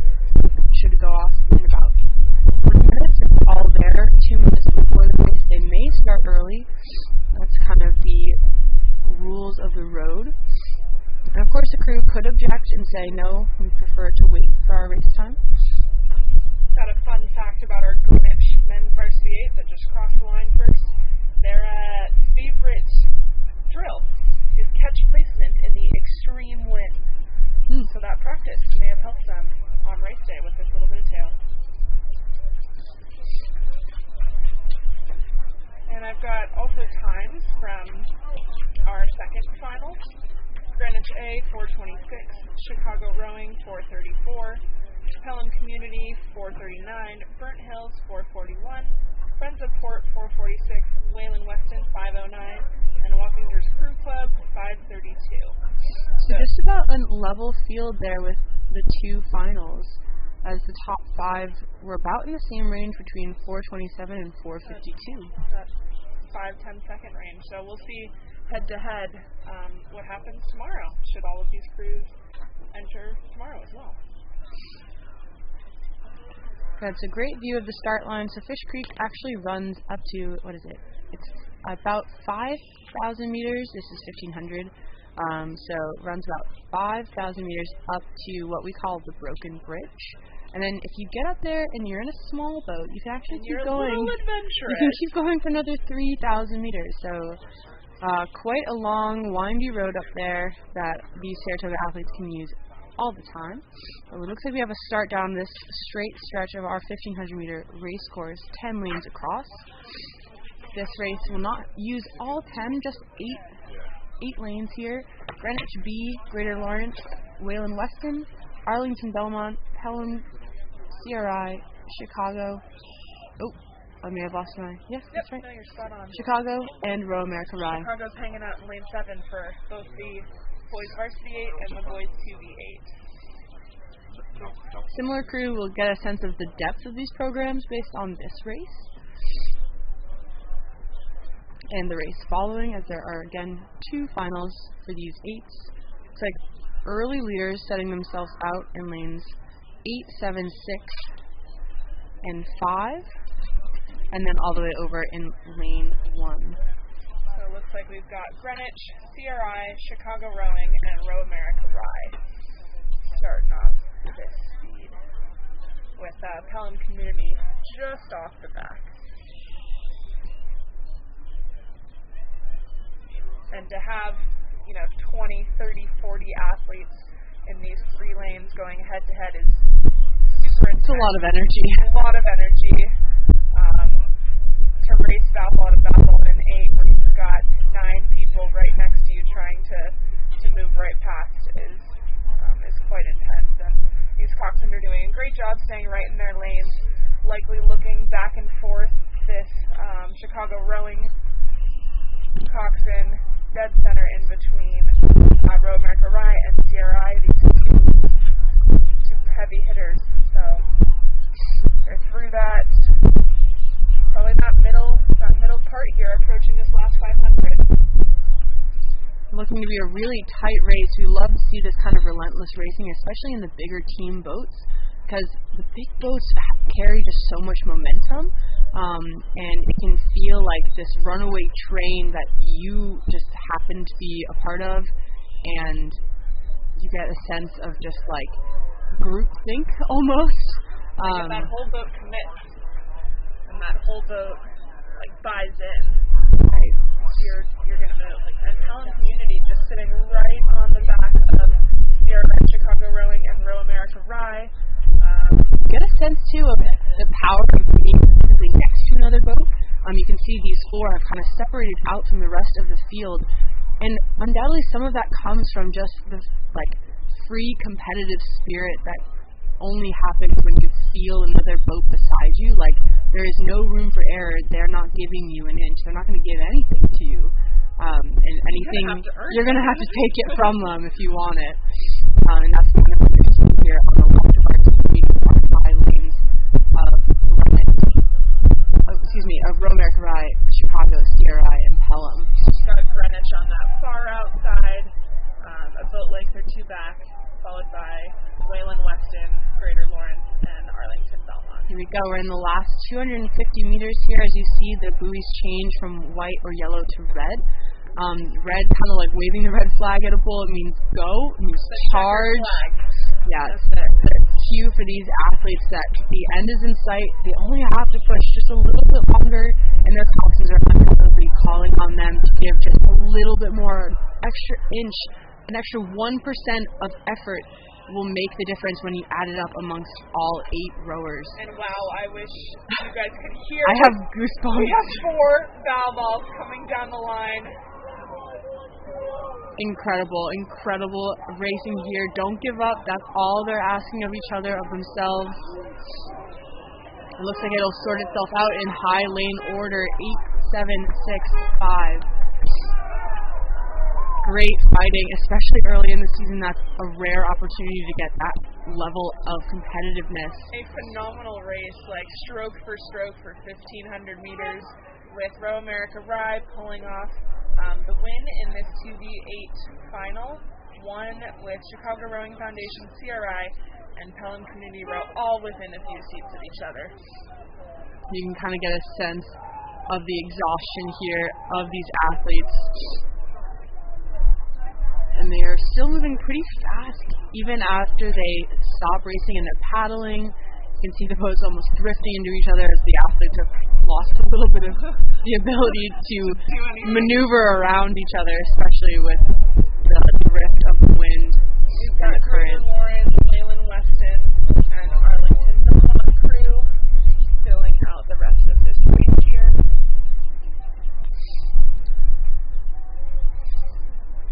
That'll be Greater Lawrence through the finish line.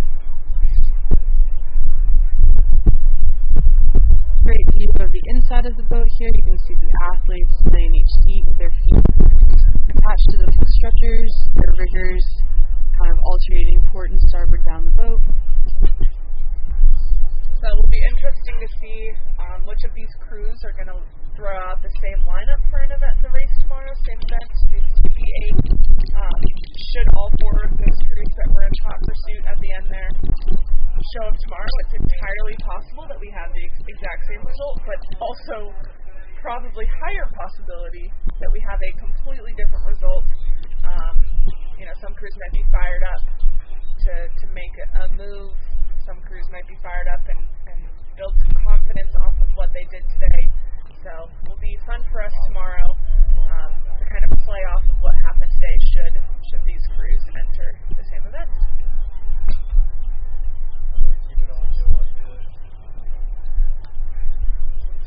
Our next event here, same event, next final 2 in the boys 2v8. We'll go off in 2 or 3 minutes here.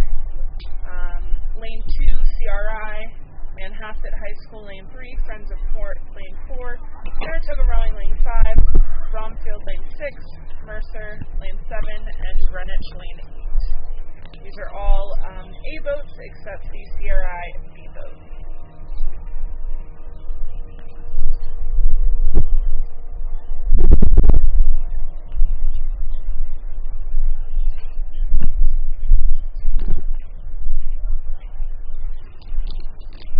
A day. Look at her. Our gorgeous Fish Creek. Blue water, blue skies. Little breeze.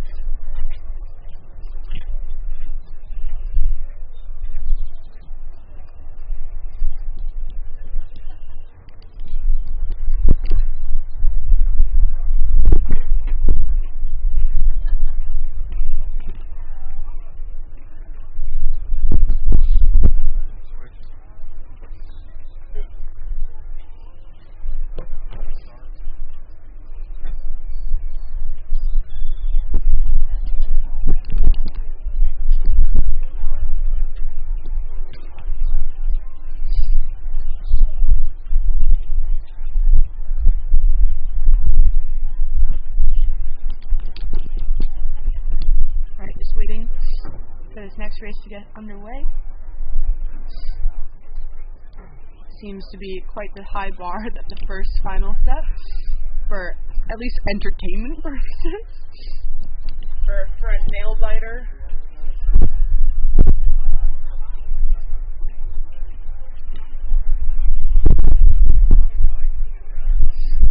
And a lot of the athletes in those 8 will either race again later today. They've already raced. They will race again tomorrow. So part of being successful at a regatta like this is making sure that in between races you're fueling, you're eating, you're hydrating, you're staying off your feet, and that you're kind of rallying around your teammates, stealing some of that energy, sharing all of that.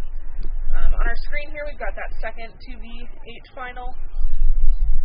Looks pretty tight here off the start, not more than a boat length between our top 5 boats.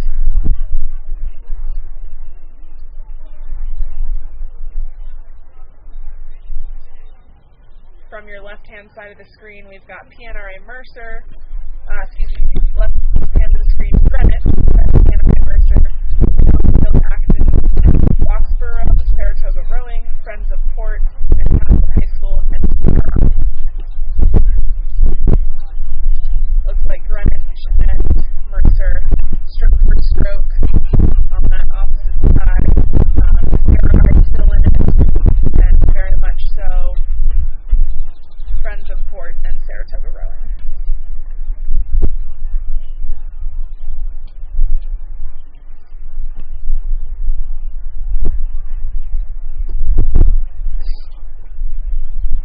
cool shot you get here of all the boats.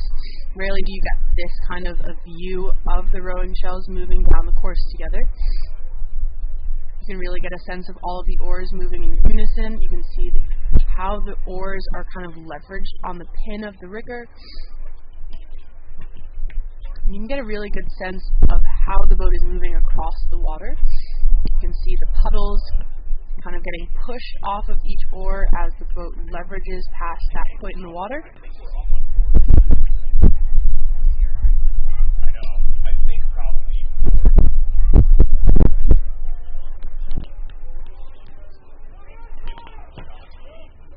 Right now we've got PNRA Mercer leading Greenwich and CRI, closely followed by Port and then Saratoga rowing. Saratoga is about 4 seats down,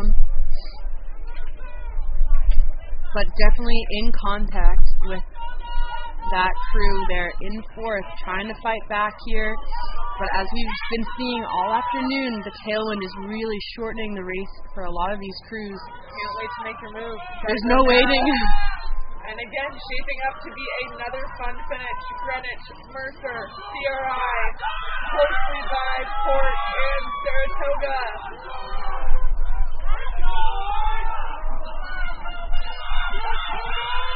These boats are really just hauling on it, trying to get even more speed out of the boat. Really tight racing here. Oars honestly pretty close together there on our high lanes. Mercer and Greenwich really getting in each other's spaces. Totally within their right to do so. They're in their lanes, but really fighting through it. I'm going to call that Mercer, Greenwich, CRI, Saratoga, Port. Yeah. Followed by, I believe that is Manhasset High School, and then Bronzefield. In this kind of tailwind, you really need to put yourself in that fight early, or you'll find yourself just clawing to get back into it.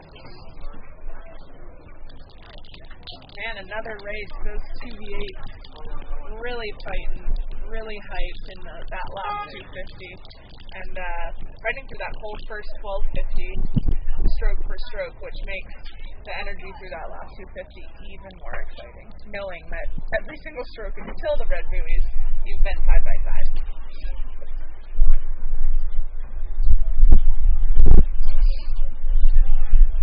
It's like a betting match.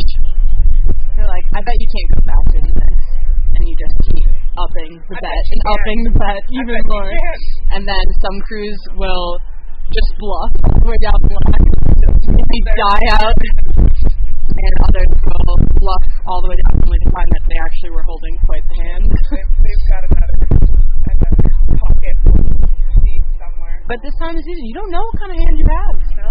It's too early to say. Got to build up that hand as much as you can throughout the season in the early spring, and then hope it's enough to get you through that line first. Hope it's a winning play.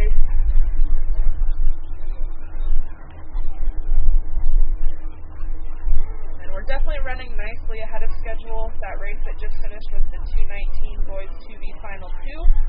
It is only 2:23, so in the next 4 or 5 minutes, we should see that girls U17 junior quad final 1, followed by final 2 down the course.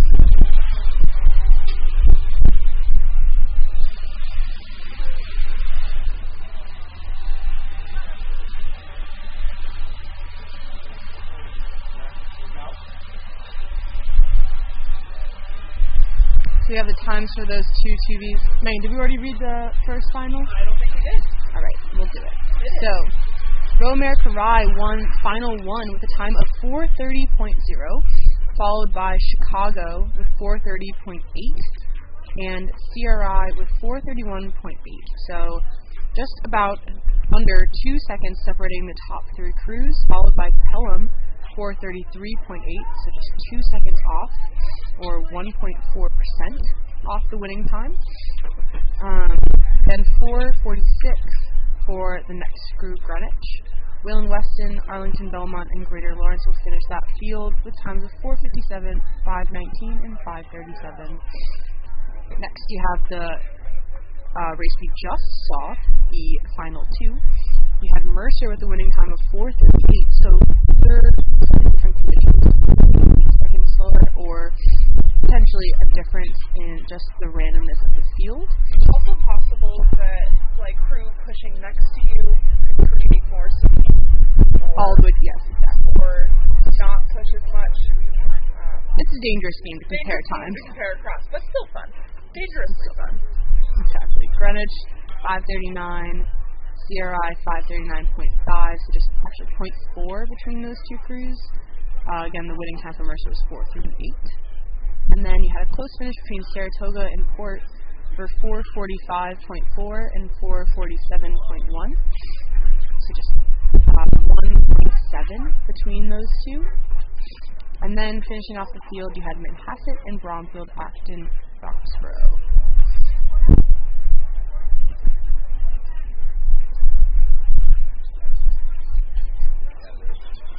Alright, it's hydration check time.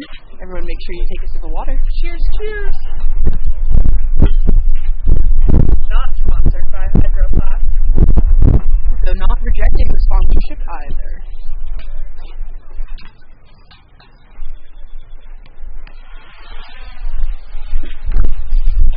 So up next we have the girls U17 or junior quad final one. There'll be two finals. Each of them looks like it has 6 votes. So we have a number of entries from Ridley. We have Ridley C and Ridley A in final one, along with Oakneck B, Albany Rowing, Narragansett, and GMS. In flight two, or final two, we'll have Ridley B, Iski, Maritime, Oakneck, Royal America Rye, and Connecticut Boat Club. And just a little bit about Ridley, our neighbors from the north. They claim to be Canada's most successful secondary school program. They focus on early introduction, technical training, small boats. They do on-water practices in the spring and fall, tank sessions in the winter. So they also sometimes attend a March break held in glorious Saratoga, Florida. Hannah and I were there last month, racing at the first national selection regatta singles trial. Quite the venue. Find some speed in our little baby single boat as part of the elite rowing circuit. So you have a race underway here for that first final. Oh, we lost our drones taking a little scenic route. We have Ridley College C, Oakneck B, Albany, Narragansett, GMS, and Ridley A.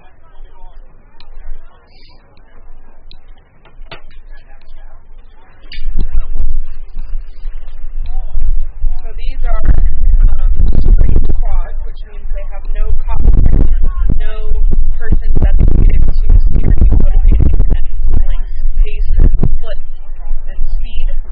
One of the rowing athletes is doing this. Likely we've got a bow seat with a toe steering, so they've got a rubber attached to the foot. And if they swing their heel left or right, it'll steer you to the port or starboard. And most of the time it is in 2 seats. The athlete will make the call as the race moves. Any sort of technical focuses, things like that. But right here it looks like all the boats are making their way pretty straight down the course. Albany and Narragansett with that early statement here. They're about halfway through the race. But Ridley College on the screen in lane 8 is not going away. They've got about maybe a foot of open water between Ridley A and the leading pack between Albany and Narragansett. Kind of get a sense of the rhythm of these boats. Both boats seem to be at a fairly high rate. Our crew here on the right, the lower lane of Albany, is maybe a slightly higher stroke rating. You can move up in stroke rating, 4 strokes a minute, and that'll be more effective as long as you're taking good connected strokes. It's hard to stay coordinated that fast. Man, it's tough. So Albany doing a great job of locking those blades in and pushing the boat past the oar. As you can see, the wind is kind of picking up sending their blades over the waves, creating a little bit of splash, disrupting their rhythm a little bit. All athletes really trying to draw horizontally across as they leverage the boat forward, and then getting that slight little bit of tap down to clear the blades off the water. Some athletes will even go so far as to change the rigging of their boat with different pop washers that raise or lower the oarlocks, but Albany here, even with a little bit of bumps, is still moving the most effectively through the water. As they enter into the last 250 of these red buoys here, you can see the crews will try to experiment with their sprint sequences.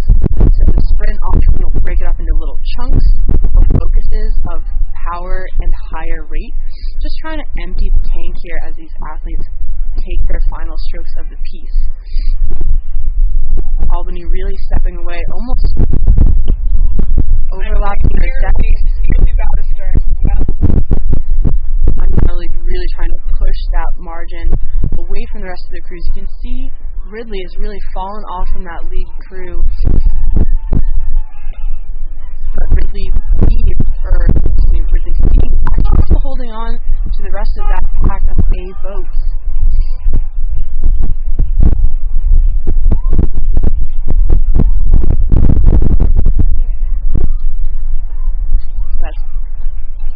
Ridley A coming across the line there, followed by Oakneck and Ridley C, and then GMS. There's Oakneck, Ridley C taking their last few strokes. You can hear them communicating with each other.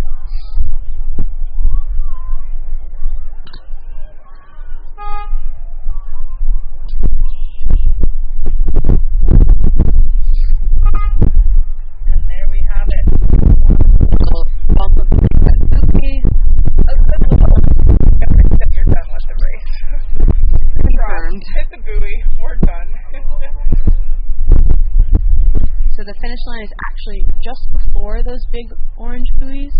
So the official finish line for the 1500 is the line with the white and red buoys. Often tell athletes to go all the way through the big orange buoys just to be safe. Just to make sure. Peace of mind.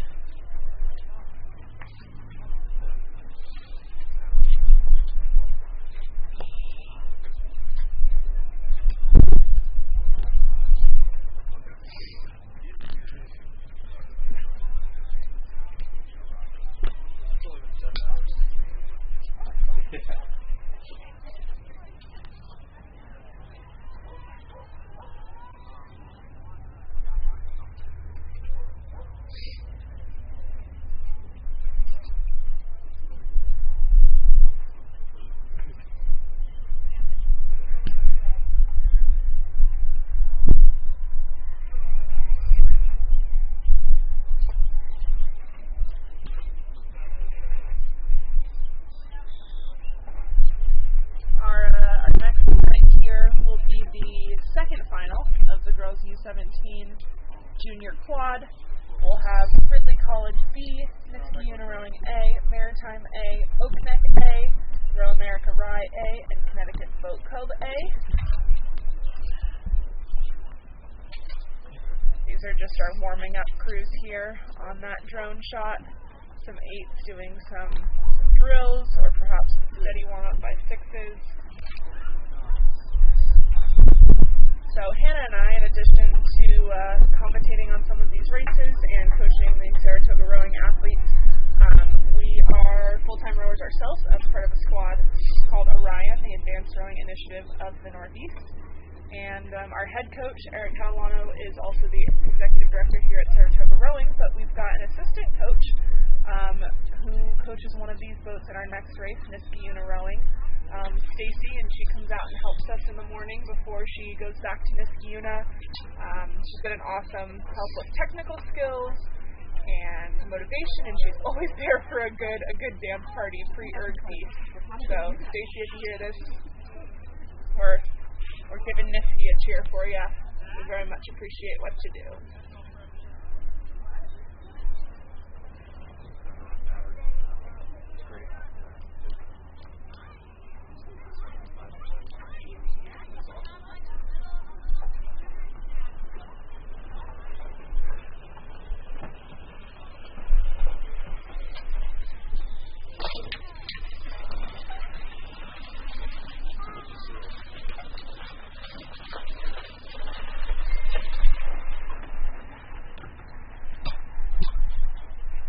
we have the race underway here, just about at the 500-meter mark, maybe just past it, closing in on the 750, which is about the halfway point in the race. We have the final two for the girls, a U17 junior quad, Ridley B, Niski, Maritime, Oakneck, Royal America Rye, and Connecticut Boat Club from east to west.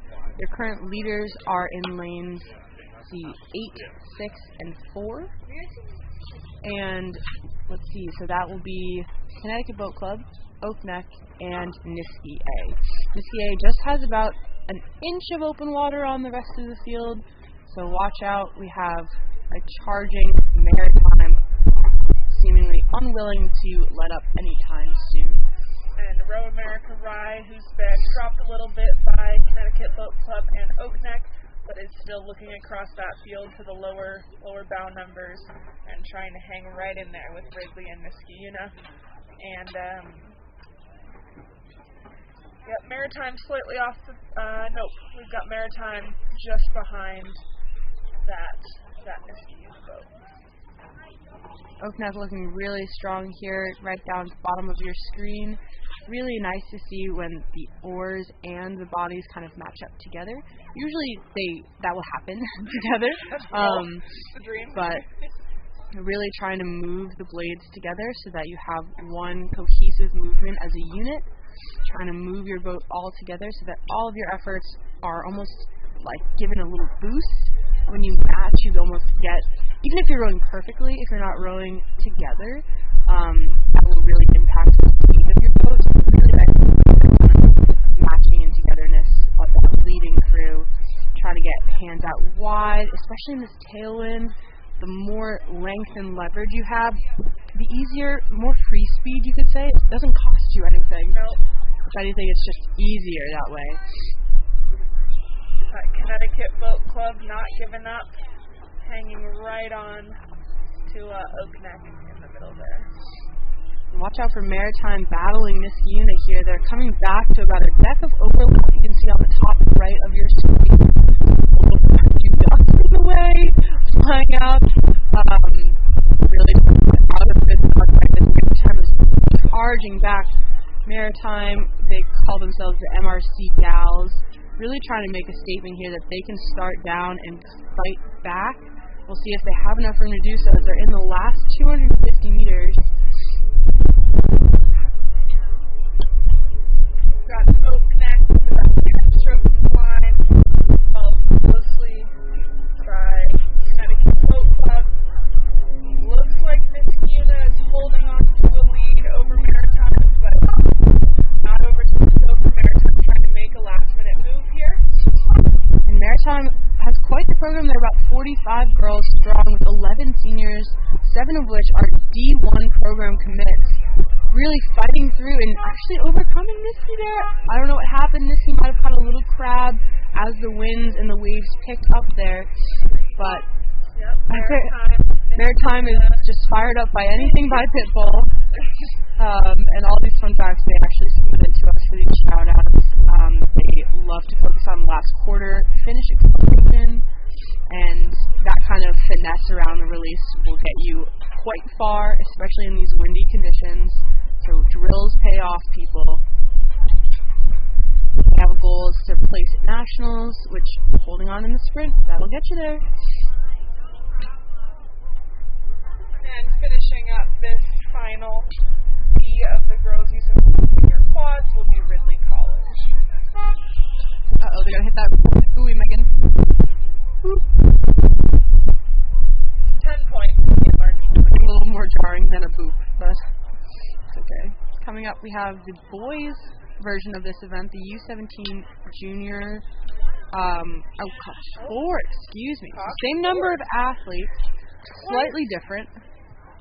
Half the number of oars. And a whole extra person. And a whole extra person's body weight to help you get down the course. Because you never know. Momentum, like a runaway train. So again, just a reminder, if you're relatively new to rowing or if you need a refresher, the number will be how many rowing athletes are in your shell. So 2 will be 2 athletes, 4 athletes, and in an 8 you'll have 8 athletes. If the number has an X next to it, that means it's a sculling boat, so 2 oars per person. And if it's got that plus, that means you'll have a coxswain, so someone whose role is specifically to steer and motivate and call race strategy and almost be the brains of the boat during the race. So this next event will be our coxed 4 oars, sweep rowing with a coxswain.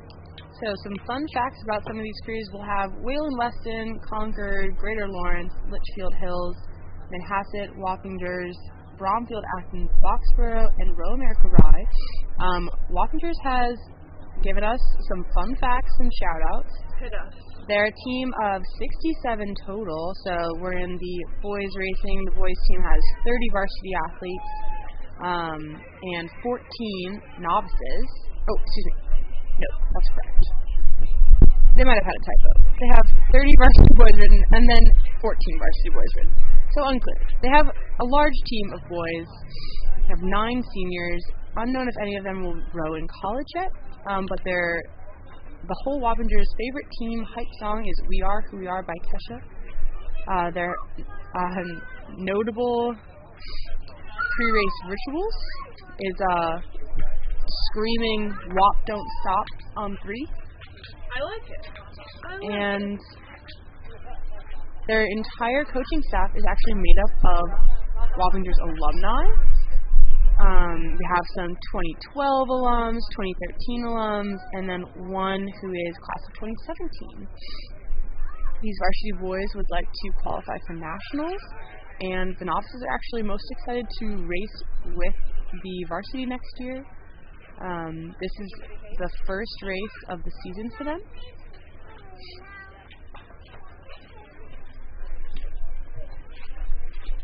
So they'll be rowing quite a few times this season, including rowing for the Cure in Poughkeepsie. They gave us a very helpful how to pronounce Poughkeepsie. And I'm sure you did great. Oh, well, I think I knew how already, just from being, a local. A local. But it's very helpful, thank you. How long have you been in Saratoga nowadays, Hannah? Let's see, it's been about a year and a half. So, not too long, but long enough. Favorite part about Saratoga? Oh, gosh. I love the farmers market in the summer. Like the state park in general. It always has a great vibe. I haven't been to enough concerts yet. We have one of the best acoustic venues in the whole country. The Saratoga Performing Arts Center. And that's on my bucket list. So put it on the list. I have to get there. Speaking of buckets, let's keep an eye out in these Cox 4s. See if we can find ourselves a bucket. So most sweet boats will have alternating athletes in port starboard. If you bucket a boat, that means you've got 2 athletes right in a row on the same side. So either a port starboard boat or a starboard port starboard boat. And these 4s would be the ones that would be in. Looks like our early leaders over there in the lower lane, lane 1. No, lane 2, excuse me. Friends of Concord. But watch out, we got our high lane crew charging right at them. Let's see, that must be Row America Rye. But they're definitely trailing about 4 seats. Maybe a little bit of overlap there. Great view from the drone shot there as you see the crews passing about the halfway mark. Dog fight between, it looks to be Wayland Weston and Greater Lawrence. And then you throw Row America Rye on that outside. And right. Or fight. So a little bit of separation from some of the crews, but definitely competitive fight. Again, you have the coxswain in this event, so the coxswains are able to take some of that brain power, that decision making, or just kind of observing of the situation. The coxswains have that mental capacity to really take a look out, tell them where they are, and explain exactly what needs to be done. So the rowers have a good sense, they can find that motivation very clearly, and can understand how their actions are coxswain calls for more power from one athlete and the boat picks up speed or they move a seat on the competitors, all of those athletes, that one person giving that extra 10% makes huge gains.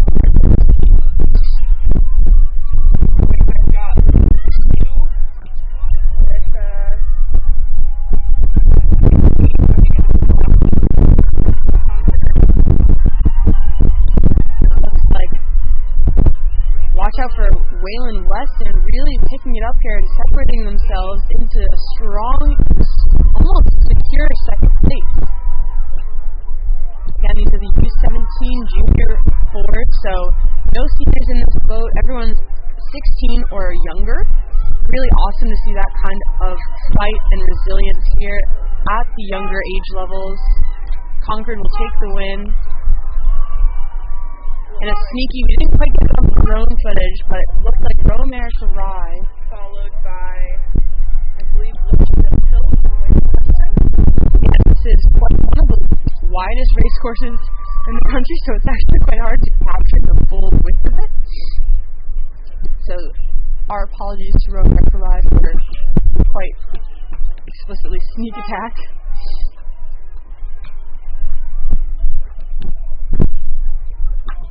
That was Manhasset High School.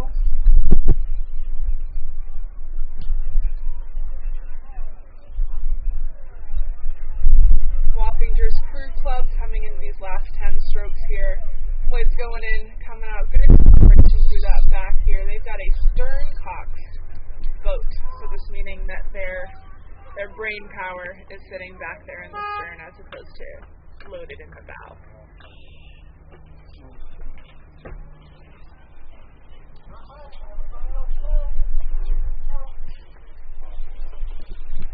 And with that, our safety launches and marshals check on the crews to make sure everyone is okay. No one needs any medical attention or anything like that.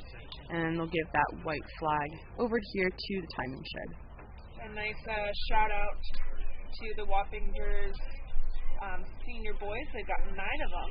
Bobby, Mark, Matt, Sam, Peter, Ryan C., Hunter, Sean, Alejandro. The note says that many of these guys have been rowing since their novice year with Stufano, their coach, and are very excited to see them go, but they're excited to see what they do in the future. Always welcome back to Bay 4. Very sweet. Wappingers also loves pasta, and apparently their favorite post-race tradition is to throw their coaches into the water. That sounds great. Kat, where are you at? We'd like to throw you in. Kat is our coach. We're not throwing any helpless cats into the water. No. This is Eric Catalano, lovingly called Kat. So we'll have final 1. We've got final 2 on its way soon. That final will have Romerica Rye B, Fayetteville Manlius A, Friends of Port A, Nichols School A, Riverfront Recapture A, Greenwich Crew A, CRI A, and Maritime Rowing Club A. So another 8-boat race. And again, all of these races today are randomly seeded, so could be going against supposedly faster than you, supposedly slower than you. And then once today kind of figures itself out, then our regatta staff will distribute the boats into higher finals and lower finals for tomorrow. Again, you're welcome to switching lineup is all right in the rules, and you didn't have to enter both days, but it's kind of a good way to test some speed and test the lineup if you want. We do have some finishing margins for the girls U17 junior quads, the event just preceding this one. We have looks like a slight issue with the final 1. We just have the margins, no times. But you can see the Albany versus Narragansett finish was just about a second and a half apart, and then 16 seconds back was Ridley, 30 seconds back was Oak Neck, then Ridley C, then GMS. Hope hopefully get those times fixed for you as soon as you can. And then for the final two, we have the times of 5:32 for the winning Oakneck A, CBC Connecticut Boat Club with 5:36, Maritime 5:47, closely followed by a second and a half of Nisky A. And that was a little break back, 5:54 America Rye, and 6:34.8 was Ridley College B.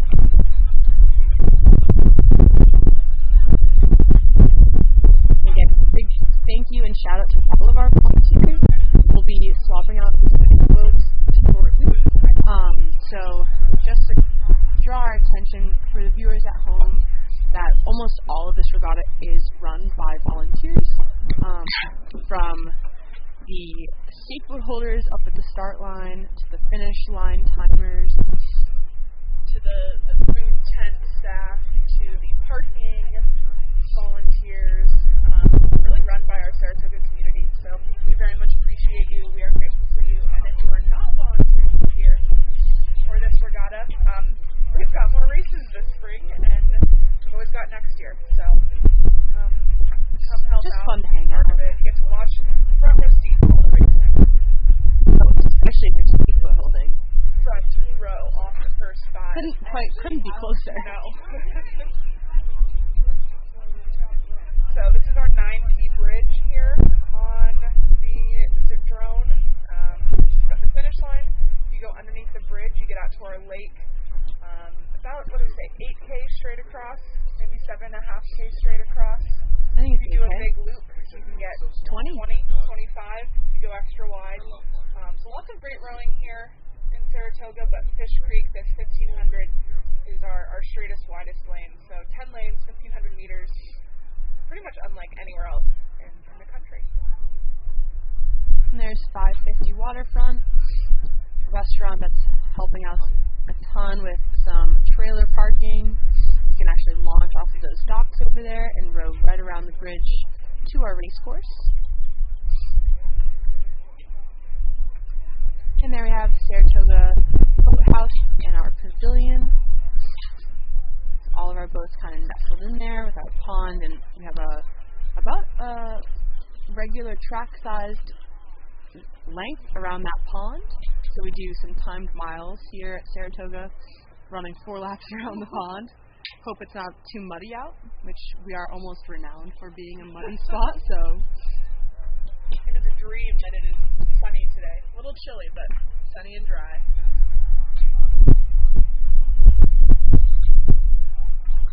So, boys U17 Junior 4 Final 2 should be underway. It's 2 minutes into their race. Hopefully we'll have some eyes on them soon. We might have had some delays getting up to start, you never know.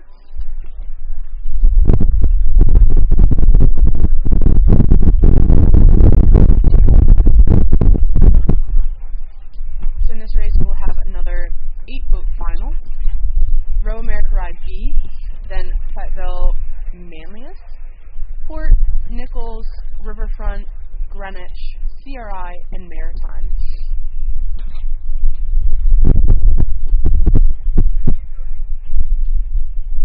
And they're just coming into view here.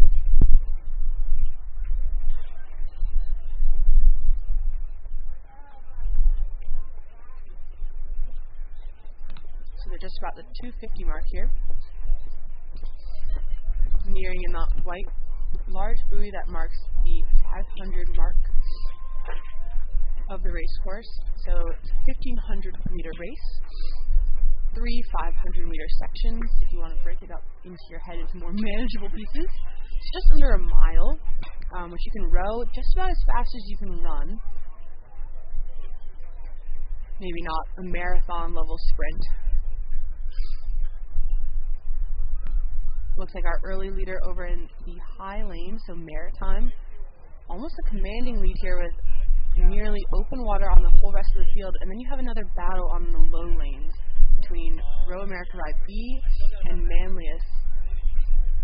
A little bit of a steering issue for Row America Ride B there. You can see their path kind of has that squiggle to it. And over from that high lane, Maritime Rowing Club says that their favorite pre-race meal is penne alla vodka with grilled chicken. So hopefully that is fueling this four in their lead down the course here. We've got some pretty close contact between CRI and Greenwich right here in our upper lanes, just a blade's distance apart. So just hoping that both of those crews stay in their own lanes and I'm sure that official will be communicating that very clearly. Nothing worse than clashing oars. Even hitting a buoy that's motionless, just nice soft plastic in the water, that can be jarring enough for these athletes, and hitting their blades. Hitting another blade that's moving at a high velocity at race pace can actually lead to damaged equipment and sometimes even injury if it's taken at just the right spot. So really trying to ensure the safety and fairness of all these crews here. And watch out for our lane 1, Row America Ride B. So this is their 2V U17 Junior 4, and they're still making a run for it here. Just out of our screen, hopefully we can pan out a little bit and get them into the shot as they battle pretty much as far across as you can with Maritime over there in lane 8. You can see this overhead on Maritime. Their coxswain is tucked into the front of that boat. Just their little head popping out, checking on the location of other crews. Likely that coxswain can't see anything. We're in the last third of the race, though, so the light at the end of the tunnel is real. You can see some athletes taking a quick peek out, especially in this wide race course, 8 lanes across. It can be hard to really feel the other competitors moving against you. You trust your coxswain with everything, but sometimes it can be hard to believe. Hard to see. We can't quite see the low lanes right now. All we're getting here is Maritime Rowing Club. So we'll take a look at how they're rowing. You can see pretty matched up catches and finishes. The blades enter and release the water about the same time for all 4 athletes. You can see pretty matched up body movements here as the athletes come from that laid back to finish position all the way back up to the catch. And here we'll get... last 250 right in front of us. Still can't quite see if that far lane, we have Maritime versus Row America Ride B, and it's hard to tell if we have contact between them, what that distance looks like here from the shore, and even this drone shot's having trouble getting the full picture. Looks like nothing can stop Maritime Rowing Club.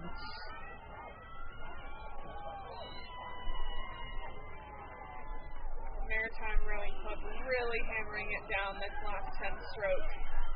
Just full body weight on that oar, quick legs going down that outside. We've got Row America Ride B, followed closely by Fayetteville Manlius in that green.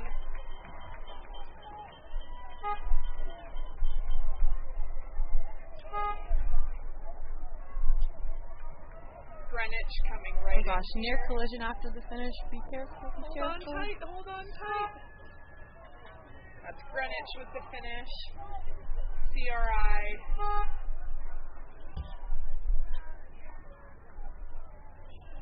Lots of fist bumps happening right after the finish. Hopefully some good race calls to the other competitors. That's Friends of Port across the line. And we'll have Nichols School about 10 strokes here from the line. Coxswain in a bright neon tucked into that bow of the boat.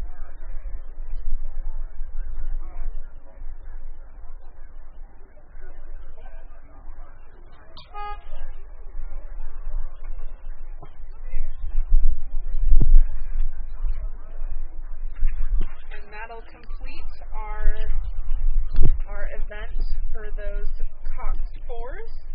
Next up will be a full 10-lane event, the boys 3v8.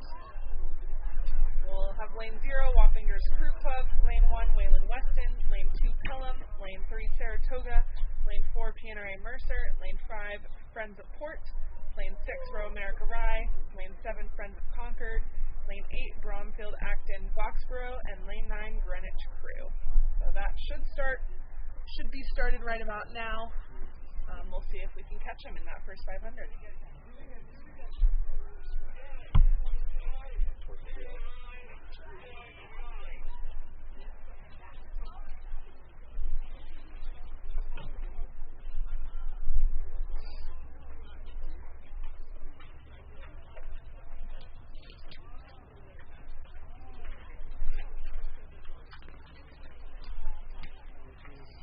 have times for that first Junior 4 final.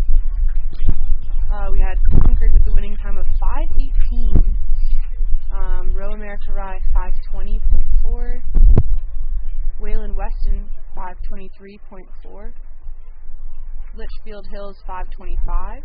And then a little ways off, we had about 10 seconds each between Greater Lawrence with 5:36, Manhasset 5:46, and then 6:18 was the last finishing time for Wappinger's crew.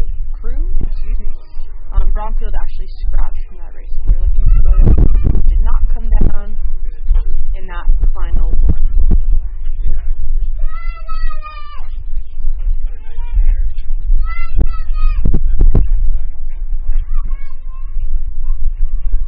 So this will be our boys 3v8, 2:59 start. Looks like they are off and running. Again, a full 10 lanes, so almost nowhere else do you get a full 10 lanes of this 1500. Look over from the far lane and see 9 other crews. Pretty darn special.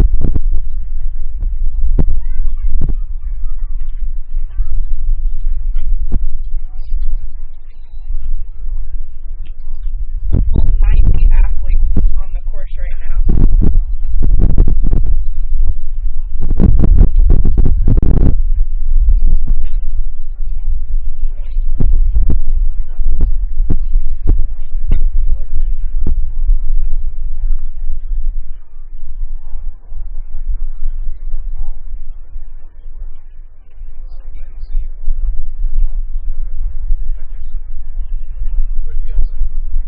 Our friends of Port Rowing says that they like to have a team dinner at Chipotle before, Relatable. or this is, excuse me, they like to have team dinner at Chipotle to celebrate a great race, but pre-race, cheesy grits. Unique. We have quite a lot of separation between our leading crews there. Make sure we get the right lanes too. It's definitely 3 crews out in front. I think it was lane 4, maybe lane 6, but we'll make sure before we confirm or deny that. Really cool to see all these 8s moving here. Again, we do have a quite strong cross tailwind, so the wind is pushing these crews towards the Saratoga shore and down the race course. But sometimes that can be hard because it's almost like you're grasping at straws. Like You're just spinning your on a bike that's going downhill too fast. And you can't quite pedal right. It can be hard to feel locked on as you're moving. So we can't quite see our leaders. There they are up at the top. It looks like lanes 4, 6, potentially lane 9 or 8. We'll make sure we get it, but looks like it could be lane 9, but our 2 leaders are in lanes 4 and 6. That's PNRA Mercer A and Row America Rye A. And then trailing next behind them seems to be lane 9, then lane 3. Got Greenwich and our home team Saratoga Rowing. Saratoga just about getting open water on the next crew behind them. Seems to be lane 5, Port. So last 200 meters, we've got PNRA Mercer,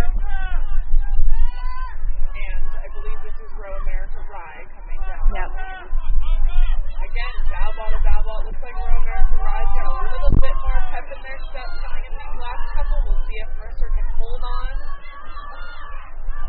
Hearing a lot of screams here on shore as all of these athletes show up for each other. Row America Rye versus, oh my god! We're going to take a photo of that. And there's Greenwich through the line out of lane 9. Saratoga really creating some distance here on Port. Again, this is the 3rd Varsity 8, so really showing the depth of these programs. And that's Saratoga through the line. It's a little bit hard to see. We're trying to get clear drone footage with the pivoting. Looks like one of our Highlands, maybe Wayland Weston. See those stripes, Wheeling Weston coming across the line there. And then lane 7, Concord over there.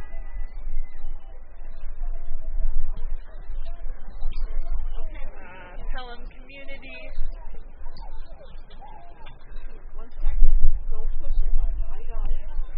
Alright, really just getting the beauty of this finish line here. Beautiful day here on Fish Creek. That is Bromfield through the line.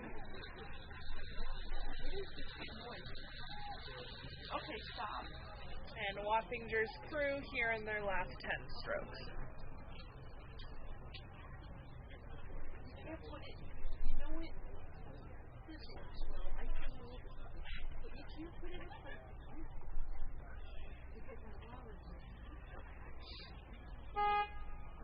And with that, we're completed the boys 3v8. So that'll be our third 8 of boys for each program. The 1v we saw earlier, the 2v we saw earlier, and these are our 3vs.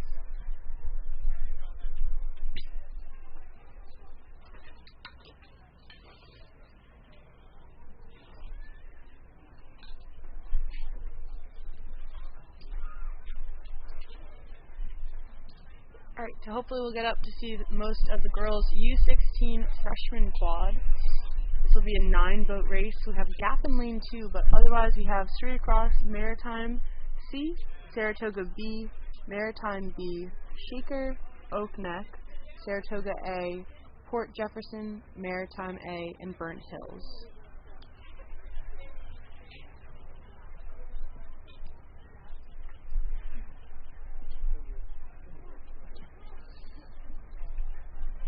So that next race should be underway. It's 3:07, so hopefully we'll get as much footage as we can. Got 3 Maritime boats and 2 Saratoga boats in this event.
In the moment, but often you'll have crews kind of construct an idea that starts with a start 5, a high 10, maybe a high 20, depending on the power and kind of the strengths of the boat. Some crews like to shift a little bit earlier and get into their race rhythm, which can be more effective. And then you'll throw in different like moves, whether they be power 10s. It's really all about kind of throwing punches in a rowing race, maybe more so than in any other type of racing event. Really because the speed of the boat can change so much. And especially when all athletes are on the same page and you can make a move really potent or really like responsive. If you have, maybe it's a move just to focus. It can be something that's more about how your athletes mentally approach the race. Sometimes if we get frantic or stressed out, that can negatively impact our boat speed. So staying loose, staying long can be a good kind of technical focus. And then for some crews, all they want to hear from the cockpit is to ask them for a power 10. After a power 10 in college, we once did a power 30 where we just did 3 10s in a row. Part of the balance of rowing is you're in this tiny little boat that can be unstable at any given moment. You've got tiny little oars in your hand. They've got these big faces of blades on the end. You're affected by the wind, by the water conditions, by the buoys, and so you've got to be super technical and super nuanced and super minimal movements, but then at the same time you've got to be pulling 110%, all-out physical exertion. So it's a nice balancing act, and as we get into this last 300, we'll see which crews have managed to come out on top from a little bit of the conditions, a little bit of the crews next to them, but mostly some internal fire.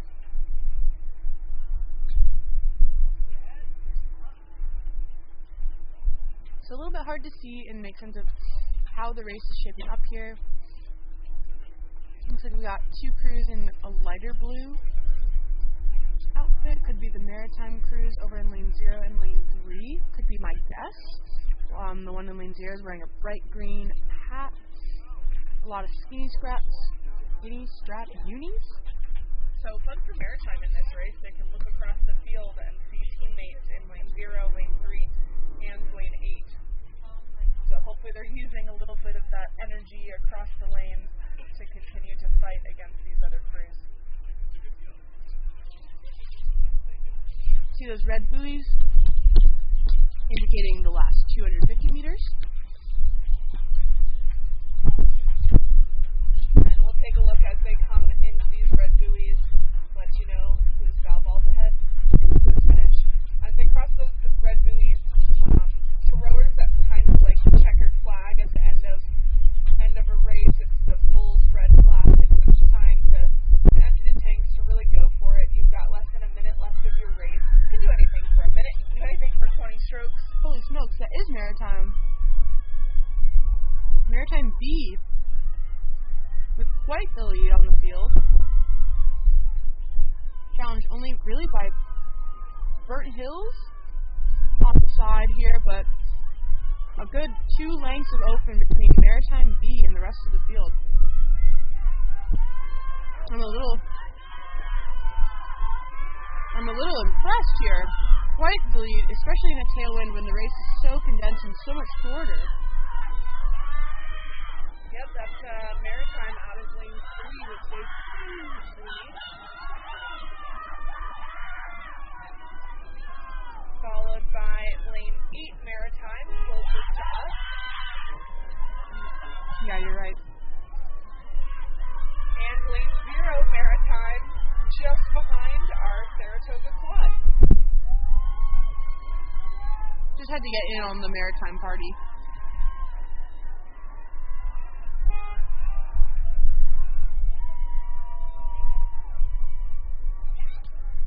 That'll be Burnt Hills and Oak Neck coming in here.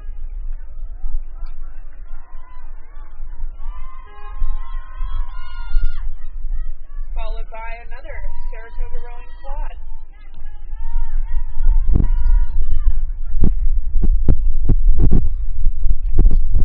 And this is Shaker with about 5 strokes to that finish line. So a great showing by Maritime.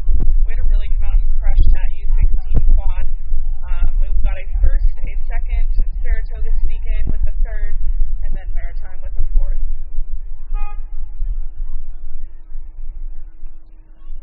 That could be maybe Port Jefferson coming in here. Looks like Port Jefferson in their last 20 strokes. Their nice baby blue uniforms match that sky today. Mm-hmm.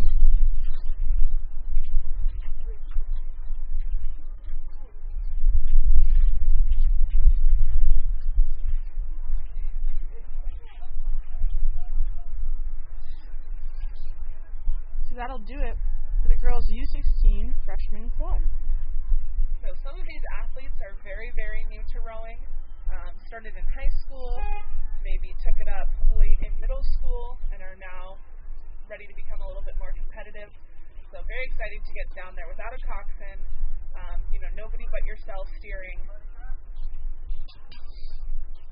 And you can see our safety launches here on screen, just checking in, making sure that all the athletes are all right. Again, a very physically taxing endeavor, this 1500.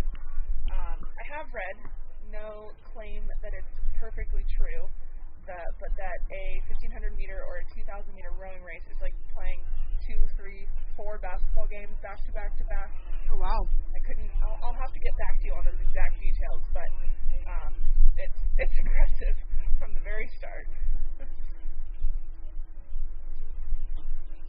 Hopefully this tailwind is making it a little less aggressive on the athletes. There's nothing like going all out sprint into a headwind, unfortunately. That has happened. Heavy boat. Mm-hmm. Like deadlifting, very heavy. 100, 200 reps in a row. Piece of cake. Just your casual Saturday afternoon. Sun is shining though here. The tank is clean. The tank's clean. The tank is clean. Finding Nemo references. We have some times from that Boys 3v8 final. So it was Romerick Rye with the win of 4:27.0, followed closely by PNRA Mercer with 4:27.1. Wow. That might be our closest margin of the day. Yeah. So far. And then 4:34.1 is Greenwich, followed by Saratoga with 4:52, separated by 8 seconds over Port. And then following them was Wayland Weston, Concord, then Pelham, Bromfield, then Wappingers.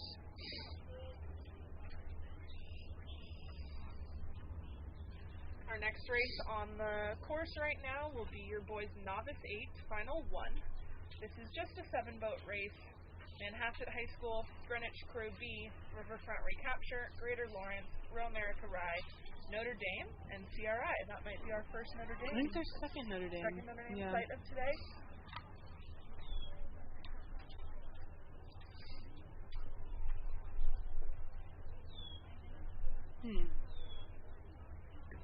Some steering issues.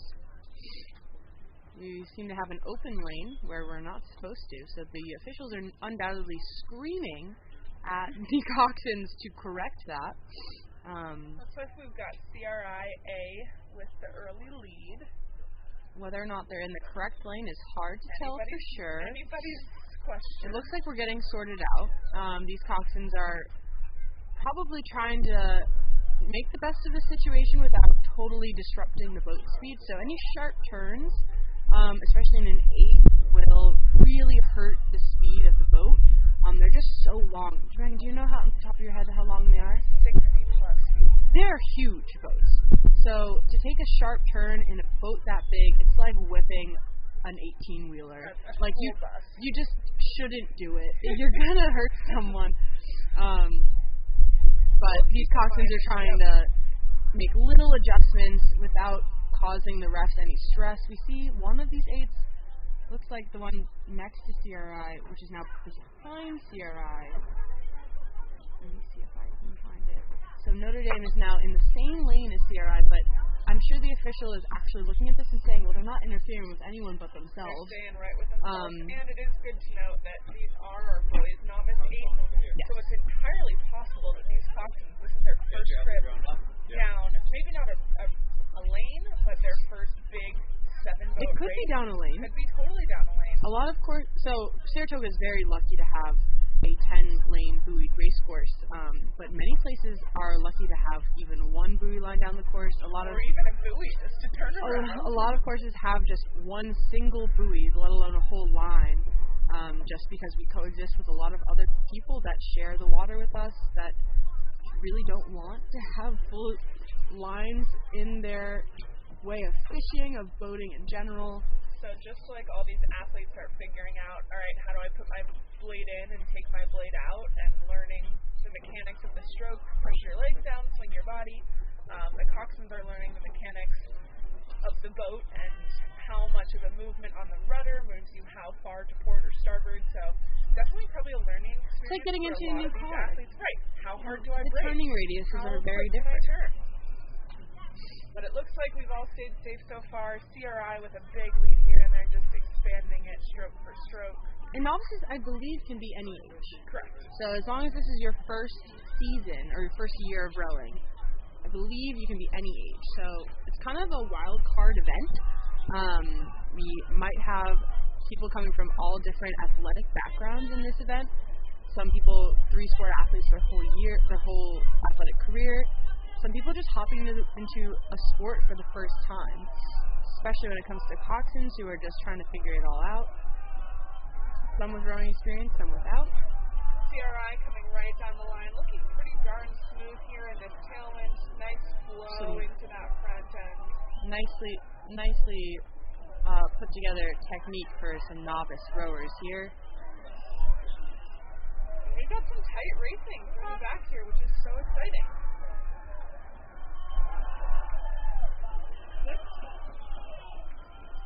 That'll be Row America Rye coming up next. 7-3-5. Which is Notre Dame, Greater Lawrence, and Greenwich B.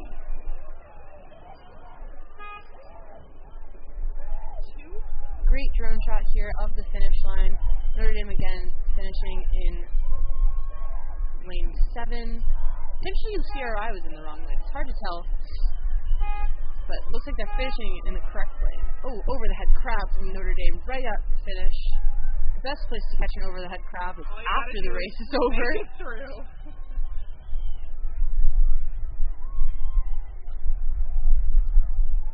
And then finishing up in orange, I believe that's Manhasset. Yep.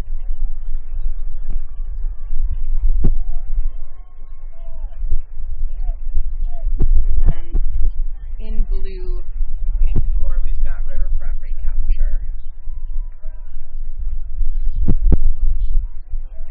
well raced, all novices. Hannah, where was your first novice race? My first race?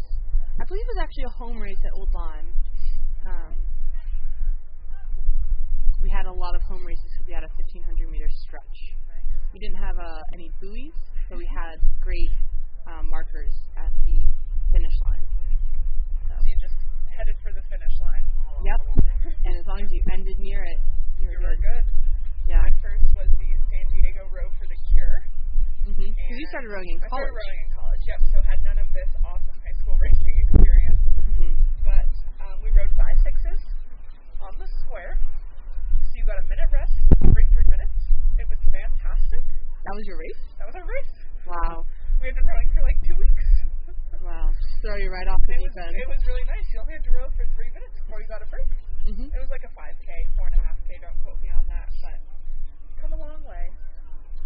I've seen athletes take a water break in the middle of their race, and it wasn't planned. They just decided they were a little tired, a little thirsty. One of the things that you've got to, like, figure out, right, in soccer games and basketball games. Oh, yeah, you can get a sub. You get a water break. Yeah. Just take a break. There's no subs here. No subs. Go down the course and You're in the then you lineup, have to take you're in yourself it. home. You have to row yourself back to the dock, put your boat away, Paddle put your home. oars away, and then you can grab a snack. Some people bring snacks in the boat. I highly recommend it. Even if it's just a packet of fruit snacks, or Go-Go Squeeze. A some fan favorite of the applesauce. Saratoga Varsity girls. Yep. Some people like to do Cliff Bar at Paul's Cuneo. Apparently downs 3 of them in practice. Growing boys. Got a fuel. Our next race that should be on the course is our second final of this boys novice 8. So again, first year rowers, Row America Rye B, Wappingers Club A, Manhasset High School B, Friends of Port A, Greenwich A, Ridley College A, and Maritime A. It's a great view of the start line here. So if you've never been up to the start line of a race course before, what you'll see is usually their starting platform or individually anchored stake-float platforms, each with one stake-float holder, usually great volunteers. Right now it's a lot of the Saratoga High School athletes, and this morning we had some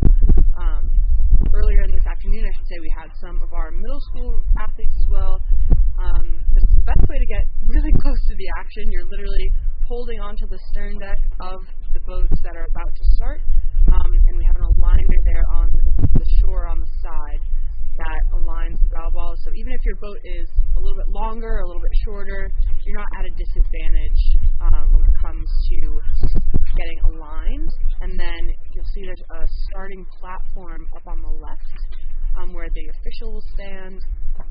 And usually in the middle of those officials, one of them will start the race by raising a flag up in the air. And then the command is usually something like, this is the start, attention, go. And that will be pretty standard across. Sometimes you'll have just 3 beeps and a green light. But the same thing goes, light travels faster than sound, so all stroke seats know you go off the flag.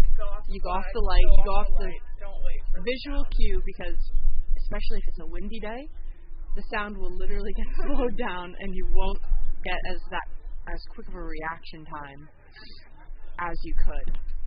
And especially with some of these races being separated by 0.1, that's going to be huge. You want every ounce of reaction time you can get. So you can see our other side. This will be towards our finish line. You can see the lake in the distance. That hill on the left side is our Snake Hill. Again, just an awesome place for a regatta scene. That whole left-hand side of the bridge is our state boat launch with our vendors and our food truck and many of our visiting teams. This right side will be the Saratoga Boathouse and our 550 waterfront, where the rest of our teams are launching from. Looks like we're having a little bit of a delay in the start of the boys' novice 8 final 2. Again, they're novices, and the wind has just been kind of steadily increasing throughout the day, little by little. It's getting a little bit gustier as well, so it's actually quite challenging to maneuver these enormously long boats, not even into a certain place, but into a certain orientation.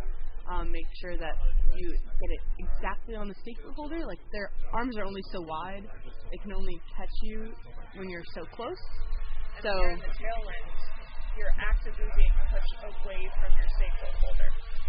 So, and when you're trying to really back it in, when you're trying to get your point, it's very important to not take strokes too hard or too far forward, so that you're pulling the boat out of the stake boat.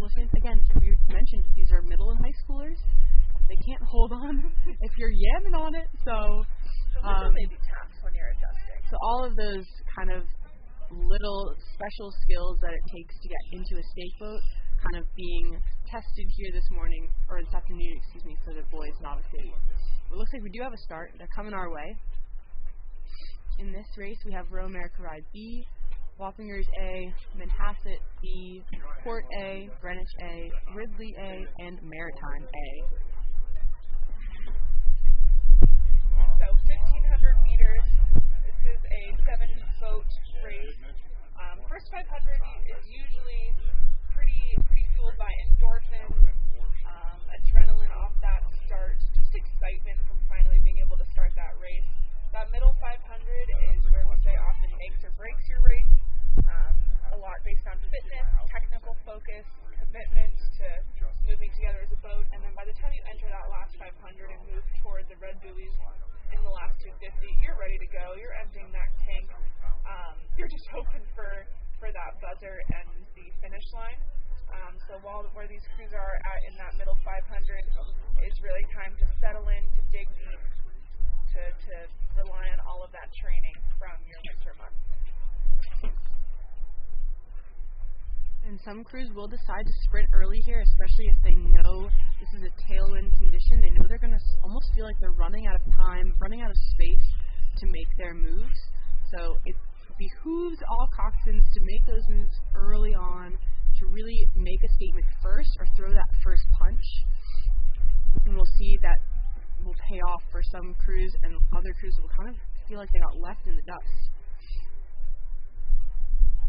You'd always rather be the crew that is the one that makes the move and that other crews are trying to keep up with, than the crew that's trying to hold on for dear life and just keep themselves in the game. Be on the offensive, not the defensive here.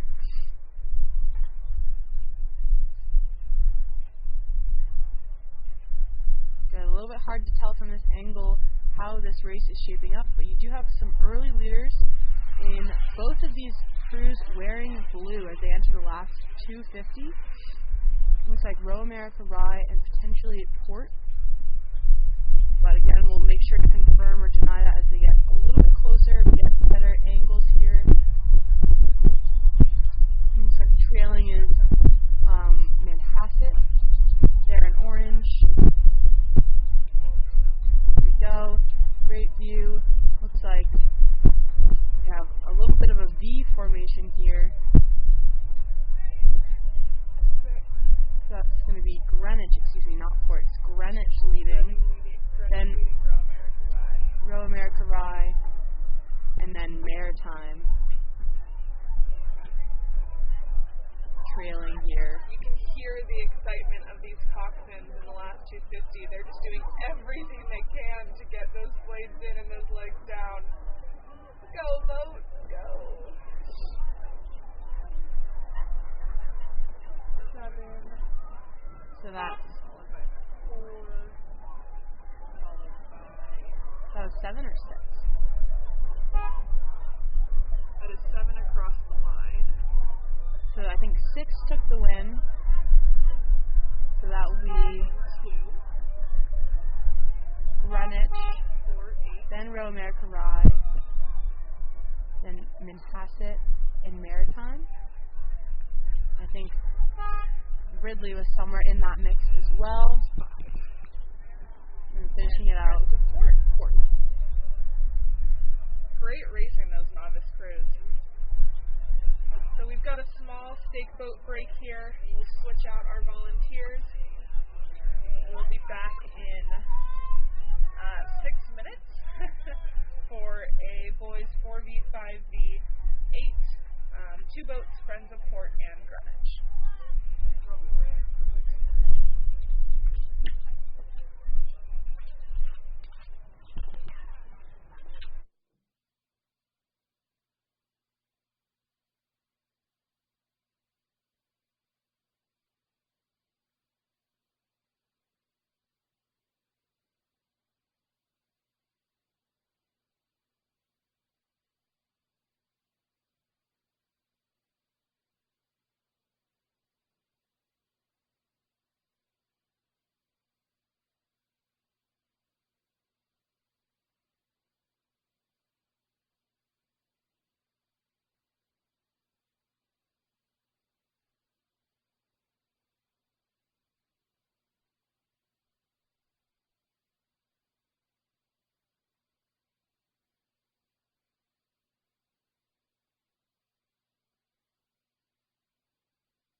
should have underway the 339 boys 4v 5v8.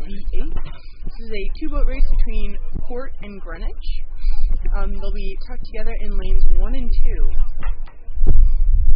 So a rare duel of this regatta. Most of these races will have, I think the lowest number we've seen today has been 5 in one of the middle school events. Most of them averaging about 8 or 9 boats across.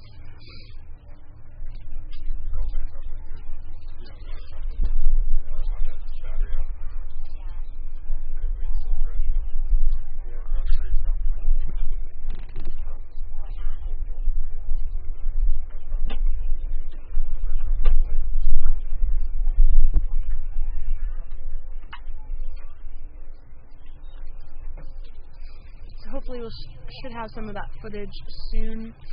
If we're running on schedule, we're probably just having these crews enter the second 250 of their race. So coming off the high of the start, where you're all nerves and just ready to, I don't know, like throw a piano. You're just like so twitchy. I don't know. And then that kind of adrenaline wears off a bit as the fatigue starts to settle in. And you settle into that middle 500. These athletes are probably cruising through that middle 500 right now, trying to throw some punches at each other. It's hard to throw punches, though, in a tailwind like this, because the race is just moving so fast. The whole field is accelerated, is like condensed. So you just don't have a lot of noticeable changes in momentum in a tailwind like this. So really capitalizing on every opportunity to gain an inch, a seat. Often if a coxswain can just say, we took an inch, even that doesn't mean that much, right? An inch is nothing. But to know that you took something from the other boat, you took an advantage, often is enough to really fire up a crew here. And it looks like we do have a current leader in the higher lane of Greenwich.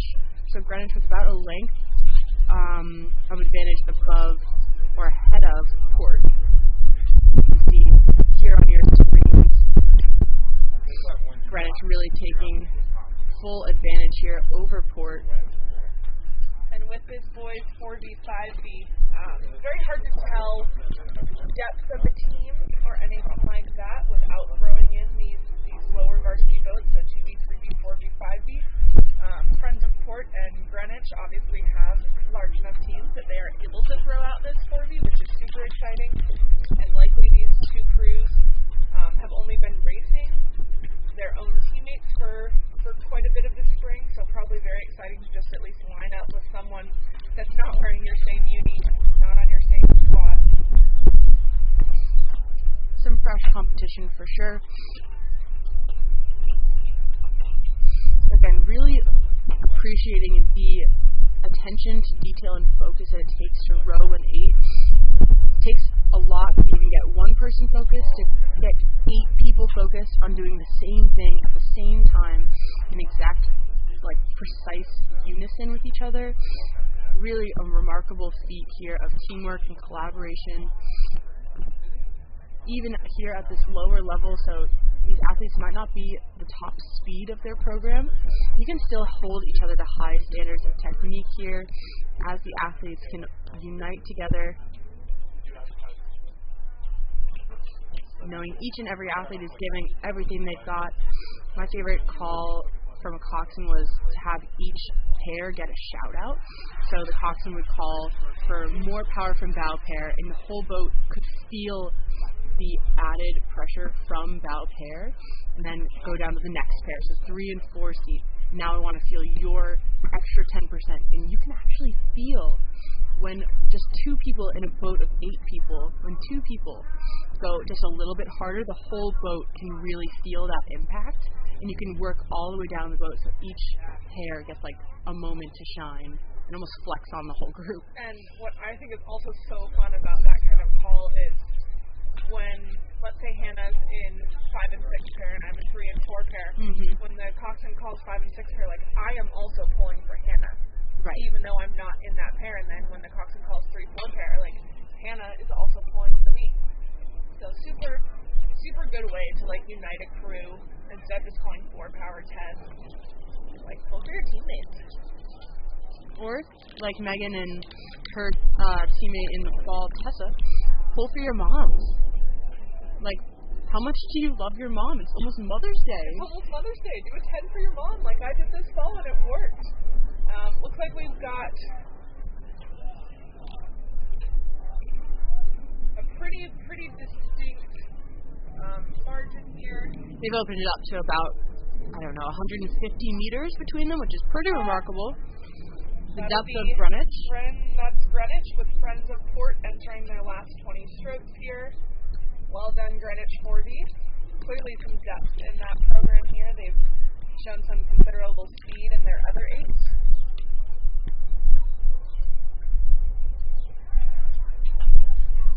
And Friends of Port Rowing was also so kind to fill out some fun facts for us, and they had a shout out for current Saratoga Rowing Varsity Boys coach Mike McMinn. If the rowing world is small, the coaching world is even smaller. So Mike McMinn just recently became one of the co-directors, co-program directors here at Saratoga. Mike McMinn and Lauren Shaw are currently in their first year, both of them together, signing on at the same time. Lauren Shaw is working with the varsity girls, Mike McMinn working with the varsity boys. And that'll be a wrap on our, I believe that's all of our boys' 8s for today. That's a wrap on all of our boys' 8s. We'll have a nice little run of boys' quads and 2V quads, and then into some of the same thing for the women. We can see our next race already on the course here. Boys varsity quad, Riverfront Recapture, lane 1, Wayland West in lane 2. We've got an open in lane 3, likely a scratch. Lane 4, Niskayuna, lane 5, Bromfield Acton, Boxborough, lane 6, CRI, lane 7, Oakneck, and lane 8, Maritime. Yeah, so Megan, I'm only seeing, it's like 6 boats in this race. We might have had an additional scratch later on in the day that we didn't get the memo for.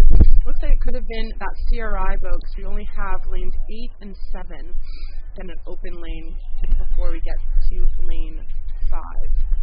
Very possible, very possible. But 6 and 7, stroke for stroke, along with, I believe that's lane 4. So we've got Niskayuna and Oakneck and Maritime leading the charge here.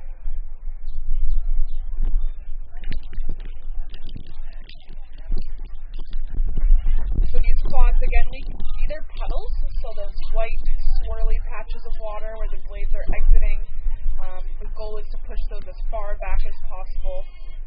You can get those further back. That's a lot of run in the boat. That's a lot of momentum, free speed, the boat gliding by itself, and then you can continue to keep that speed up by placing those blades and doing it over again 200 times down the course.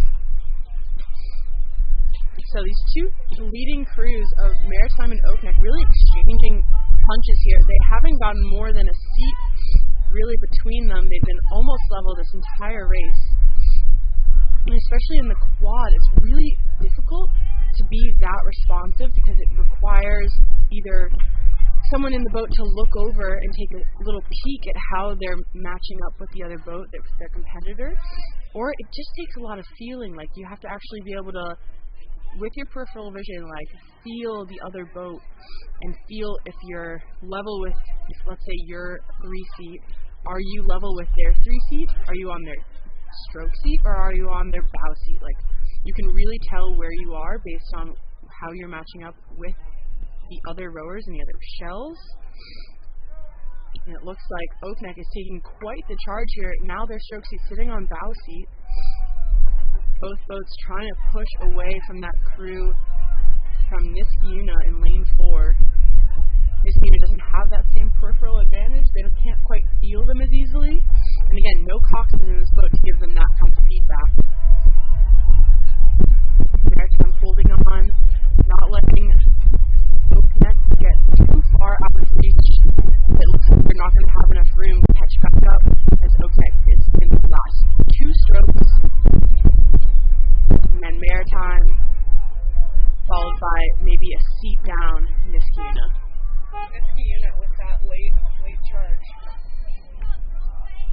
really great fight from all of those athletes. Quad is one of the fastest boats.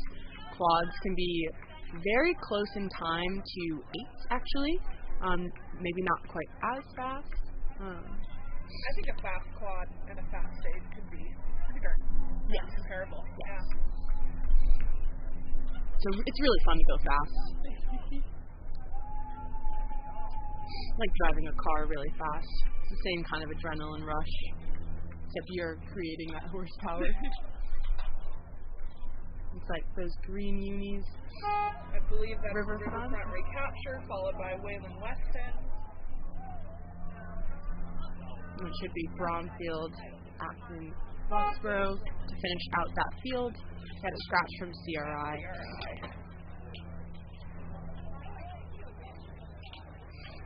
So that's the first of 2 varsity quad finals. Again, random seeding.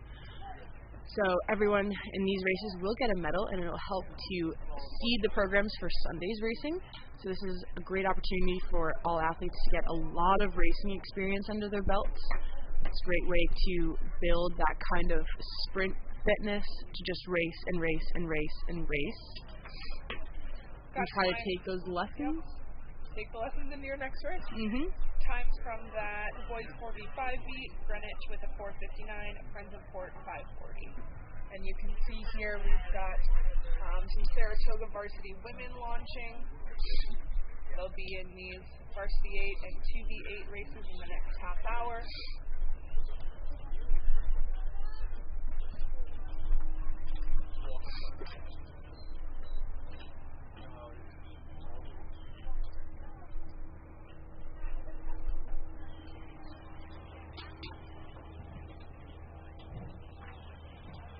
So it's definitely getting toasty out here as the sun really has started to heat things up. Definitely still that tailwind condition, maybe not quite as blustery as it was before. So that's good. Yeah, I'd say it's pretty darn good conditions today.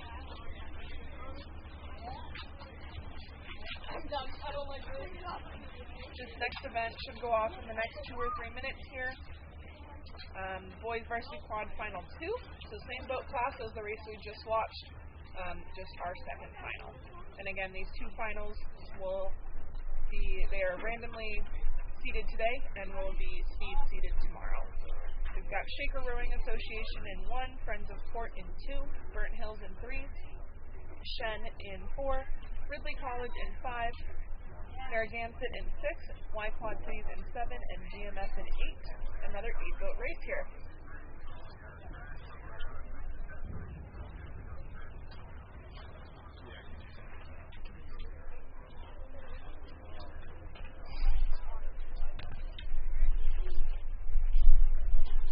One of my favorite things, Megan, about races is all of the regatta dogs. That's my favorite thing about rowing, Hannah. Of everything in rowing, the whole sport. No, that's pretty darn close. How the dogs come to play. It's a great spectator sport. Great dog. Maybe not spectator sport. Maybe just more community sport. Right. Like, obviously, before drones, it was actually quite difficult to spectate the whole race. We were just talking about regatta dogs, and here we have Baloo. Regatta dogs. First regatta, really.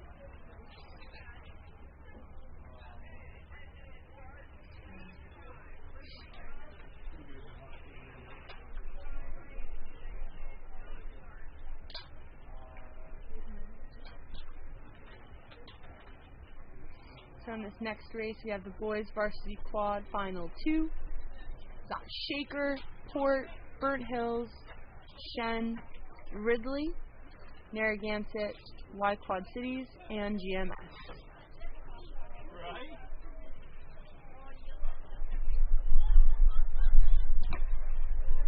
And it is very likely that almost all of these boys have already raced today, or are racing later today, or are racing tomorrow. So just trying to go out and put together a good piece here, no matter how tired you are, hoping that you're fueled in between your races, that you maybe have taken a nap in your boat trailer, or hammocks. under the shade. A lot of people bring hammocks. We did have a team. Give me 2 seconds. We had a team write in about hammocks. Yes, hammock towers. So because everyone comes with all of their boats loaded up on the trailers, a lot of teams take that opportunity to create like basically different levels of hammocks on the trailers, creating thus a tower of hammocks. Here we have the next race underway, and see we've got some early leaders.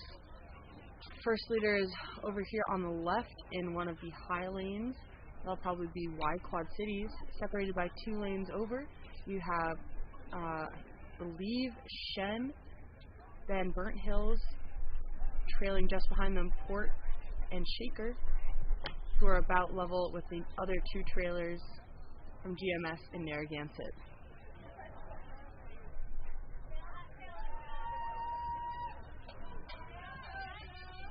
So this is the boys varsity quad, final 2. So a lot of athletes trying to be well-rounded in the sport of rowing, being able to row both sides, being able to scull. Harder to do than actually to say. So really seeing how proficient these athletes are, not only in sweep rowing, but also in sculling. Y Quad Cities definitely leading the charge here. Looking like they're rating a little bit higher than others, just putting those blades in the water quicker, accelerating through the legs a little bit quicker, and keeping that boat moving nice and lightly through the tailwind. And the key in the tailwind is really to just keep the boat moving as horizontally across the water as you can. Oftentimes the only thing that slows a boat down in a tailwind is the body weight of the rowers, kind of like, obviously you're moving up and down the slides here, the seats are on wheels, and so every time you come to the finish, your body weight can actually push down on the bow of your boat, on the front of your boat, and if you push down too hard, you can actually start to get some vertical motion instead of horizontal. Obviously, we're trying to get the boat to move horizontally across the water, not vertically up and down in the water. So sitting up tall and trying to keep that bow ball up at the finish is going to be the goal for these athletes in tailwinds. Y Quad City still with a commanding lead, but it's neck and neck in those 2 middle lanes. Exactly, Burnt Lanes and Shen. Red and green, Christmas time, really pushing. It is neck and neck with maybe a slight advantage to Burnt Hills, but there are only so many strokes. Yeah, Y Quad City's opening it up towards the end. Shen trying to come in. It's going to be really tight coming into the line here. Maybe half a second between Burnt Hills over Shen, and then it's bow ball to bow ball again for the next 4, 5, and 6 spots. That was a barn burner at the end. Looked like 6 came out right ahead from Narragansett, then lane 4, or no, not lane 4, probably lane 2. We'll have to come back. We'll have to come back to you. It all happened so fast. I believe that was Shaker on the outside. And then GMS closest to us. Lots of movement around that finish line here. We'll get those times to you when we can.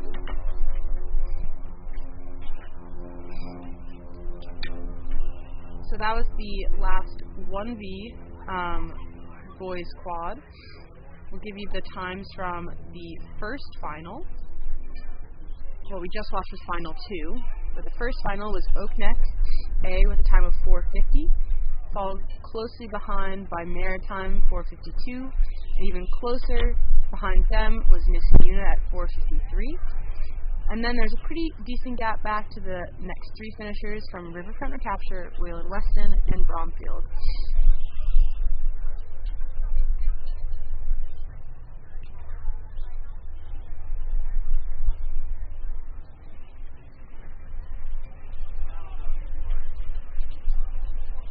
So the next set of racing will be the second varsity boys quads. So that's kind of like the second string showing the depth of your program in the quad boat class. This is your hydration reminder. Check in with some water, grab a pal to go hit up the drinking fountain, grab a Gatorade from your team tent. Check out the food vendor. I think they have some nice lemonade or slushies of sorts. And it's balmy out here, 60 degrees. Getting there. I have to take off my puffy jacket.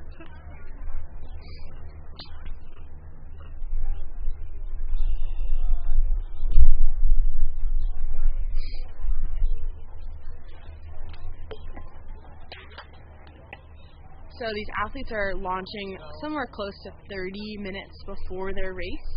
So they have maybe a little bit of land warm-up, whether that be a light jog, or some teams were able to bring some erg machines, some rowing machines to the event. So getting some erg warm-up. Maybe it's a dynamic kind of mobilization where you're just doing a lot of active stretching and cueing of different body parts. Really make sure everything's active and ready to fire out there. And then these teams will finish them up on the water. It's quite a different condition. It's a headwind rowing up to the start, so nice and heavy. Wasp is on me. Okay. Wasp is gone. Be aware there was a wasp nearly on my face. Okay. But so our heavy headwind warm-up. Heavy headwind warm-up, make sure everyone's nice and warmed up before you even venture into that wind to avoid that injury risk. It can be really heavy out there. And then these crews will start doing different drills that help kind of cue different techniques that they're working on, often kind of transitioning into just steady state rowing to try to get that body system to be warmed up. There are many systems in the human body, so you got to get some steady state. You got to get some kind of lower rate for high intensity, and then you kind of build up into that race pace intensity. And all these coxswains are kind of on their own, which is a huge achievement. Typically during practices, you have a coach, running practice, cueing the drills, addressing athletes over a megaphone, kind of reminding them, checking in. And here it's a coach shoves you off the dock, and you're on your own. When you pull into that stake boat that you're ready to race. So like Hannah was saying, good warm up, some steady state, some drills, some builder tens. A lot of athletes enjoy kind of touching race pace, feeling what race pace is going to feel like before you actually get on the course, so you're not shocking your system right off that start 5 and a high 20 or high 10. And especially in these kind of wind conditions, making sure that you're warm and that you're toasty, so that when you find that tailwind and it may feel a little bit lighter, you make sure to get connected. And you can keep going up past that start line and take some warm-up strokes in the condition of the race. So often a coxswain will make sure that they go a little bit past that start line, so maybe up to the 2,000 meter mark. We do have a 2,000 meter course here as well, so they can go up all that way, even up to that S-turn of the head of the fish, and really use all the meters they can coming back into tailwind. Yeah. That'll be huge. Just so that you're not shocked from warm-up wind conditions to race wind conditions. And on the course here, we've got our boys 2V quad, Maritime lane 2, Augustine Classical lane 3, Shen lane 4, Friends of Port lane 5, Saratoga A lane 6, Oak Neck lane 7, and Ridley College lane 8. So 7-boat race. We'll see how this plays out. Augustine Classical Academy has some pretty good shout-outs and fun facts. They're a team of about 30 with 3 seniors. Ashlyn Chafee is rowing at Thomas Jefferson University next year. And they are of the same belief that oats move boats. So pre-race meals, gotta have that oatmeal. Fun fact about Ashlyn, she joined our Saratoga Varsity Girls this winter. She did. Joining in on that winter training.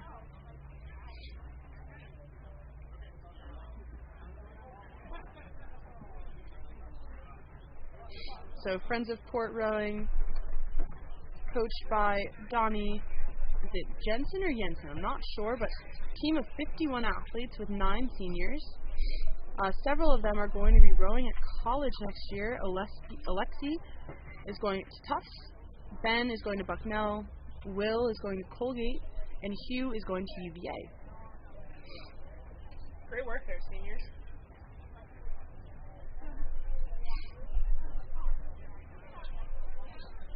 Their favorite pump song at Friends of Port, Hey Mama by David Guetta. They love front and cut. It's their favorite drill.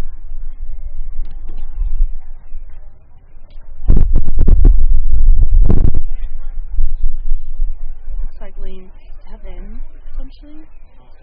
Oak Neck. Really commanding lead on the field here.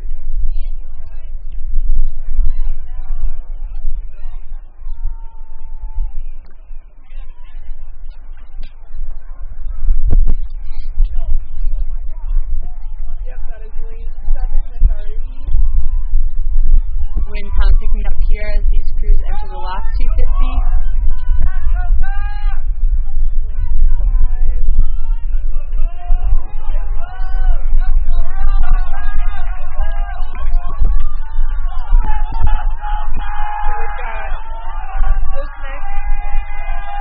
And closely followed by Saratoga, and looks like Friends of Port and then Saratoga.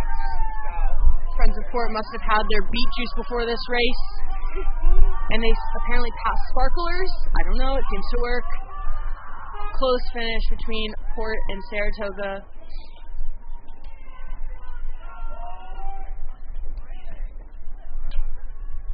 With lane 2 Maritime coming in from that outside.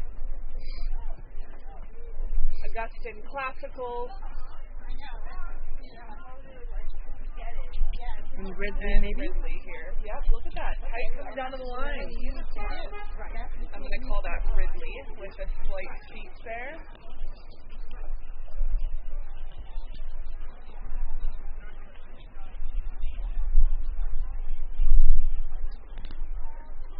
Excuse me, that was Shen. A seat down on Ridley. We've got Augustine Classical coming in here. So Shen in the green just behind Ridley, and Augustine Classical crossing this finish line here. Big shout out to Friends of Port. Got a ton of good shout outs here. Apparently their team's favorite pre-race meal is all the way out in Austin, Texas at Terry Black's Barbecue. Terry Black's Barbecue. I've been there. I know. What a spot, but I hardly believe they can get out there every time they're going to race. How'd you get that here? If you know that, friend. And I don't know how they feel. They should be proud of it, but the best way to celebrate great race for Friends of Port is car ride karaoke. That's a good time. So that was our first final for the boys 2V quad. We've got a second final coming up here. Really awesome to see so many different programs coming to Saratoga. We love having you guys here. We hope that you have a really great time, a blast while you're here, getting the competitive racing. It's a beautiful weekend. Yes, a little chilly, but beautiful race weekend here in Saratoga. A lot to do in town, a lot to kind of go and explore, whether it be just up the hill at Longfellows, downtown, exploring the shops. Fun food places, boutiques, places to shop downtown. You can go and see the racing track. The horse season may not be in full swing just yet. We got a few more months, but I can go see really nice cool. Place to walk around. Hannah's favorite Saratoga State Park. Yep. We're called Saratoga Springs for a reason, so there's some nice natural mineral springs there. Some taste better than others, so careful which spring you go frequent. Some are carbonated, which is super fun. You don't need to go pay for LaCroix. You just That's pretty wild. Go to state parks.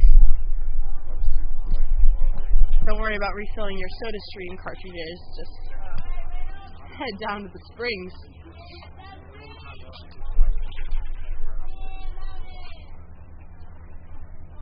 Our next race should be starting here in another minute or two. We've got the boys 2V quad, final 2. Saratoga Rowing Association B, Oak Neck Rowing B, Augustine Classical A, Niski A, Burnt Hills A, Row America Rye A, and Maritime A. As we near in the last 2 hours of racing today, make sure you go check out the vendor tent, the merch tent, the food truck. Lots of fun things to do over there at the Saratoga State Boat Launch. And keep filling out the shout-out Google form. You should have gotten it in an email for whoever registered you, and also it's on our Instagram stories. We have a great overhead race view underway here. We've got quite a few boats across. We have a little bit of steering issue, it seems, in these high lanes. Thankfully, in this condition, the buoys are actually easier to see. So from left to right, we've got Maritime, Row America Rye, Burnt Hills, Niski, Augustine Classical, Oak Neck, and Saratoga.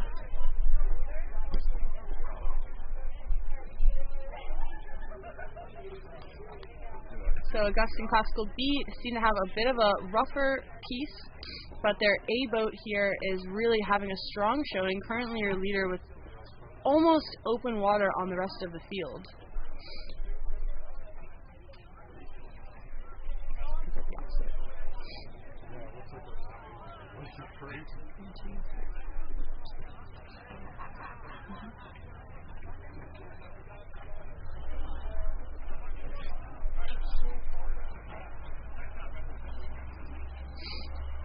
Over there on the far right, you have Saratoga really battling here. They have about half a foot, maybe a full foot of an advantage on the crews all the way over there in the high lanes. Again, still having some steering issues on the left. So hard to tell exactly which boat is which as they're currently sharing the same lane.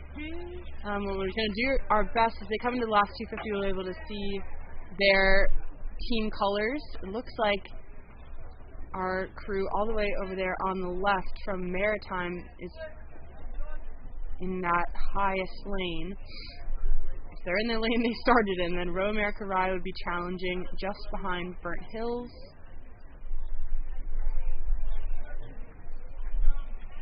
But Saratoga really still battling over Burnt Hills here. Again, this is the boys 2V or second varsity quad. Final 2, so everyone here is fighting for a medal.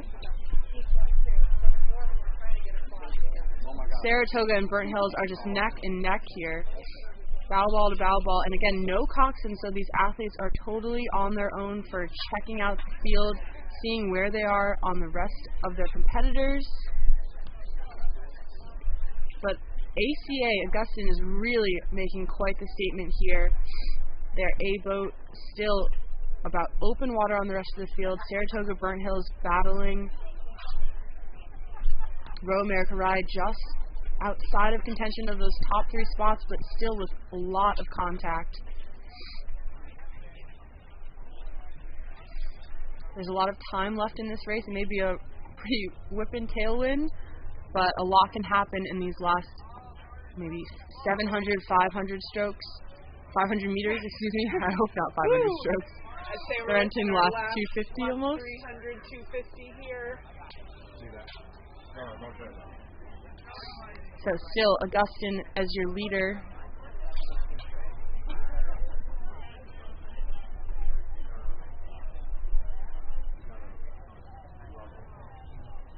Saratoga, Burnt Hills, and Row America Rye are battling, trying to catch up to Augustine here.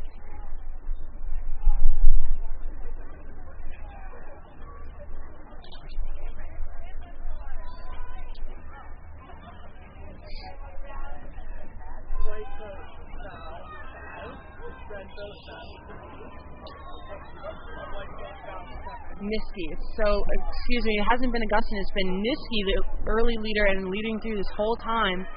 Now they're in view. It's the red uni. How could you miss them? Really strong fight through the finish.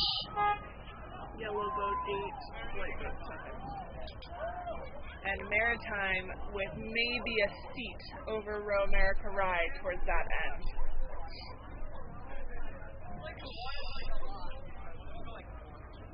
I think we had some serious steering issues there that kind of got us all confused here on the lanes. Again, no coxswains in this race. There is a bit of a puff of a crosswind from the east, making steering a little bit more challenging. And it should be mentioned, in order to steer a quad, you have to use something called toe steering. So basically the rudder is attached to the swivel of your toe. And so you basically steer the boat by rotating your foot. And it's very challenging to do. So we'll get you those results. We've got a lot of quads finishing in different lanes where they started, so we're just going to confirm those before we send them out your way. But really great racing along these crews. Again, like Hannah was saying, you're moving your foot in the middle of a very physically exerting movement to try and steer on this tiny little lane through these very sensitive boats. I would say little movements make big changes. So congrats to Niski on that win there. They led pretty commandingly that whole way.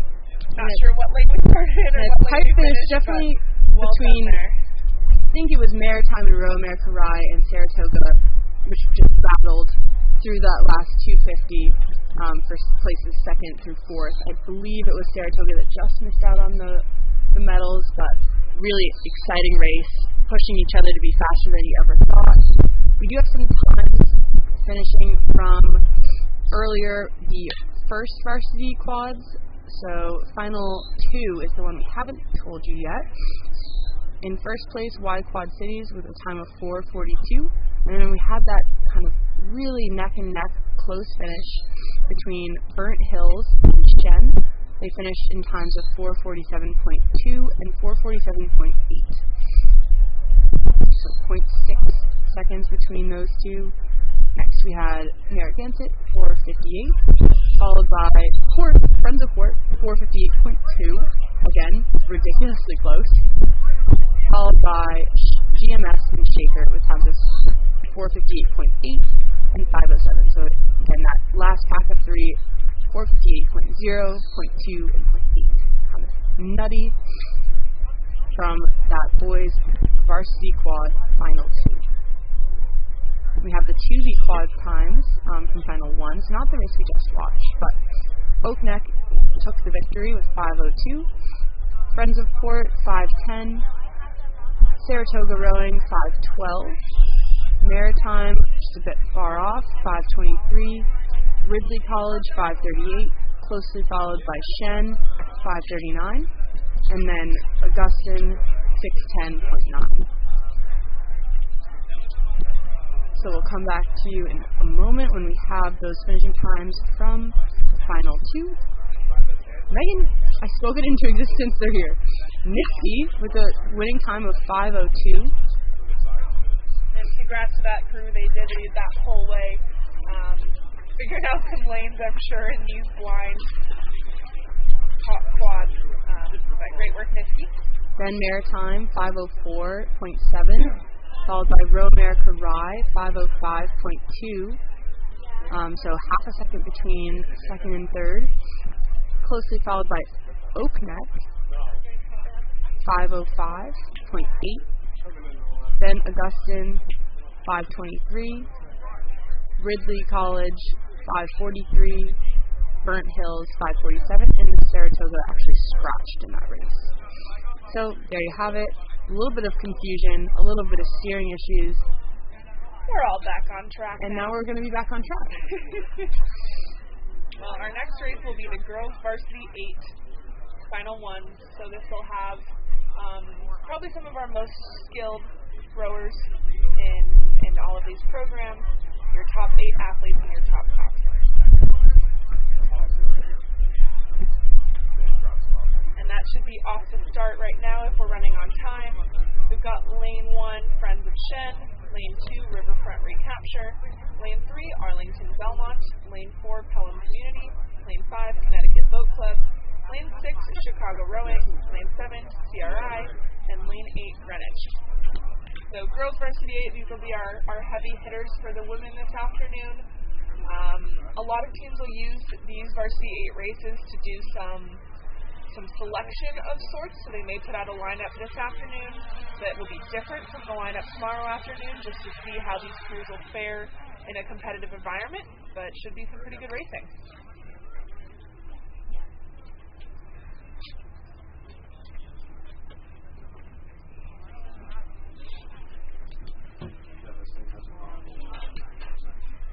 And we can see these crews have started. They're through that first 250. They're making their way towards that middle 500. Really exciting for all of these athletes, a lot of who are upperclassmen in high school and didn't get your traditional maybe freshman and sophomore year of rowing because of the pandemic. A lot of programs were rowing singles, were taking ergs home. So super exciting for all these athletes to be in big team boats. Let's see, we've got, this is an 8-boat final. 1, 2, 3, 4, 5, 6, 7, 8, 8-boat final. So, over 80 athletes on the course right now. And you can just see these 8 shoulders moving towards bow together, following the push of the leg, trying to find that swing that makes rowing an 8 really, really, really fun. We've talked about it a little bit today, Megan, but the 8 is just like that runaway train. It's a momentum kind of boat class. There are just so many athletes. It's 9 people.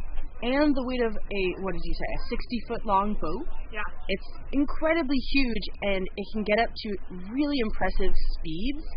And it almost is easier to stay up to speed than it is to slow down. Once you start slowing down, it can be really challenging for a crew to not get discouraged or frustrated. And so it really actually comes down to the coxswain's ability to kind of calm her crew or his crew and ensure that they can build that momentum back up even if they have a moment of slowing.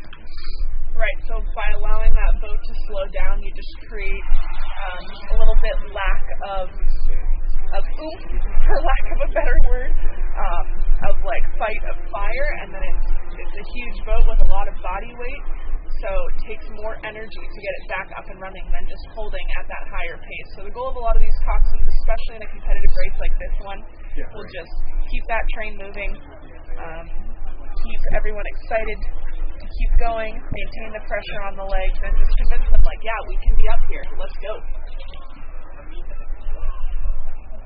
It's really exciting to hear these coxswains coming down to 8. As we said, a lot of people, a lot of equipment, a lot of noise, especially compared to the singles earlier this morning. Looks like we've got a huge lead in lane 6, that's Chicago Rowing Foundation. They may not have as many entries as some other programs, but every entry they've had has been impressively dominant in their own boat classes. And they are just tapping that boat along, like slamming those legs down, pushing the hips, and opening up the bodies. This is Greenwich here. I believe this is Greenwich, lane 8. For that second place finish. Lane 5. On the outside, we've got lane 4 and then lane 7. So, Connecticut Boat Club, Pelham, and CRI. And it does look like CRI has walked through Pelham, so we've got Connecticut in that bright green, CRI in the red, closely by Pelham. Really nice, tight racing there between both packs, the front pack, the middle pack, and even here, as we come to the back pack. We've got babble to babble in these last 3 boats. It's incredible. Some relentless racing, unwilling to let these the speeds of these crews are just so close, and they're fighting tooth and nail to stay close. Contact across this whole field, at least half a boat of overlap here. Looks like we're going to have Arlington Belmont followed by... Heads in the boat, ladies! Heads in the boat! Shen, and then Riverfront Recapture. But wow, what a race for those boats.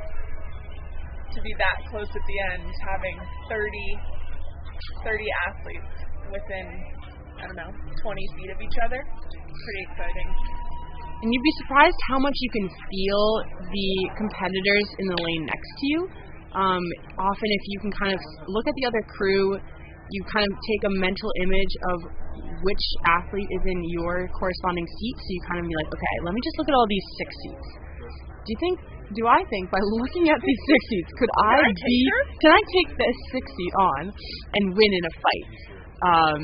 And then you kind of get a sense of where the other people are, like, okay, what about the 4 seat? What about the bow seat?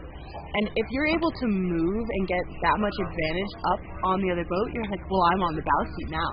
Like, I have that advantage. Yeah. I am 4 seats up, 5 seats up. Like, I want bow wall, I want open water, because there's nothing, Megan.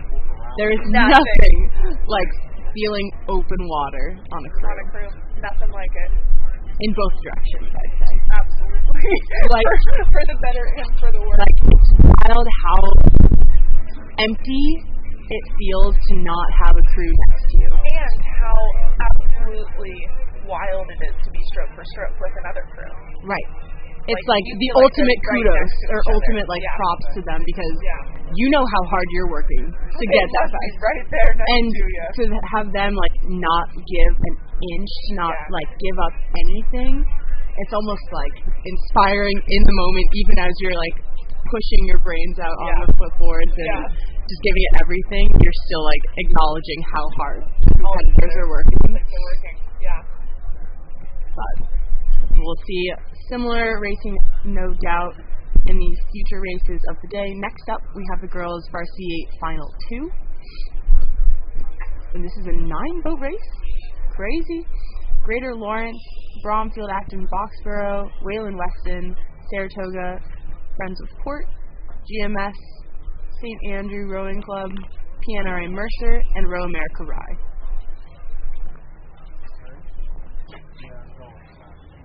So, again, I would almost guarantee that all of these athletes have already raced once, maybe twice, and will probably race again.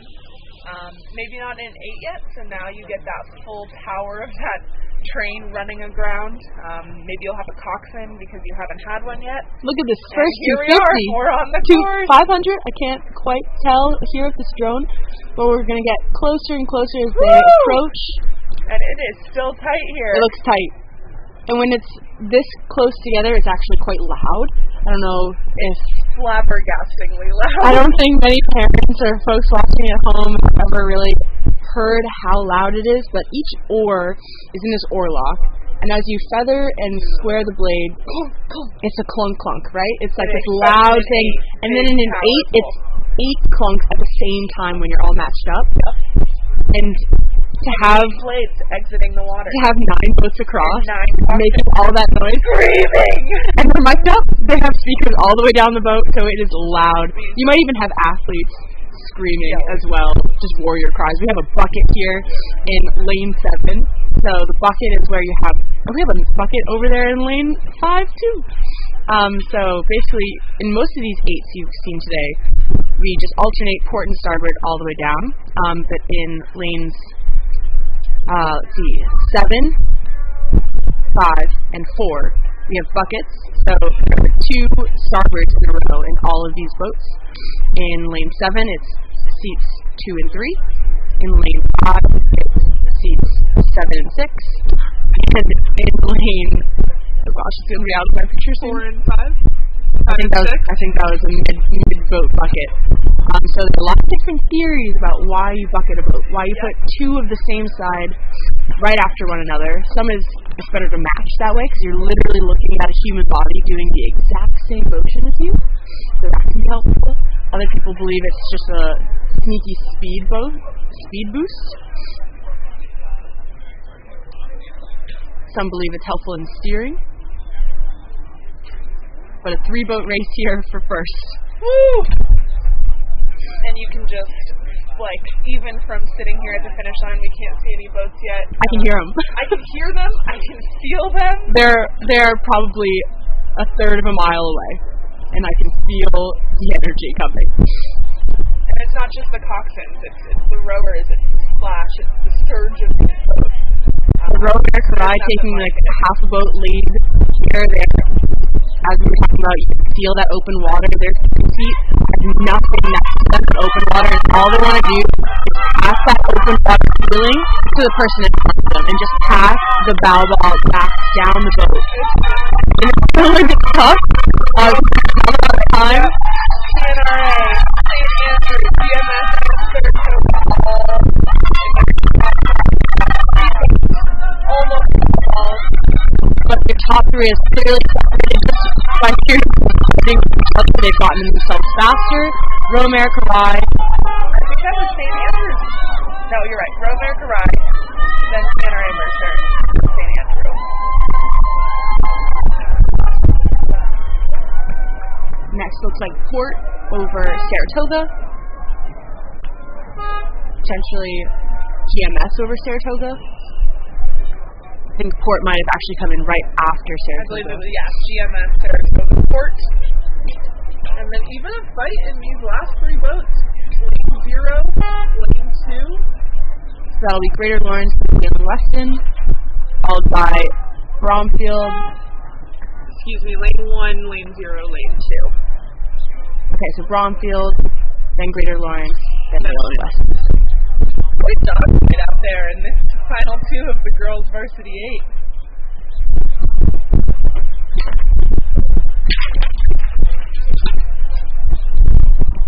So sometimes, like we saw there, those top three boats will kind of keep themselves ahead, and in fighting for that first place, they draw away from the rest of the field a little bit. Got the times from final one of this girls' Varsity 8. Chicago Rowing, Greenwich 4:57, Connecticut Boat Club 5:09, PRI 5:11, Pelham Community 5:15, Arlington Belmont 5:49, Shen 5:51, and Riverfront Recapture 5:52. So tight racing across the board. I mean, three separate races there. Everybody getting to be competitive with someone else. Great shot of our start line again. So athletes have the ability to row all the way up to the start and even a little bit beyond to get in there on the water.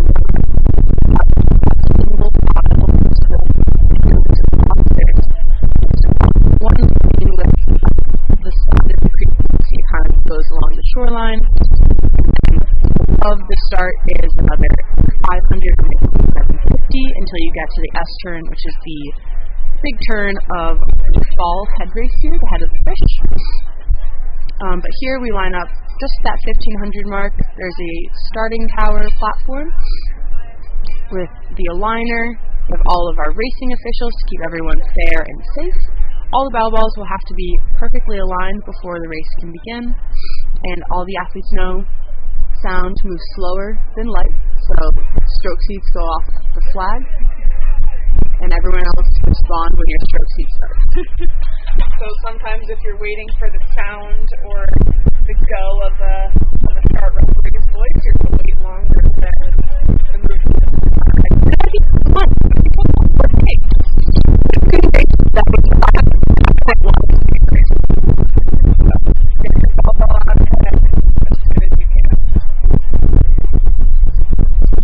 Our next two races will be a continuation of our girls' 8. These will be our 2Bs. Should be coming off that start pretty darn soon. This first final of the girls' 2B8, 4:35 p.m. Greater Lawrence, Concord, Central Port, Brompton, Acton, Foxborough, St. Andrews Rowing, Connecticut Boat Club, and Row America Rye. So these are the second group of 8 rowers, so rowers number 9 through 16 in a crew, in a program. Often athletes that are just as competitive as the 1B, but maybe a little bit more development, a little bit more speed, a little bit more strength. So I'm going to make it very good.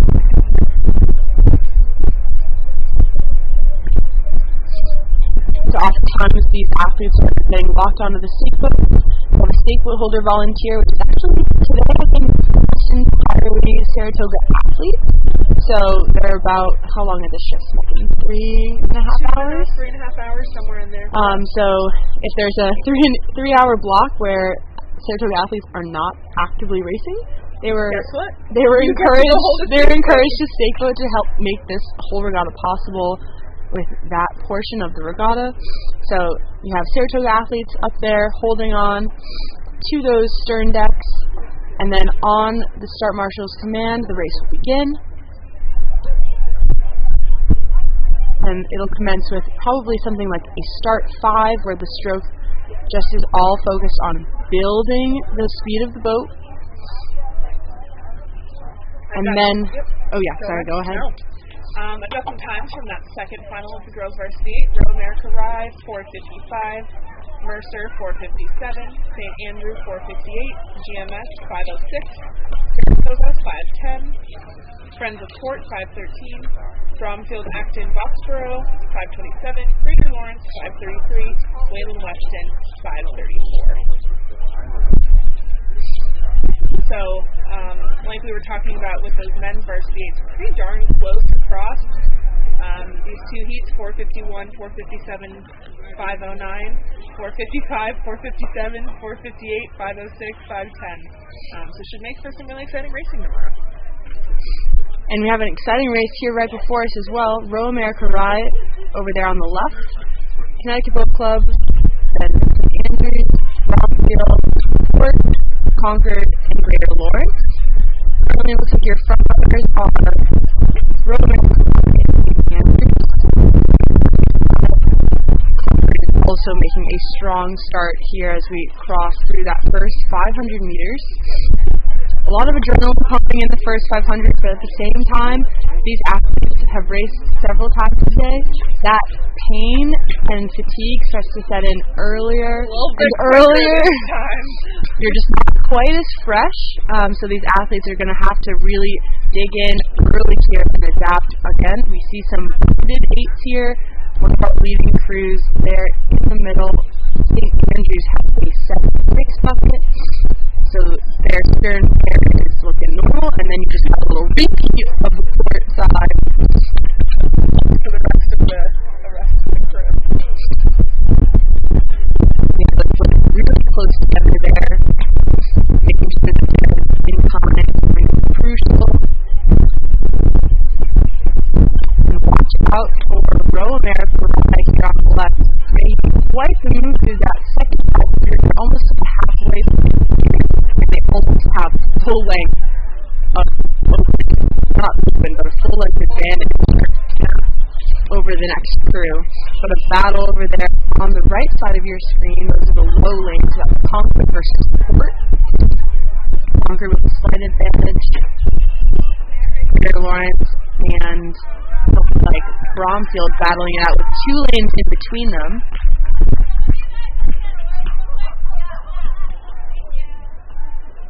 So we can see just on the water a little bit of that tailwind ripple. Again, nothing unrowable. It's actually pretty darn calm for a midday Saturday here on Fish Creek.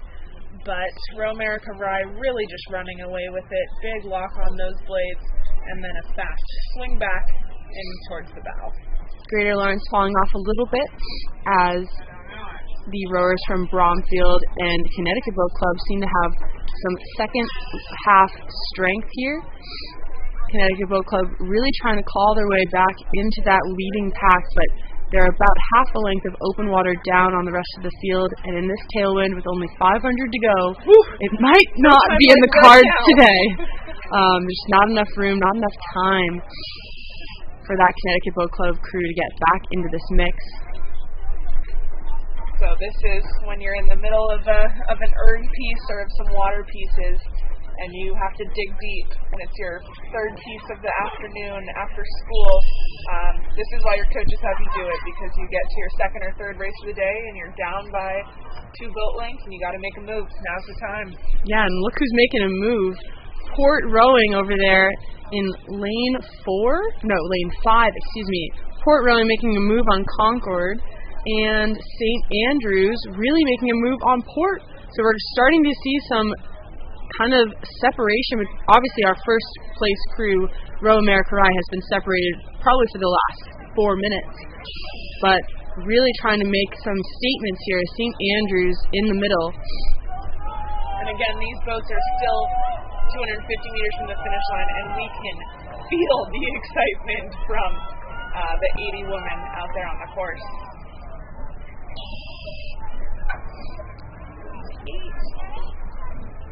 That's Romare Karai coming here into their last 10 strokes. Now is just the opportunity to practice the effectiveness of your sprint. So taking that rate up, bringing extra power in, you'll recover. You'll be fine. It's all about trying to practice that boat feel here as they cross the line. Romare Karai quick through that line. He's got, I believe this is St. Andrew, just about bow to stern with Port, who is just about bow to stern with, I believe that is Concord. That coxswain really cheering on for some open water, and I think they might have gotten it with St. Andrew over Port and open water over Concord. Great racing. That takes a lot of guts to race like that. In lane 7 in that bright green is our Connecticut Boat Club.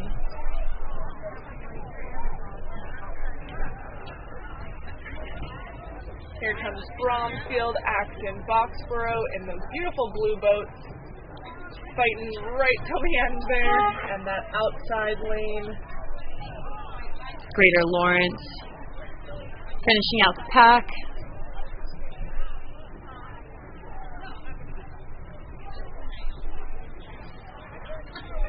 Kind of wild here on shore. We've got people in probably every span of outfit you could imagine. We've got people in full parkas, down puffy vests, and then others who are just wearing a uni. Some are sporting shorts and a t-shirt. Classic spring weather. Classic here. Our beautiful 9P bridge and our marinas and our launch sites. And then we'll get up back to the next race, which is actually the second final of the girls' second varsity. This will be a little bit smaller with just 6 boats, not 7. Pelham, Saratoga, Chicago, CRI, PNRA Mercer, and Greenwich. I think we have representation from 5 states. And only 6 boats. And only 6 boats. Just 1 repeat of Pelham and Saratoga both representing New York.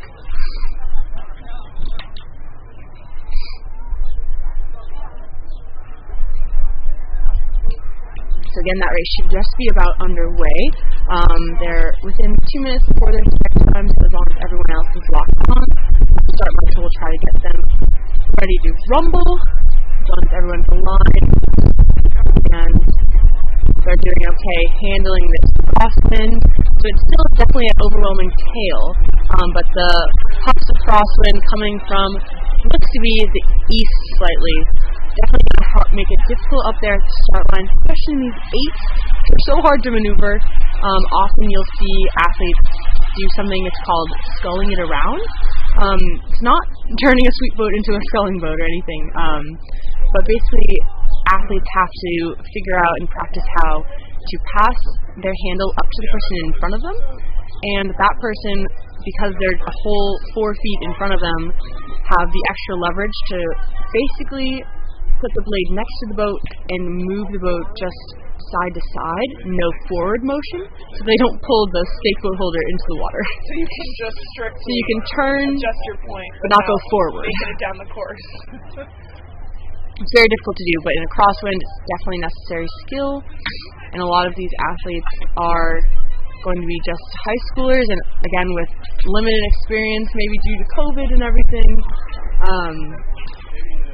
Could be a new skill, a new skill for them to practice. But we have a clean start. Here we go. 6 boats down the course. Again, QV8, Pelham, Saratoga, Chicago, CRI, PNRA Mercer, and Greenwich.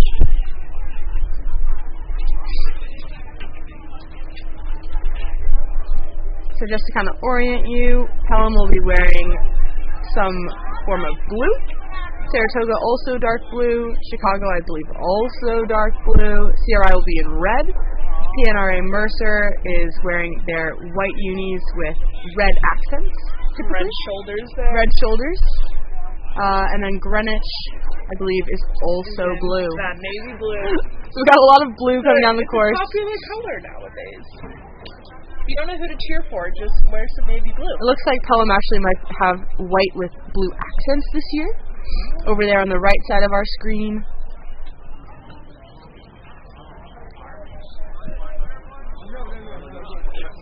dark blades there of the Chicago boat. You can see Saratoga trailing maybe about a length and a half behind Chicago. CRI about level. And hard to tell from this angle on how Greenwich is stacking up. Greenwich and PNRA are stacking up. It looks like Greenwich has quite the advantage.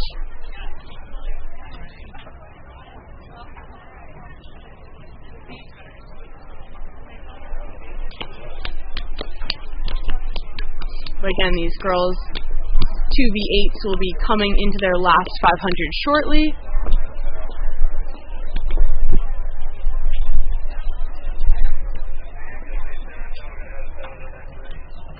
Looks like Saratoga has bow number 3, even though they're in lane 5. So if you're on shore trying to go by bow numbers, lane number 4, excuse me, they have grabbed the wrong bow number.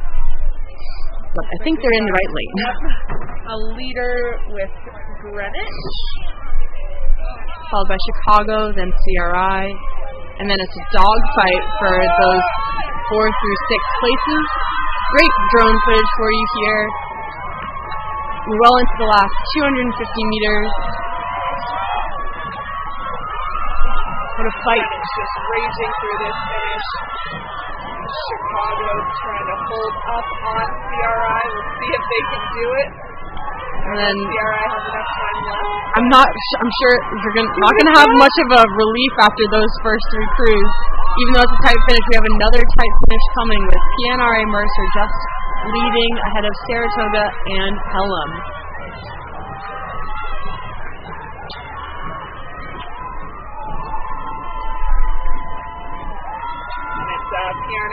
PNRA Mercer about to stern on Saratoga, which has about half the boat up on Pelham.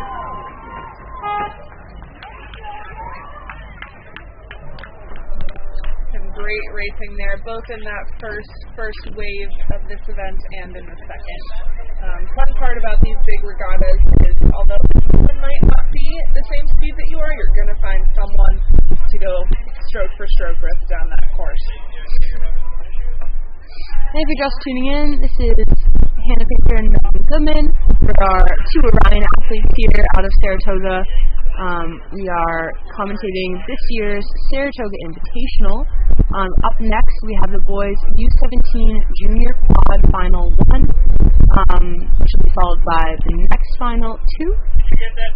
4:51 is our next start time. We'll be looking at an 8-boat race between Shaker, Riverfront, Port, Saratoga, Maritime B, Port Jefferson, Ridley B, and CRI. And I've got some times from that girls 2v8 Final 1, the race that went off at 4:35. Row America Rye 5:04, St. Andrew 5:15, Friends of Port 5:21, Friends of Concord 5:26, Connecticut Boat Club 5:32, Bromfield Acton Bosboro 5:51, and Greater Lawrence with 6:07. So we'll wait for that second round of times to come from the 2v8s.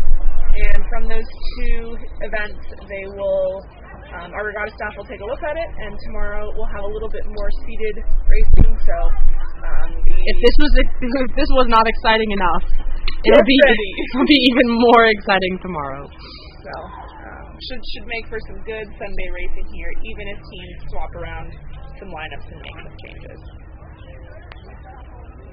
And there's our Fish Creek. We're waiting for that start on our boys U17 and junior quad Final 1. So this is the same body of water where Saratoga Regattas host the Head of the Fish, which is a fall head race. If this is 1500, Head of the Fish is is over double with the same finish line, but it starts about 1700 meters up through those squiggly bends of Fish Creek up there. So basically, it's up just past Skidmore, rows on the same body of water, Skidmore College, and their boathouse is very near the start line of the Head of the Fish. So we kind of share the bookends of the Head of the Fish course, with Skidmore at the start and Saratoga Rowing Association down at the finish. And for those of you who are having a great time here, check out Skidmore Rowing. place to row. And they're on the up and up. Just had Liberty Leagues yesterday, and Skidmore had an incredible improvement from years past with their new coaching staff headed by Manny Valentine. Is it Valentine or Valentine? Valentine. Don't quote me on that, Manny. Sorry, Manny. I've got results as we still waiting. Wait for this race to get started. Results from that final two of the 2v8. Greenwich with a 4:58, Chicago 5:08, CRI 5:09, Ganneray Mercer 5:22, Saratoga 5:26, and again, super competitive even across the two finals.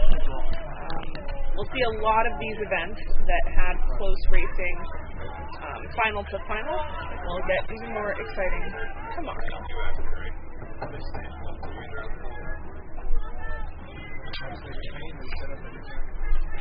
Looks like these boats are getting locked in and ready to go. Just want to say a thank you to, again, all of our stake boat volunteers, our food tent volunteers, parking, timing shed, dock masters. Saratoga Rowing really can't rest up. Our parents, family, friends, masters,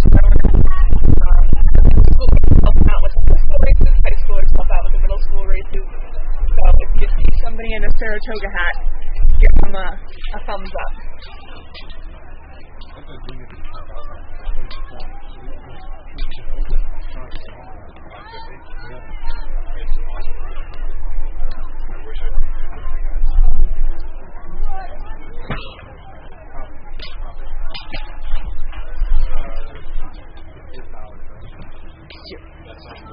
Here we go. Race start underway. Got first 5, high 10, maybe down to that shift.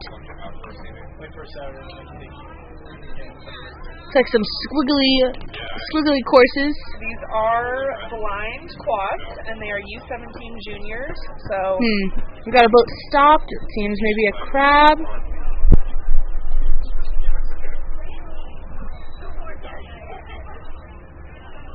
Maybe had some broken equipment. It looks like the boats are actually turning around.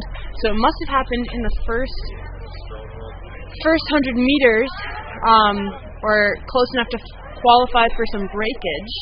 So every race course has a predetermined number of meters in which if something breaks that early on in the race, we're going to try to fix it and restart. Right, so I raced in college. One of my teammates kicked the foot stretcher out from underneath her, like out of the pins in the first 10 strokes, and so they called a redo, we spun it around, let the next race go, and then we followed suit. So likely that is what is happening here, is these U17 junior quads final 1 are going to spin around. Not quite sure if they'll take final 2 into the stake boats, or they'll just wait for final 1 to get reset.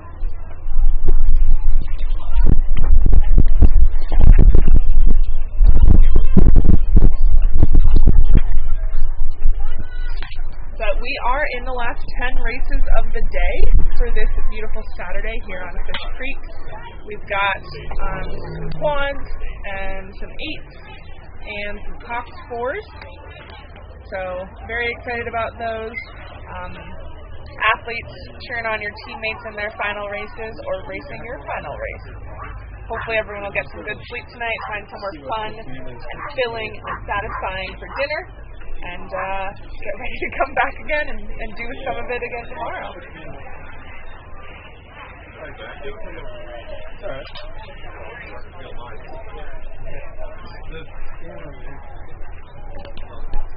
Looks like one of the crews is not reapproaching the starting box. They might have to paddle home if something is so broken and can't be fixed out on the water. The officials will make sure that something that makes the most sense and is most fair is what happens.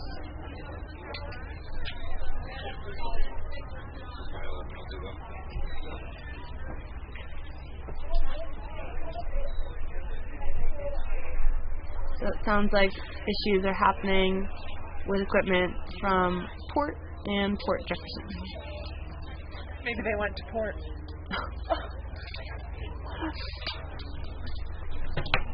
hopefully all of the athletes are all right, and it is a broken equipment that can get fixed and get them back on the water tomorrow.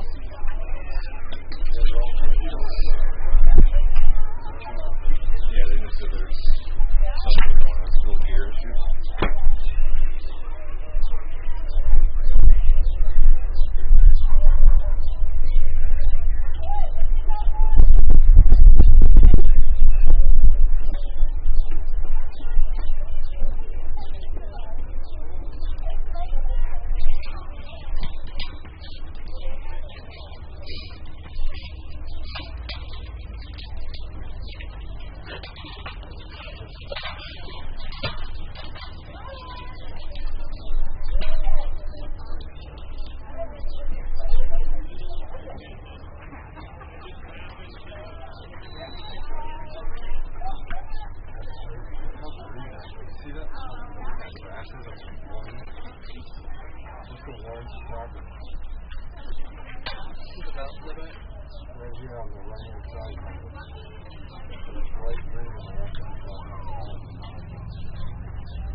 A little bit of a delay here with our restart, just something that happened at Regatta. It's been a full day of pretty on-time racing here, so bound to happen.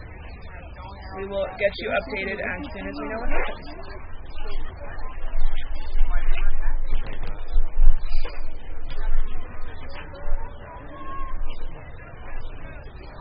So again, we had that little snafu. That was the boys U17 Junior Quad Final 1.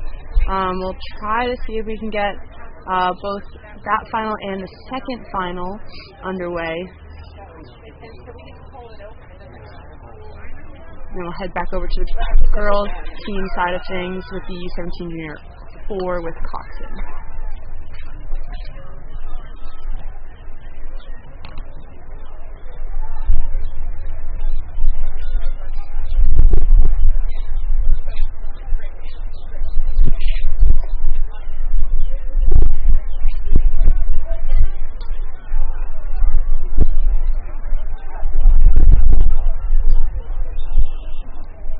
Great shot here of a crew warming up. So you have a lot of kind of untouched woods along the east side of the creek. Actually makes for, fun fact, a really good echo. The Learn to Row sessions always have a great kick out of the first time they're on the water. They get up to this part of the woods alongside the creek, and if you scream as loud as you can, it echoes like at least 10 miles away. That's a pretty fun time. It's pretty fun. Does the only Learn to Row children get to scream? I sometimes let the middle schoolers too. Elite? I guess we could try the high performance group team could have some fun with that. But we do have a start. Megan, have you heard anything? I believe this is the same final one. Okay, they final just one. restarted this. Yep. Great. And only 7 minutes, maybe even 6 minutes late. That's not too bad. We have 6 boats here. 8 originally, so if we heard the right information, we are missing Friends of Port and Port Jefferson. It looks like that. We have an open gap in lane 3, and 4, 5 are still filled, and then 6 is open. So that sounds correct. So from the left of your screen, we'll start with CRI A, then Ridley College B, then an empty lane, then Maritime Rowing B, Saratoga Rowing A, an empty lane, Riverfront Recapture A, and Shaker A. So we have 3 duels in one race. So just so happens that these 3 groups of 2 are each kind of battling each other, all the way down the same race course with the same start time. But CRI and Ridley just going stroke for stroke, bow ball to bow ball over there on the left side of your screen. Again, no coxswain in this race, so all on the athletes to kind of monitor their position and push while steering and trying to row well. It's a big ask. Maritime B just pulling away from Saratoga A. They are about bow ball to stern deck. So just about open water between the two boats, and then separated back from that leading group of Maritime and Saratoga is Riverfront battling Shaker. Riverfront teams are pulled away from Shaker about a length and a half. So Shaker's now about more level with the far left duel of CRI and Ridley. And a super cool final. None of these teams have likely raced each other recently. We've got people from all over the place, and what fun to find a boat that's your speed and get to kind of go stroke for stroke or try and push ahead or not fall behind. Part of the fun of 10 lanes. But your early leader is your leader still, Maritime B, followed closely behind by Saratoga with just about maybe a seat of open water between them. Still hard without a coxswain because once they're out of your peripheral, it's very challenging to see how far you are. Oftentimes it takes a lot of trust to know that you have the power or the fitness to walk back. It can be kind of a vulnerable or discouraging position to be in. So kudos to those Saratoga athletes really fighting through it, while Maritime has that visual advantage. They're staring back behind them, staring at their advantage over the rest of the field. And then looks like Riverfront Raptors extended their They're lead. Making their move on those far tire lanes. But watch out for those tire lanes. They're neck and neck this whole time. They've been pushing each other. And when you push each other down the race, you're going to go faster than you would if you were all by yourself. So CRI and Ridley really pushing each other to be even faster than they could be, ever thought they could be. But it might not be enough to catch that Riverfront Capture crew, currently in third. They're in the last 250. Maritime just keep pushing ahead. They've got boat and those light blue unis. Saratoga in our white boat with dark blue. Hear the shouts of Toga from their Saratoga store. We've got teammates. Really extend this lead here, especially when the race is fast. I'm just noticing coming right off the water, carrying a little bit off there as we tailwind, and then placing right back across the finish line here. Really clean.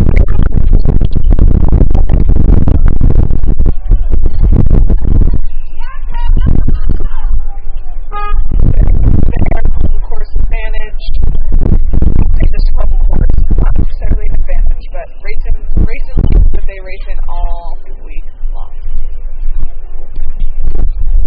The capture here will take that third place, followed by CRI, and then followed by Ridley.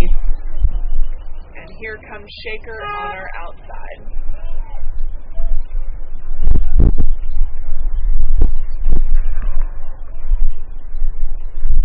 And just this finish line, lots of very tired athletes, people bent over their oars, falling back on their riggers. Huge exhaustion at the end of the day here.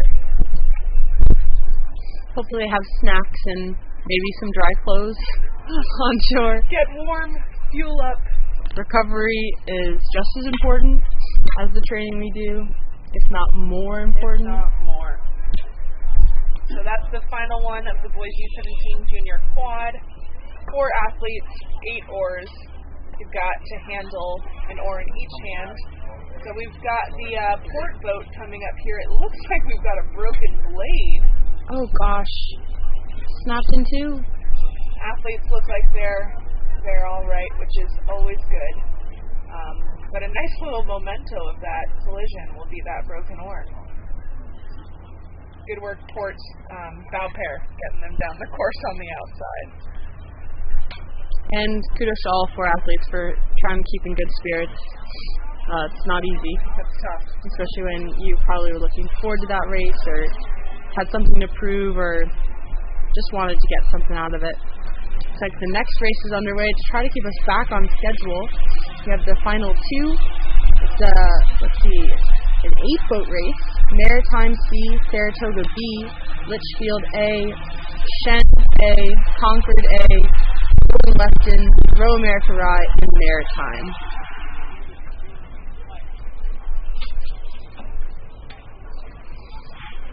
So as our drones kind of get swapped and recharged, we'll try to call this race from here on the finish line.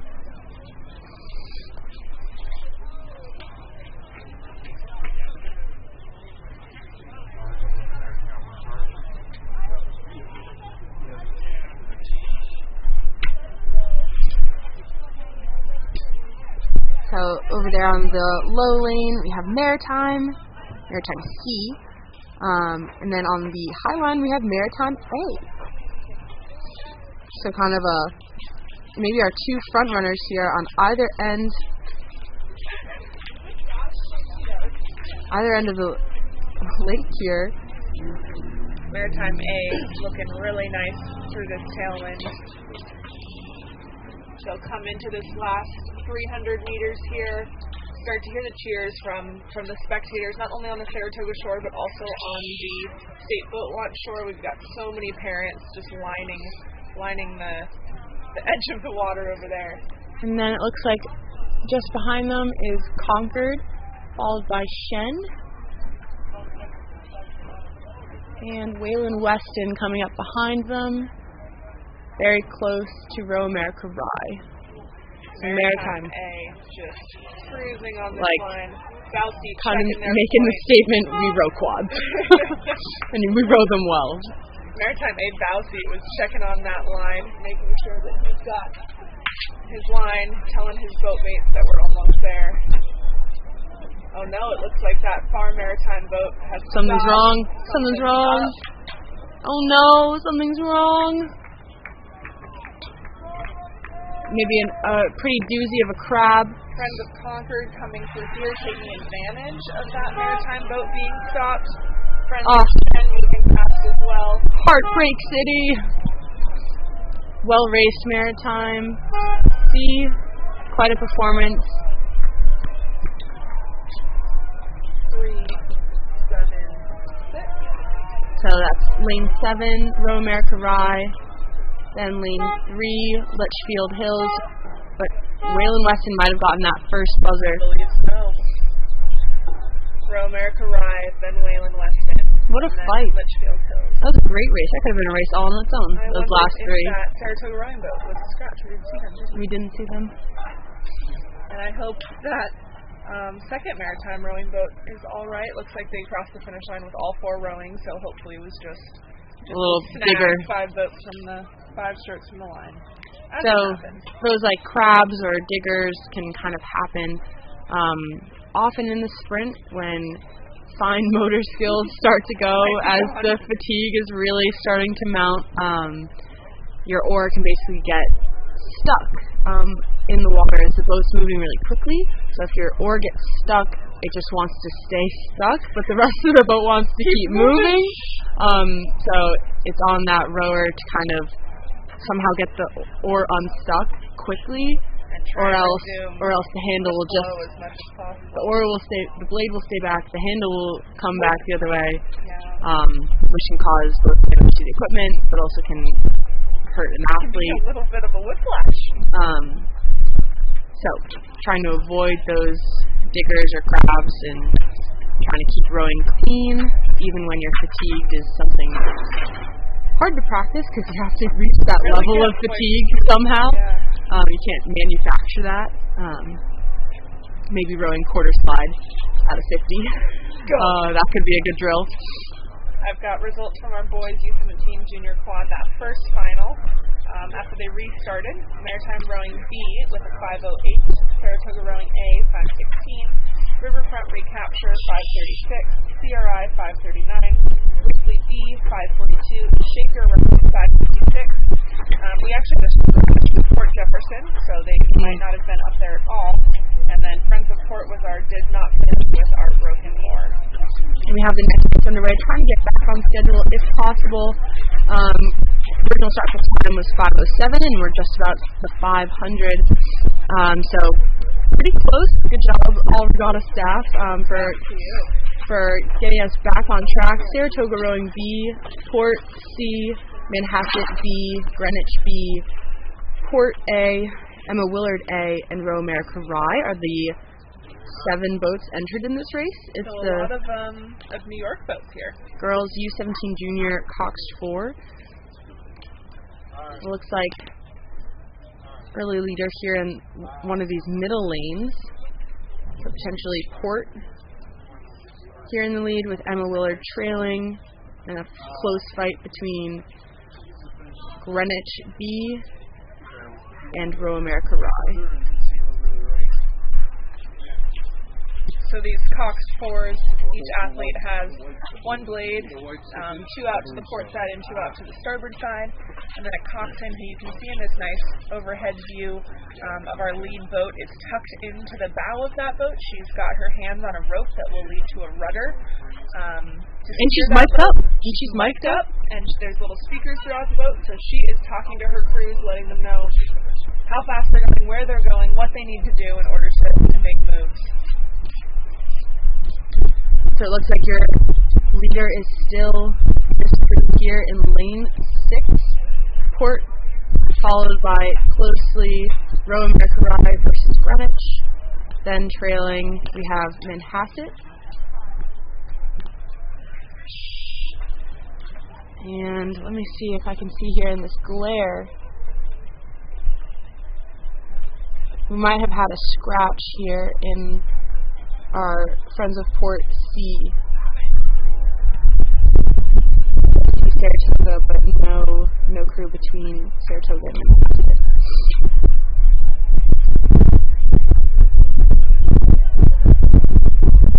It should be coming through the last 250 here, so we get a better eye. The sun is quite bright out here today, shining right down on the backs of all of these crews. Feel that wind pushing them towards the finish line. It'll pick up the boat a little bit more, keep things a little bit lighter. Hopefully it's right at that point where it helps the boat and isn't into choppy enough where it starts to decrease the speed. Ideal to go in just enough help to get some speed. And it come like 50. Port with the lead. Row America Rye. Big performance here. Just taking the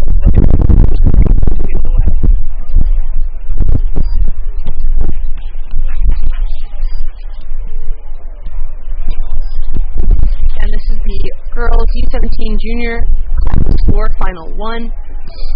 Kicked off at 5:07. It looks like it's going to be Port with that first place.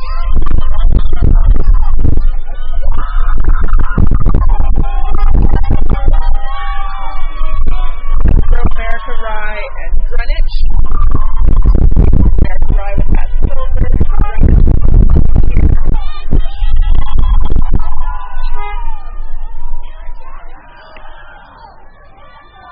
We've got a little crab here from Ella Willard. Hopefully they'll be able to recover and get across the line. Friends of Port crossing just ahead of Saratoga Rowing Association. Really lifting up that rate here. Here they go. A little bit of ooze through that step. I think a Cox 4 is a very difficult boat to row as well. It's pretty slow, a little bit heavier, hard to set. Straight for. Yeah. Here comes Emma Willard. We've got our bow seat adjusting that point here. Bow pair tuning in. Thankfully, this wind is just going to push them towards the finish line. Had a crowd here and maybe had some equipment issues. Third pair might have some issues here. But crossing the line, Emma Willard. Good work in this tailwind here. Here we go. We're coming into the last 6 events of the day. And I have some times from that junior quad, boys U17 Final 2. We had Maritime 4:51, Friends of Concord 5:19, Friends of Shen 5:24, Maritime Rowing 5:28, Row America Rye 5:42, Wayland Weston 5:43, and Litchfield Hills with a 5:45. Looks like this is our Friends of Port C boat in lane 3. So we lost them somewhere along the way, lost in the shuffle, but we found them here, coming through. And they're still making it down.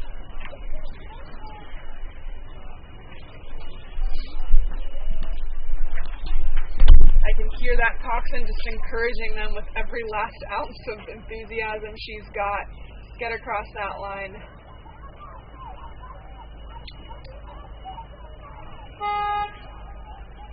It can be really, really challenging for athletes to race against themselves, kind of feeling that lack of motivation maybe. It's hard to kind of bring yourself to go full press when it's just you, yourself, and I.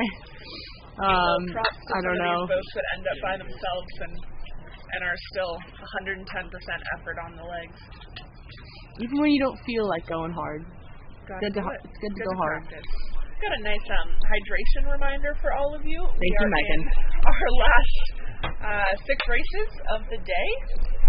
We've got another round of this girls U17 junior Cox 4, a girls 3v8, a boys freshman quad, and some novice and 4v5v8. So very close to the end here. I can see our novice and 4v5v8 heading up the warm-up lanes. So almost everyone who's going to be on the course is almost on the course, which is super exciting.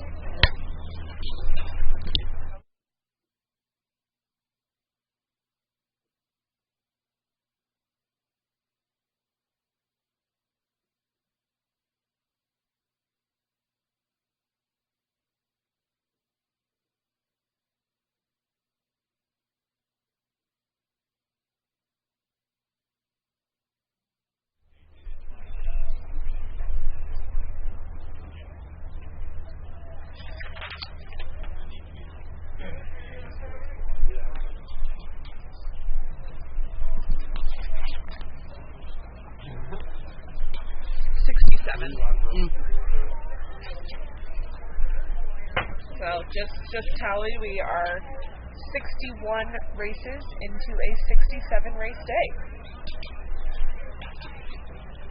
Looks like our next race of final 2 of this girls U17 junior Cox 4 is on the course. We've got Manhasset High School C in lane 3, Friends of Port B lane 4, Wappingers Crew lane 5, Friends of Concord lane 6, Manhasset A lane 7, and Greenwich A lane 8. So this will be just a 6-boat race. All of these girls are 16 years old or younger. Some of them may have been rowing for the last 6 years. Others, this may be their first big Saratoga Invitational.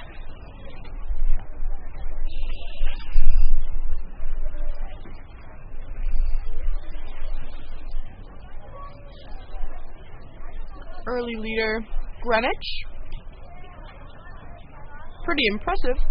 They've built up quite a lead off of that start, so maybe that was encouraged by their coach to get out ahead and stay ahead. It's a good game plan. Manhasset, then Port, I think, are the next 2 trailers.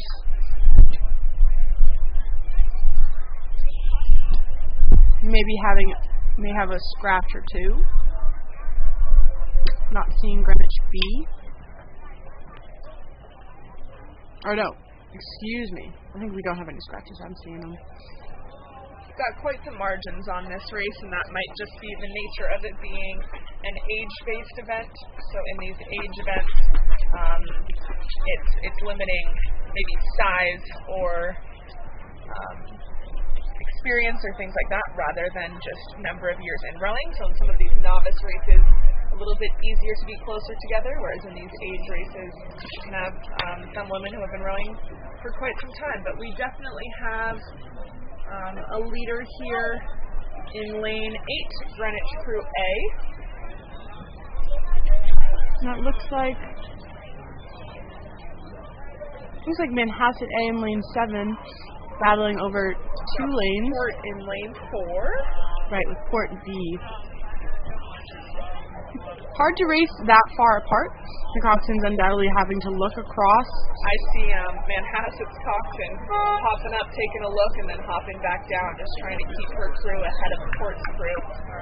Looks like it's going to be pretty close. We'll see who is on their drive as they come into these last 5 strokes. Tooth and nail here. It's going to be really close. I see our 3 seats looking across, our 2 seats. Everyone's looking.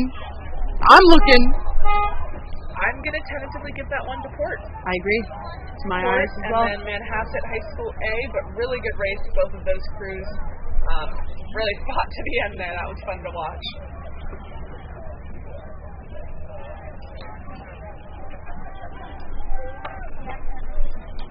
Looks like lane 5, Wappingers and Manhasset. Their C entry. Starting to come through. The Wappingers with a pretty decisive win over those trailing crews. Not a win overall, but the race within the race. Got Manhasset C crossing the line here in their bright orange, followed by Friends of Concord out of lane 6.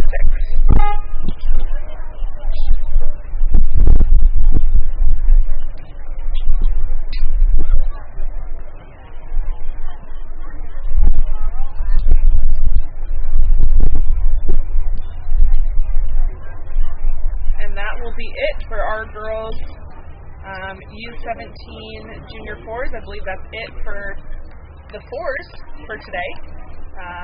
No more fours. We'll move to our girls' third varsity 8.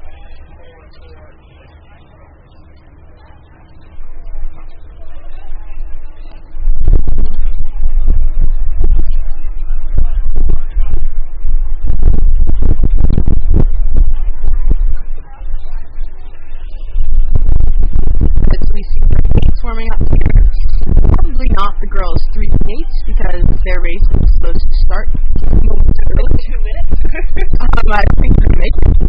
So this is probably the girls' novice 8s that we're seeing. There are several of them, and there's also the girls' 4V or 5V8 final as well. So we have this girls' 3V8, then the boys' U16 or freshman quad, followed by 3 rounds of girls' 8 races. As we near the end of the day, just a reminder, check out the vendor tent, check out the merch tent, check out the food truck. You want to get your goods on the nice stuff before tomorrow. Get first dibs. I hear they're running low on some of the best colors. No. And some of the coolest unis. Yeah, some cool unis over there.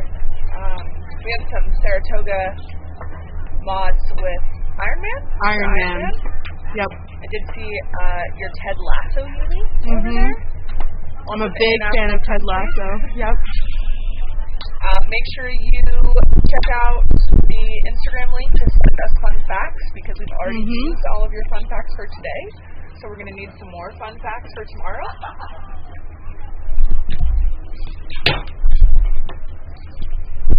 So coming up here we have on the court girls.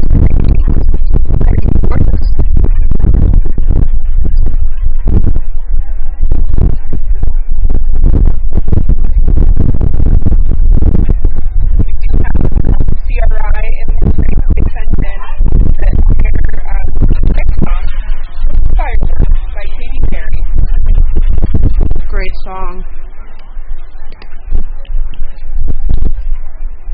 A classic.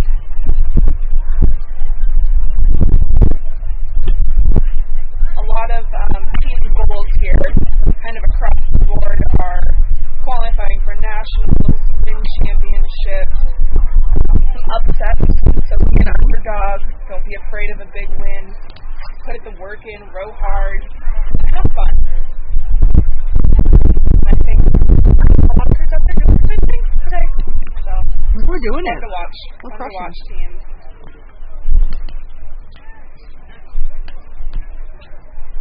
So we saw that same overwhelming tailwind. Time should be pretty fast today, even though we got some cold water and maybe some funky current.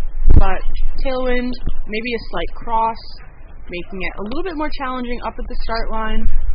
All crews here coming into their last 500 meters here. This is often when coxswains will call on their crews to keep sitting up nice and tall, to kind of instill that confidence, and also to help with some easy free speed and technique.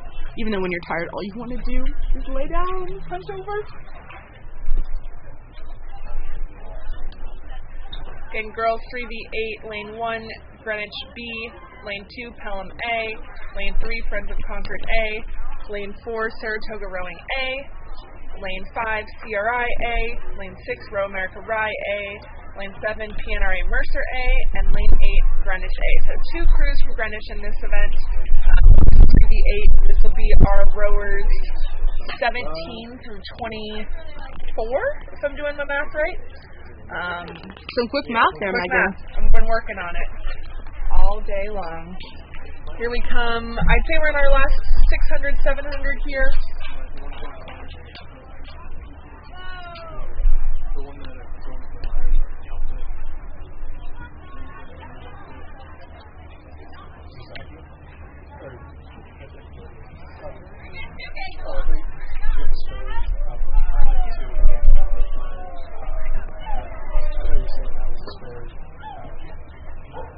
And here we come, coming into the last 250 meters.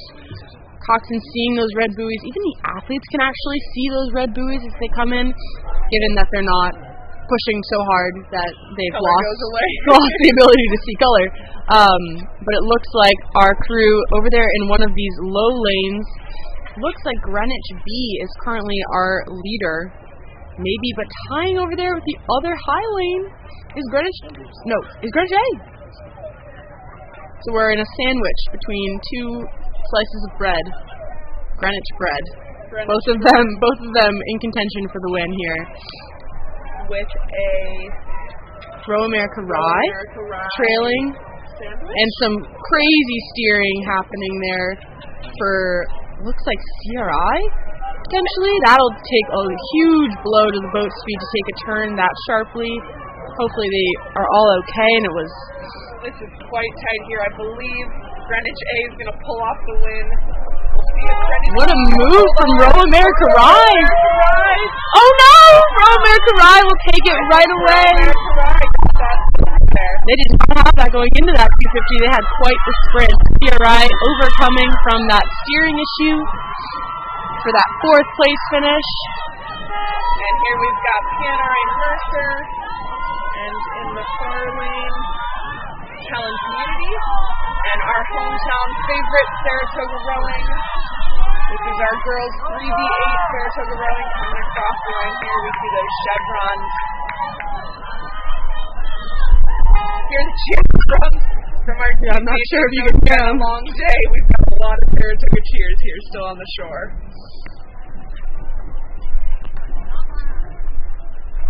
Now I'll finish it off. Friends of Concord? No. We may have switched.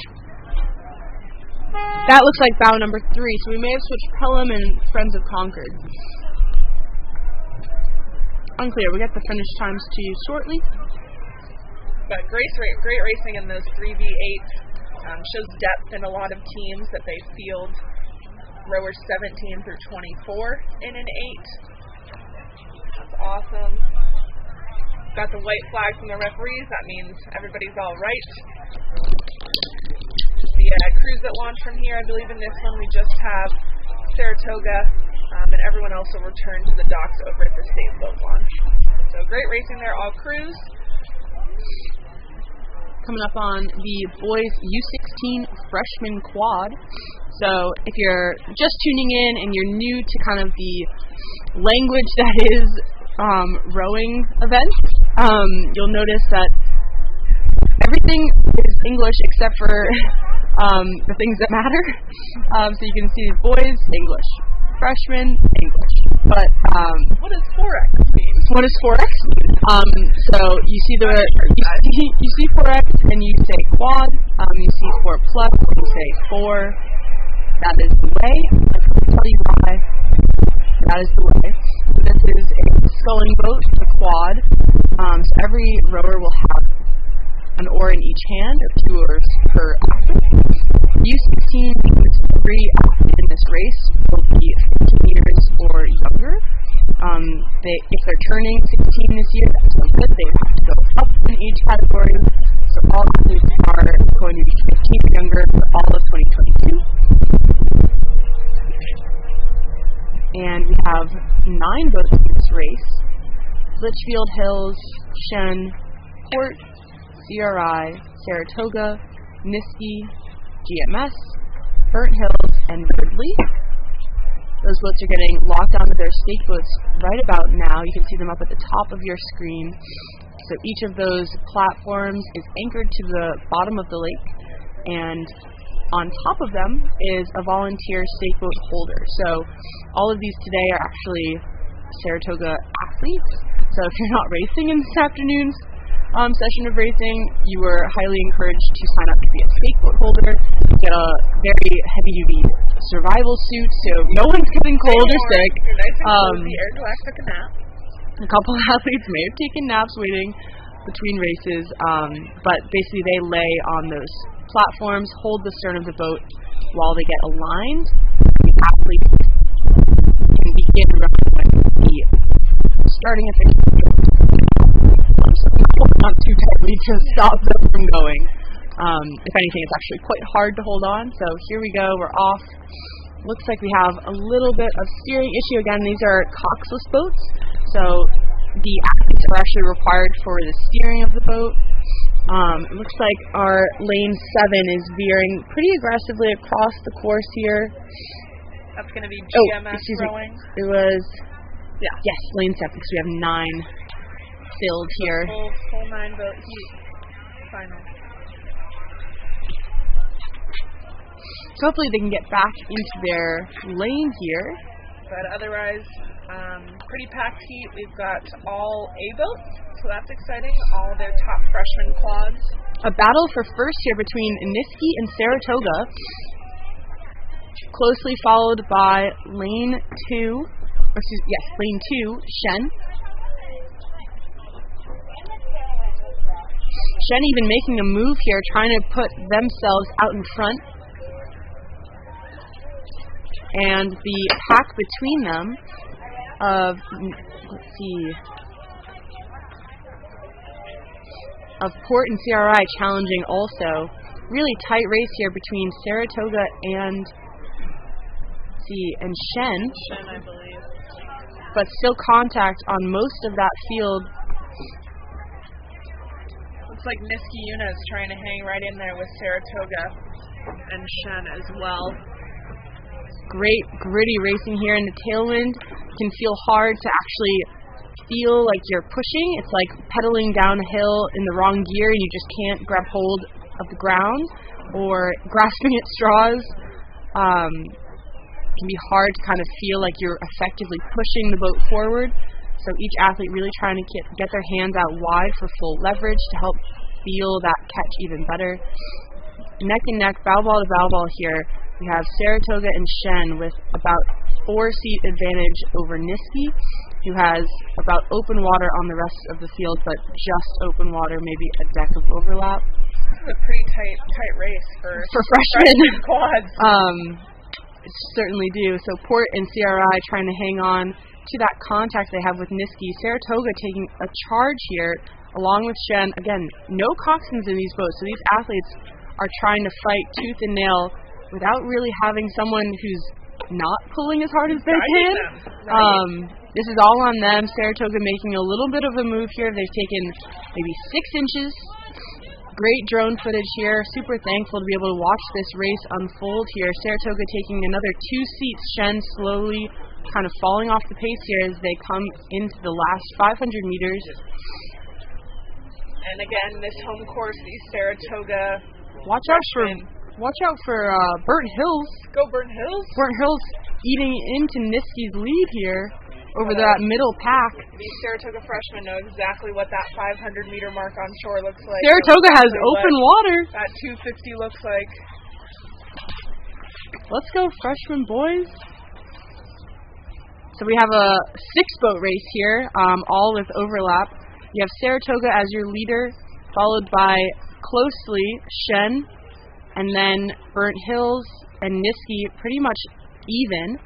Maybe a slight advantage to Niski here, but they have been falling off of the pace a little bit, slowing into the pack, followed by CRI, and then Port. We've got boats approaching this last 300 here. For these freshmen, it might often be one of their first big races in a 10-lane, 9-lane heat. So pretty exciting for all of these these straight quads. My favorite thing to say is don't trust them, because in the last 250, everything matters. Nothing can be left out on the table. Saratoga really picking it up. You can see their stroke rate coming up. Same thing for Burnt Hills. Same thing across the whole board. Shen trying to hold off.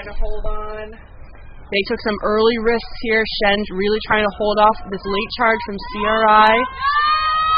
And Niski trying to hold on as well. These boats. We've got Shen. We've got Port. But Saratoga's open water on the field. Shen, Burnt Hills, Niski neck and neck. CRI seemingly unable to hold on. They made a great charge at the start of their 250, but Saratoga will come here across the line first. Niski really pushing back into Burnt Hills. Shen holding on. So it'll be Saratoga, Shen, Niski, Burnt Hills, and then in your photo finish between CRI and buoy hit, sorry there, and Port. What? That was fantastic. I'm gonna watch that later. Well, all right, timestamp. It's 5:36. And bringing up the back of the field here, we've got lane 7 and lane 1, just slightly out of that top mix, Litchfield Hills and GMS Rowing Center, as well as Ridley College.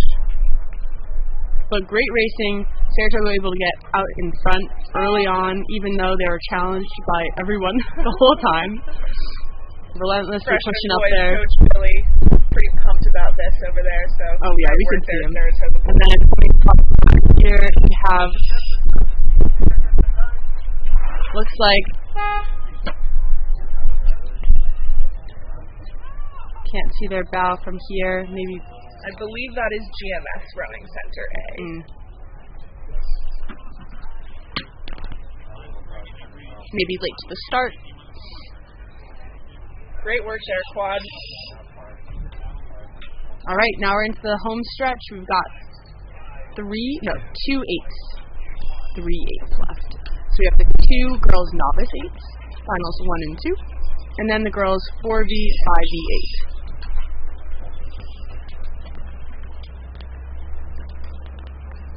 Got some more updates on our finish times here. Let's go girls. 3V8. Greenwich with a 5:01 flying 3:01. Row America Ride 5:06. Greenwich B 5:07. CRI 5:19. 5:27. Pelham Community 5:31. Saratoga 5:39. And Friends of Concord 6 flat. So pretty good racing. Greenwich showing some depth with their A and B boats going 1-3.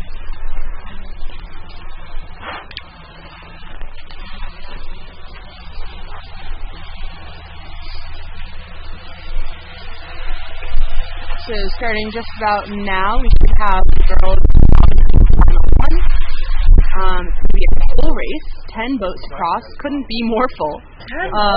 Row America Ride B, Greater Lawrence B, CRI B, Wappingers A, Pelham A, Riverfront Capture A, Maritime A, Ridley A, Connecticut Boat Club A, and Greenwich A. So two Greenwich boats. Three Greenwich boats in the novice 8, 1 in this final, and 2 in this second one. We've got 2 Greater Lawrence boats, 1 in this final and 1 in the next one. Got 2 Row America Ride boats, 1 in this one, 1 in the next one. 2 CRI boats. Some packed novice 8. So all of these women are new to rowing within the last year. This is their first spring season of rowing, potentially their first big regatta here. 10 boats across. Almost fairly sure that this will be their first race. 10 boats across. It's unlikely to have it happen any other place. Previously, especially for the novices.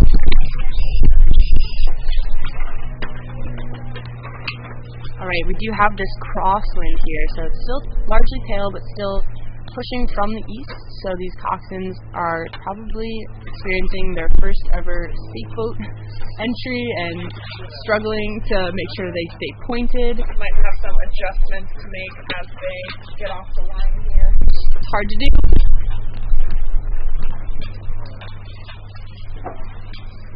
And as we start to wrap up for the day, we've got our last 3 races here. If you're over on the bridge at the state boat launch or here on the Saratoga side, just making sure that we leave our space nice for tomorrow, that we're ready to come back and crush it again. Pack out the trash and all your fun foods, and we don't want any of the Fish Creek beast getting to anything, and I'm sure they will. They are known to take advantage of forgotten food.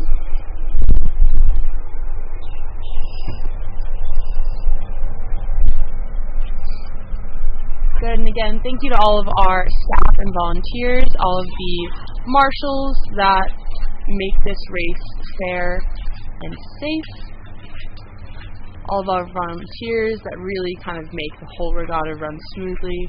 Truly couldn't do it without you. And thank you to all the teams for coming out. It's really great to have so much high quality competition, with everyone being in such good spirits and taking on all of the challenges that mostly Mother Nature can throw at us. They come with a blustering tail and some frigid morning weather. And some cold water. We know these times might not be as fast as, Saratoga or some of our southern racing. Warmer weather friends.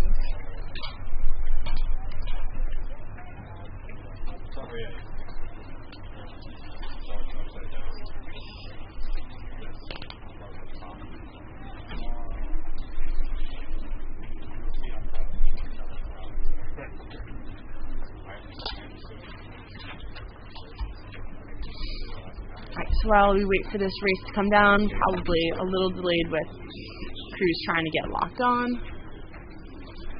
I think I might actually be able to see them there on the left side of our screen. But while we wait to see what's happening, just seeing this Saratoga quad, this freshman quad coming in. Again, due to COVID, a lot of these boys haven't actually got to race very much. One of the athletes in that boat actually started rowing for the first time ever over the summer with our Saratoga Learn to Row program. Registration's open if you're in the area and looking to try a new sport and get outside this summer. And then you can all day. You're a younger sibling or a family member, and you're like, I want to try that. That looks kind of fun. It is kind of fun. It is a little bit fun. No, it's very fun.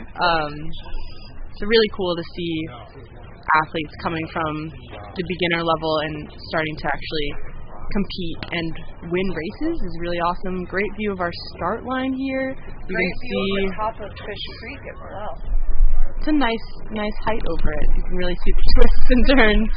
But you're right. You can see if you look at like our lane 4, 3.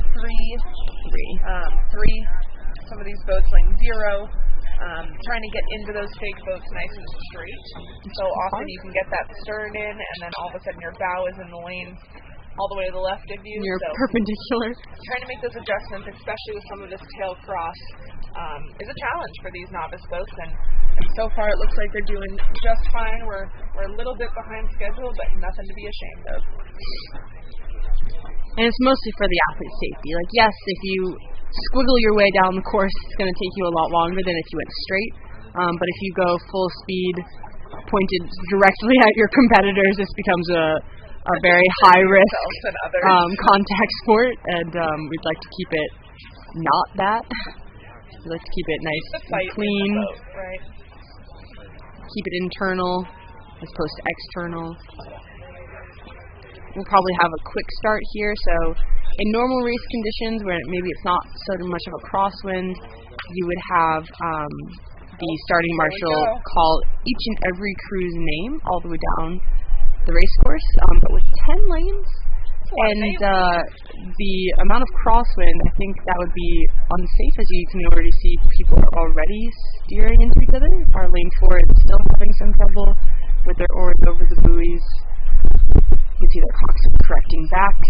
Again, for the coxswains, if you've never coxed a boat before, especially an 8, they move very quickly, and if you steer too aggressively, not only will you take big sweeping changes like a pinball in a pinball machine, you also cut the speed of your boat. Like, the boat just doesn't move as quickly. It's like driving a bus or a huge like Mack truck around a turn. They don't like to turn. They prefer to go straight. Same premise for coxed 8 here. Looks like so far we've got a Greenwich and Connecticut cruise out maybe half a boat length, followed very close behind by Maritime, followed very close behind by Ridley, and I believe that is, I'm going to call it CRI on the right-hand side of your screen, about a little bit up on Row America Rye. So still pretty close margins here. Couple hundred meters into this race, we see a lot of boats riding either the port or the starboard buoy line. Maybe a couple of crabs here and there as so you can see some of these cleaner, faster crews just put their blades in, take them out, and it's maybe a little bit of a white vortex as the puddle kind of unswirls itself. And some of the slower crews, you can see they're just having a little bit of trouble getting their blades cleanly out of the water, maybe having some trouble with set if it's down on one side. That can be really challenging to get your blade all the way back up to the catch, and you can even get stuck and catch a crab, which can really slow the boat down, like dropping an anchor off the side. So we've got our little lead pack on our left-hand side, Greenwich on your far left, then Connecticut Boat Club, Ridley College about a half boat of open behind. In between those two, we've got Maritime. Back in pretty good race is Pelham and Riverfront. It seems like we have an open lane back just off screen. Our crew in lane... I'm going to say 2 open lane lanes, lane 2 or lane 1 and 3. We've got movement happening in that boat further to our right hand side. Oh, here we go. Like they've recorrected. Yep. Yeah. So we have one open lane and then an orange boat, which is probably CRI. Maybe it's red, and I just have the glare. Trailing back is going to be Greater Lawrence on the top of your screen, and then still in the mix is Row America Rye B. But that Greenwich and Connecticut Boat Club, really, I mean, as close to stroke for stroke. I mean, they're at the same stroke rating. It's like they're rowing a 16-person boat. And they're getting close here. I hope they stay just far enough out to not overlap there. Oh gosh, coxswains are hitting the buoys. You can see that launch driver, the safety marshal right behind them, maybe waving them in one direction or another to try and keep them apart, but it looks like we've avoided any sort of collision there. Hey-oh, watch out. Maritime is now right in it. So 3-boat race. It's truly anyone's race here as they come into their last 500. There's that white buoy, so they're well into it now. And with a women's novice 8, this, like again, the 250 is wide open. What kind of sprint do you have left? How much of your energy have you already used 1,200 meters into your race? Can you handle higher rates? Maritime's now 3 seats up on the previous leader of Connecticut Boat Club, Greenwich and Maritime, now both pushing off of that early leader from Connecticut Boat Club. I can hear them. A lot of cheering here. Here we go. Red buoys. All about, we got some gusts of wind here, pushing these rowers around. We do have a little bit of light waves going on here on the surface of the water. And that's really nothing you can't handle. Here they go. I would say Greenwich still slightly up on Maritime. Oh, you're not have to agree with me. We're on the edge of our here. We've got races happening further back, but right now it is Greenwich and Maritime, stroke for stroke. We've got CRI trying to push into that pack, but just not enough room here. Oh my gosh, Connecticut Boat Club is just getting walked. They've been wristed all too early. Or maybe it's just the fact that Greenwich and Maritime have more in the tank. Maritime's going to take it. Maritime with a win. About 3 seats over Greenwich. Here comes Connecticut. And over there you have Row-America Rye. Row-America Rye. That's lane 0. And I believe that's Ridley Orange.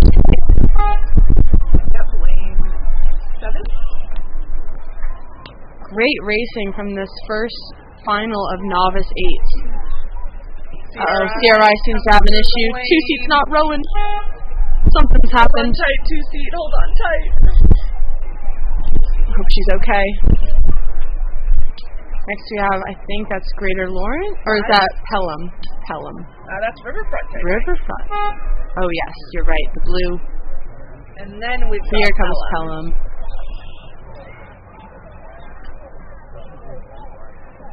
Oh, now their bow seat's not rowing. Staying strong, novice girls. Novice rowing is hard. Oh, it looks like oar maybe came out of the oar lock. Hard to say. We'll have to. I wish we could go interview. I wish that was part of our job, Megan. Send us updates from racing. Tag Saratoga rowing. Tell us how your race went. Got lane 1 coming there from the outside. Alright, so that's Greater Lawrence. Good job, good job. Like we're just having some steering trouble over here. We'll keep you updated on who's still moving into this last 250. We've got Wappingers Crew Club readjusting themselves.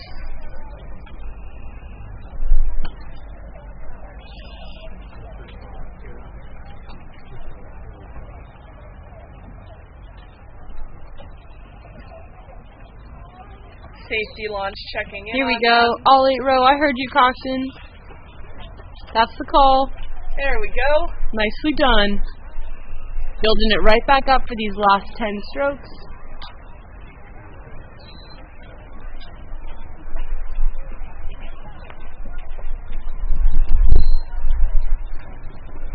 Fortune's looking around.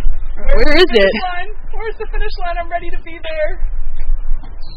You're just waiting for that horn. We've all had races like those. Keep going. You're not done, guys. Keep going.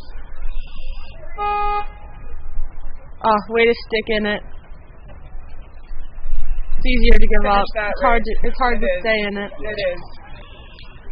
And here we go. Final number 2. Greenwich C, Ridley B, Greenwich B, Connecticut Boat Club B, Concord A, Greater Lawrence A, Manhasset A, Row-America Rye A, and CRI A. It looks like we are off with a clean start. Again, a little bit more squiggly than some of our upper races, but we've got some novice coxswains and novice rowers, so a lot of the time novice rowers can't get the same amount of pressure on their stroke every single time. They're just learning how to be consistent here. Oh no. Pardon me, I cannot identify that crew, but they are colliding into that other boat. Oh my gosh. 1, 2, 4, lane 3 maybe. Oh, and they're just going to keep going. Oh, that was your fault. Oh no. And now the safety launch seems to be in the way. Oh my. We'll have to get a play-by-play of what happens back there. Okay, we're going to keep going on. We're outside of the breakage zone. That safety launch should probably move out of their rower's way.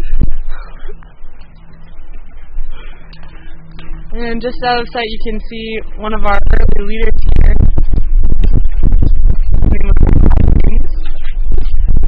Probably Row-America Rye. That is Rye. Row-America Rye with CRI in that red boat in lane 8. And they are really just pushing away here, making a statement that they want to be one of these highly seeded teams should there be any novice racing tomorrow. Or just maybe making a statement that they're the best novice one out here. Watch us. Now watch it. I'll see you. Moving really nicely. It blades in, blades out all together. Even getting close to the same angles there at the catch and at the release. Really nicely moving novice crew here.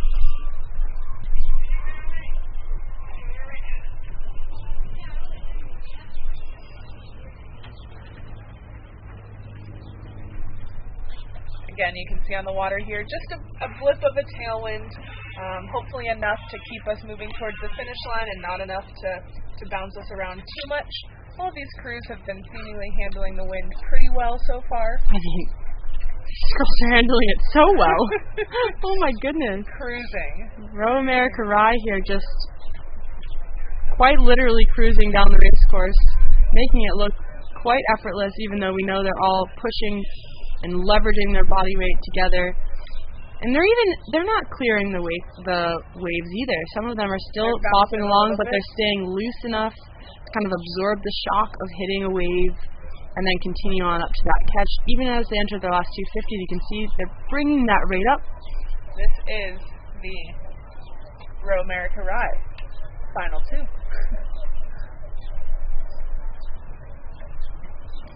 Really great to see, and you can see we have CRI still trailing.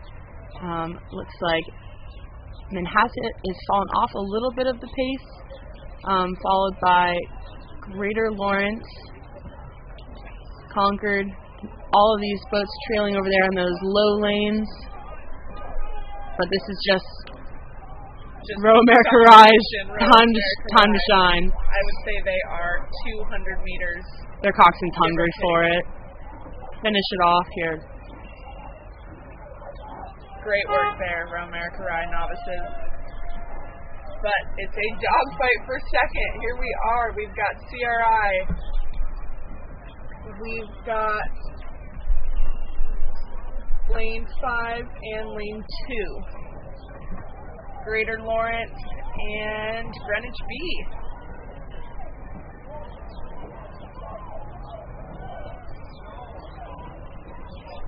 Athletes really pushing it all the way through the line here. Especially as a novice, it's hard to know like what that red line is, how hard to push. That was CRI across the line. And then it'll be just Greater Lawrence over lane 2 Greenwich B. That was so tight. And for a novice race, that's an awesome experience for them. Outside lane 1 coming through, followed by lane 4. And lane 6. So we've got Ridley College through the line there, Friends of Concord through the line right here. Manhasset orange. There they go in those orange unis, orange tanks.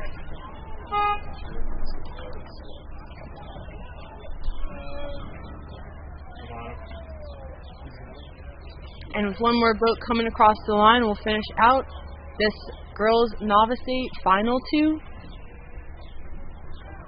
Connecticut Boat Club, and they're all black with their lime green highlights. Looks like we've got some visors, some shorts. Great work, Connecticut there.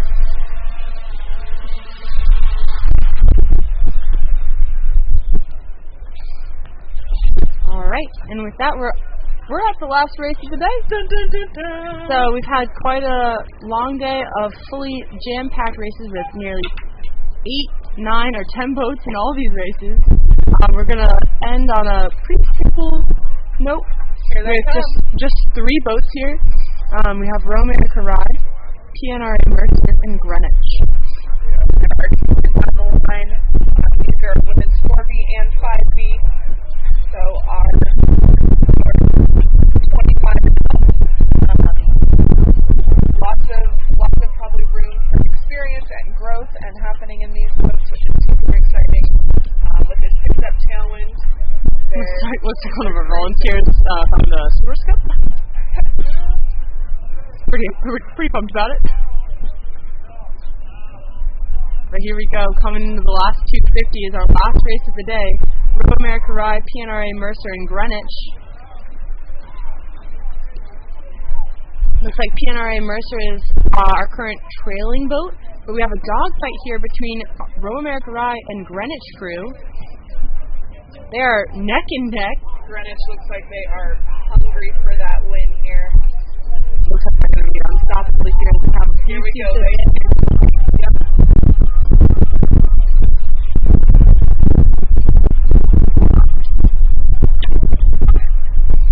Nice, great. Greenwich for the win, Row America Rye for a close second.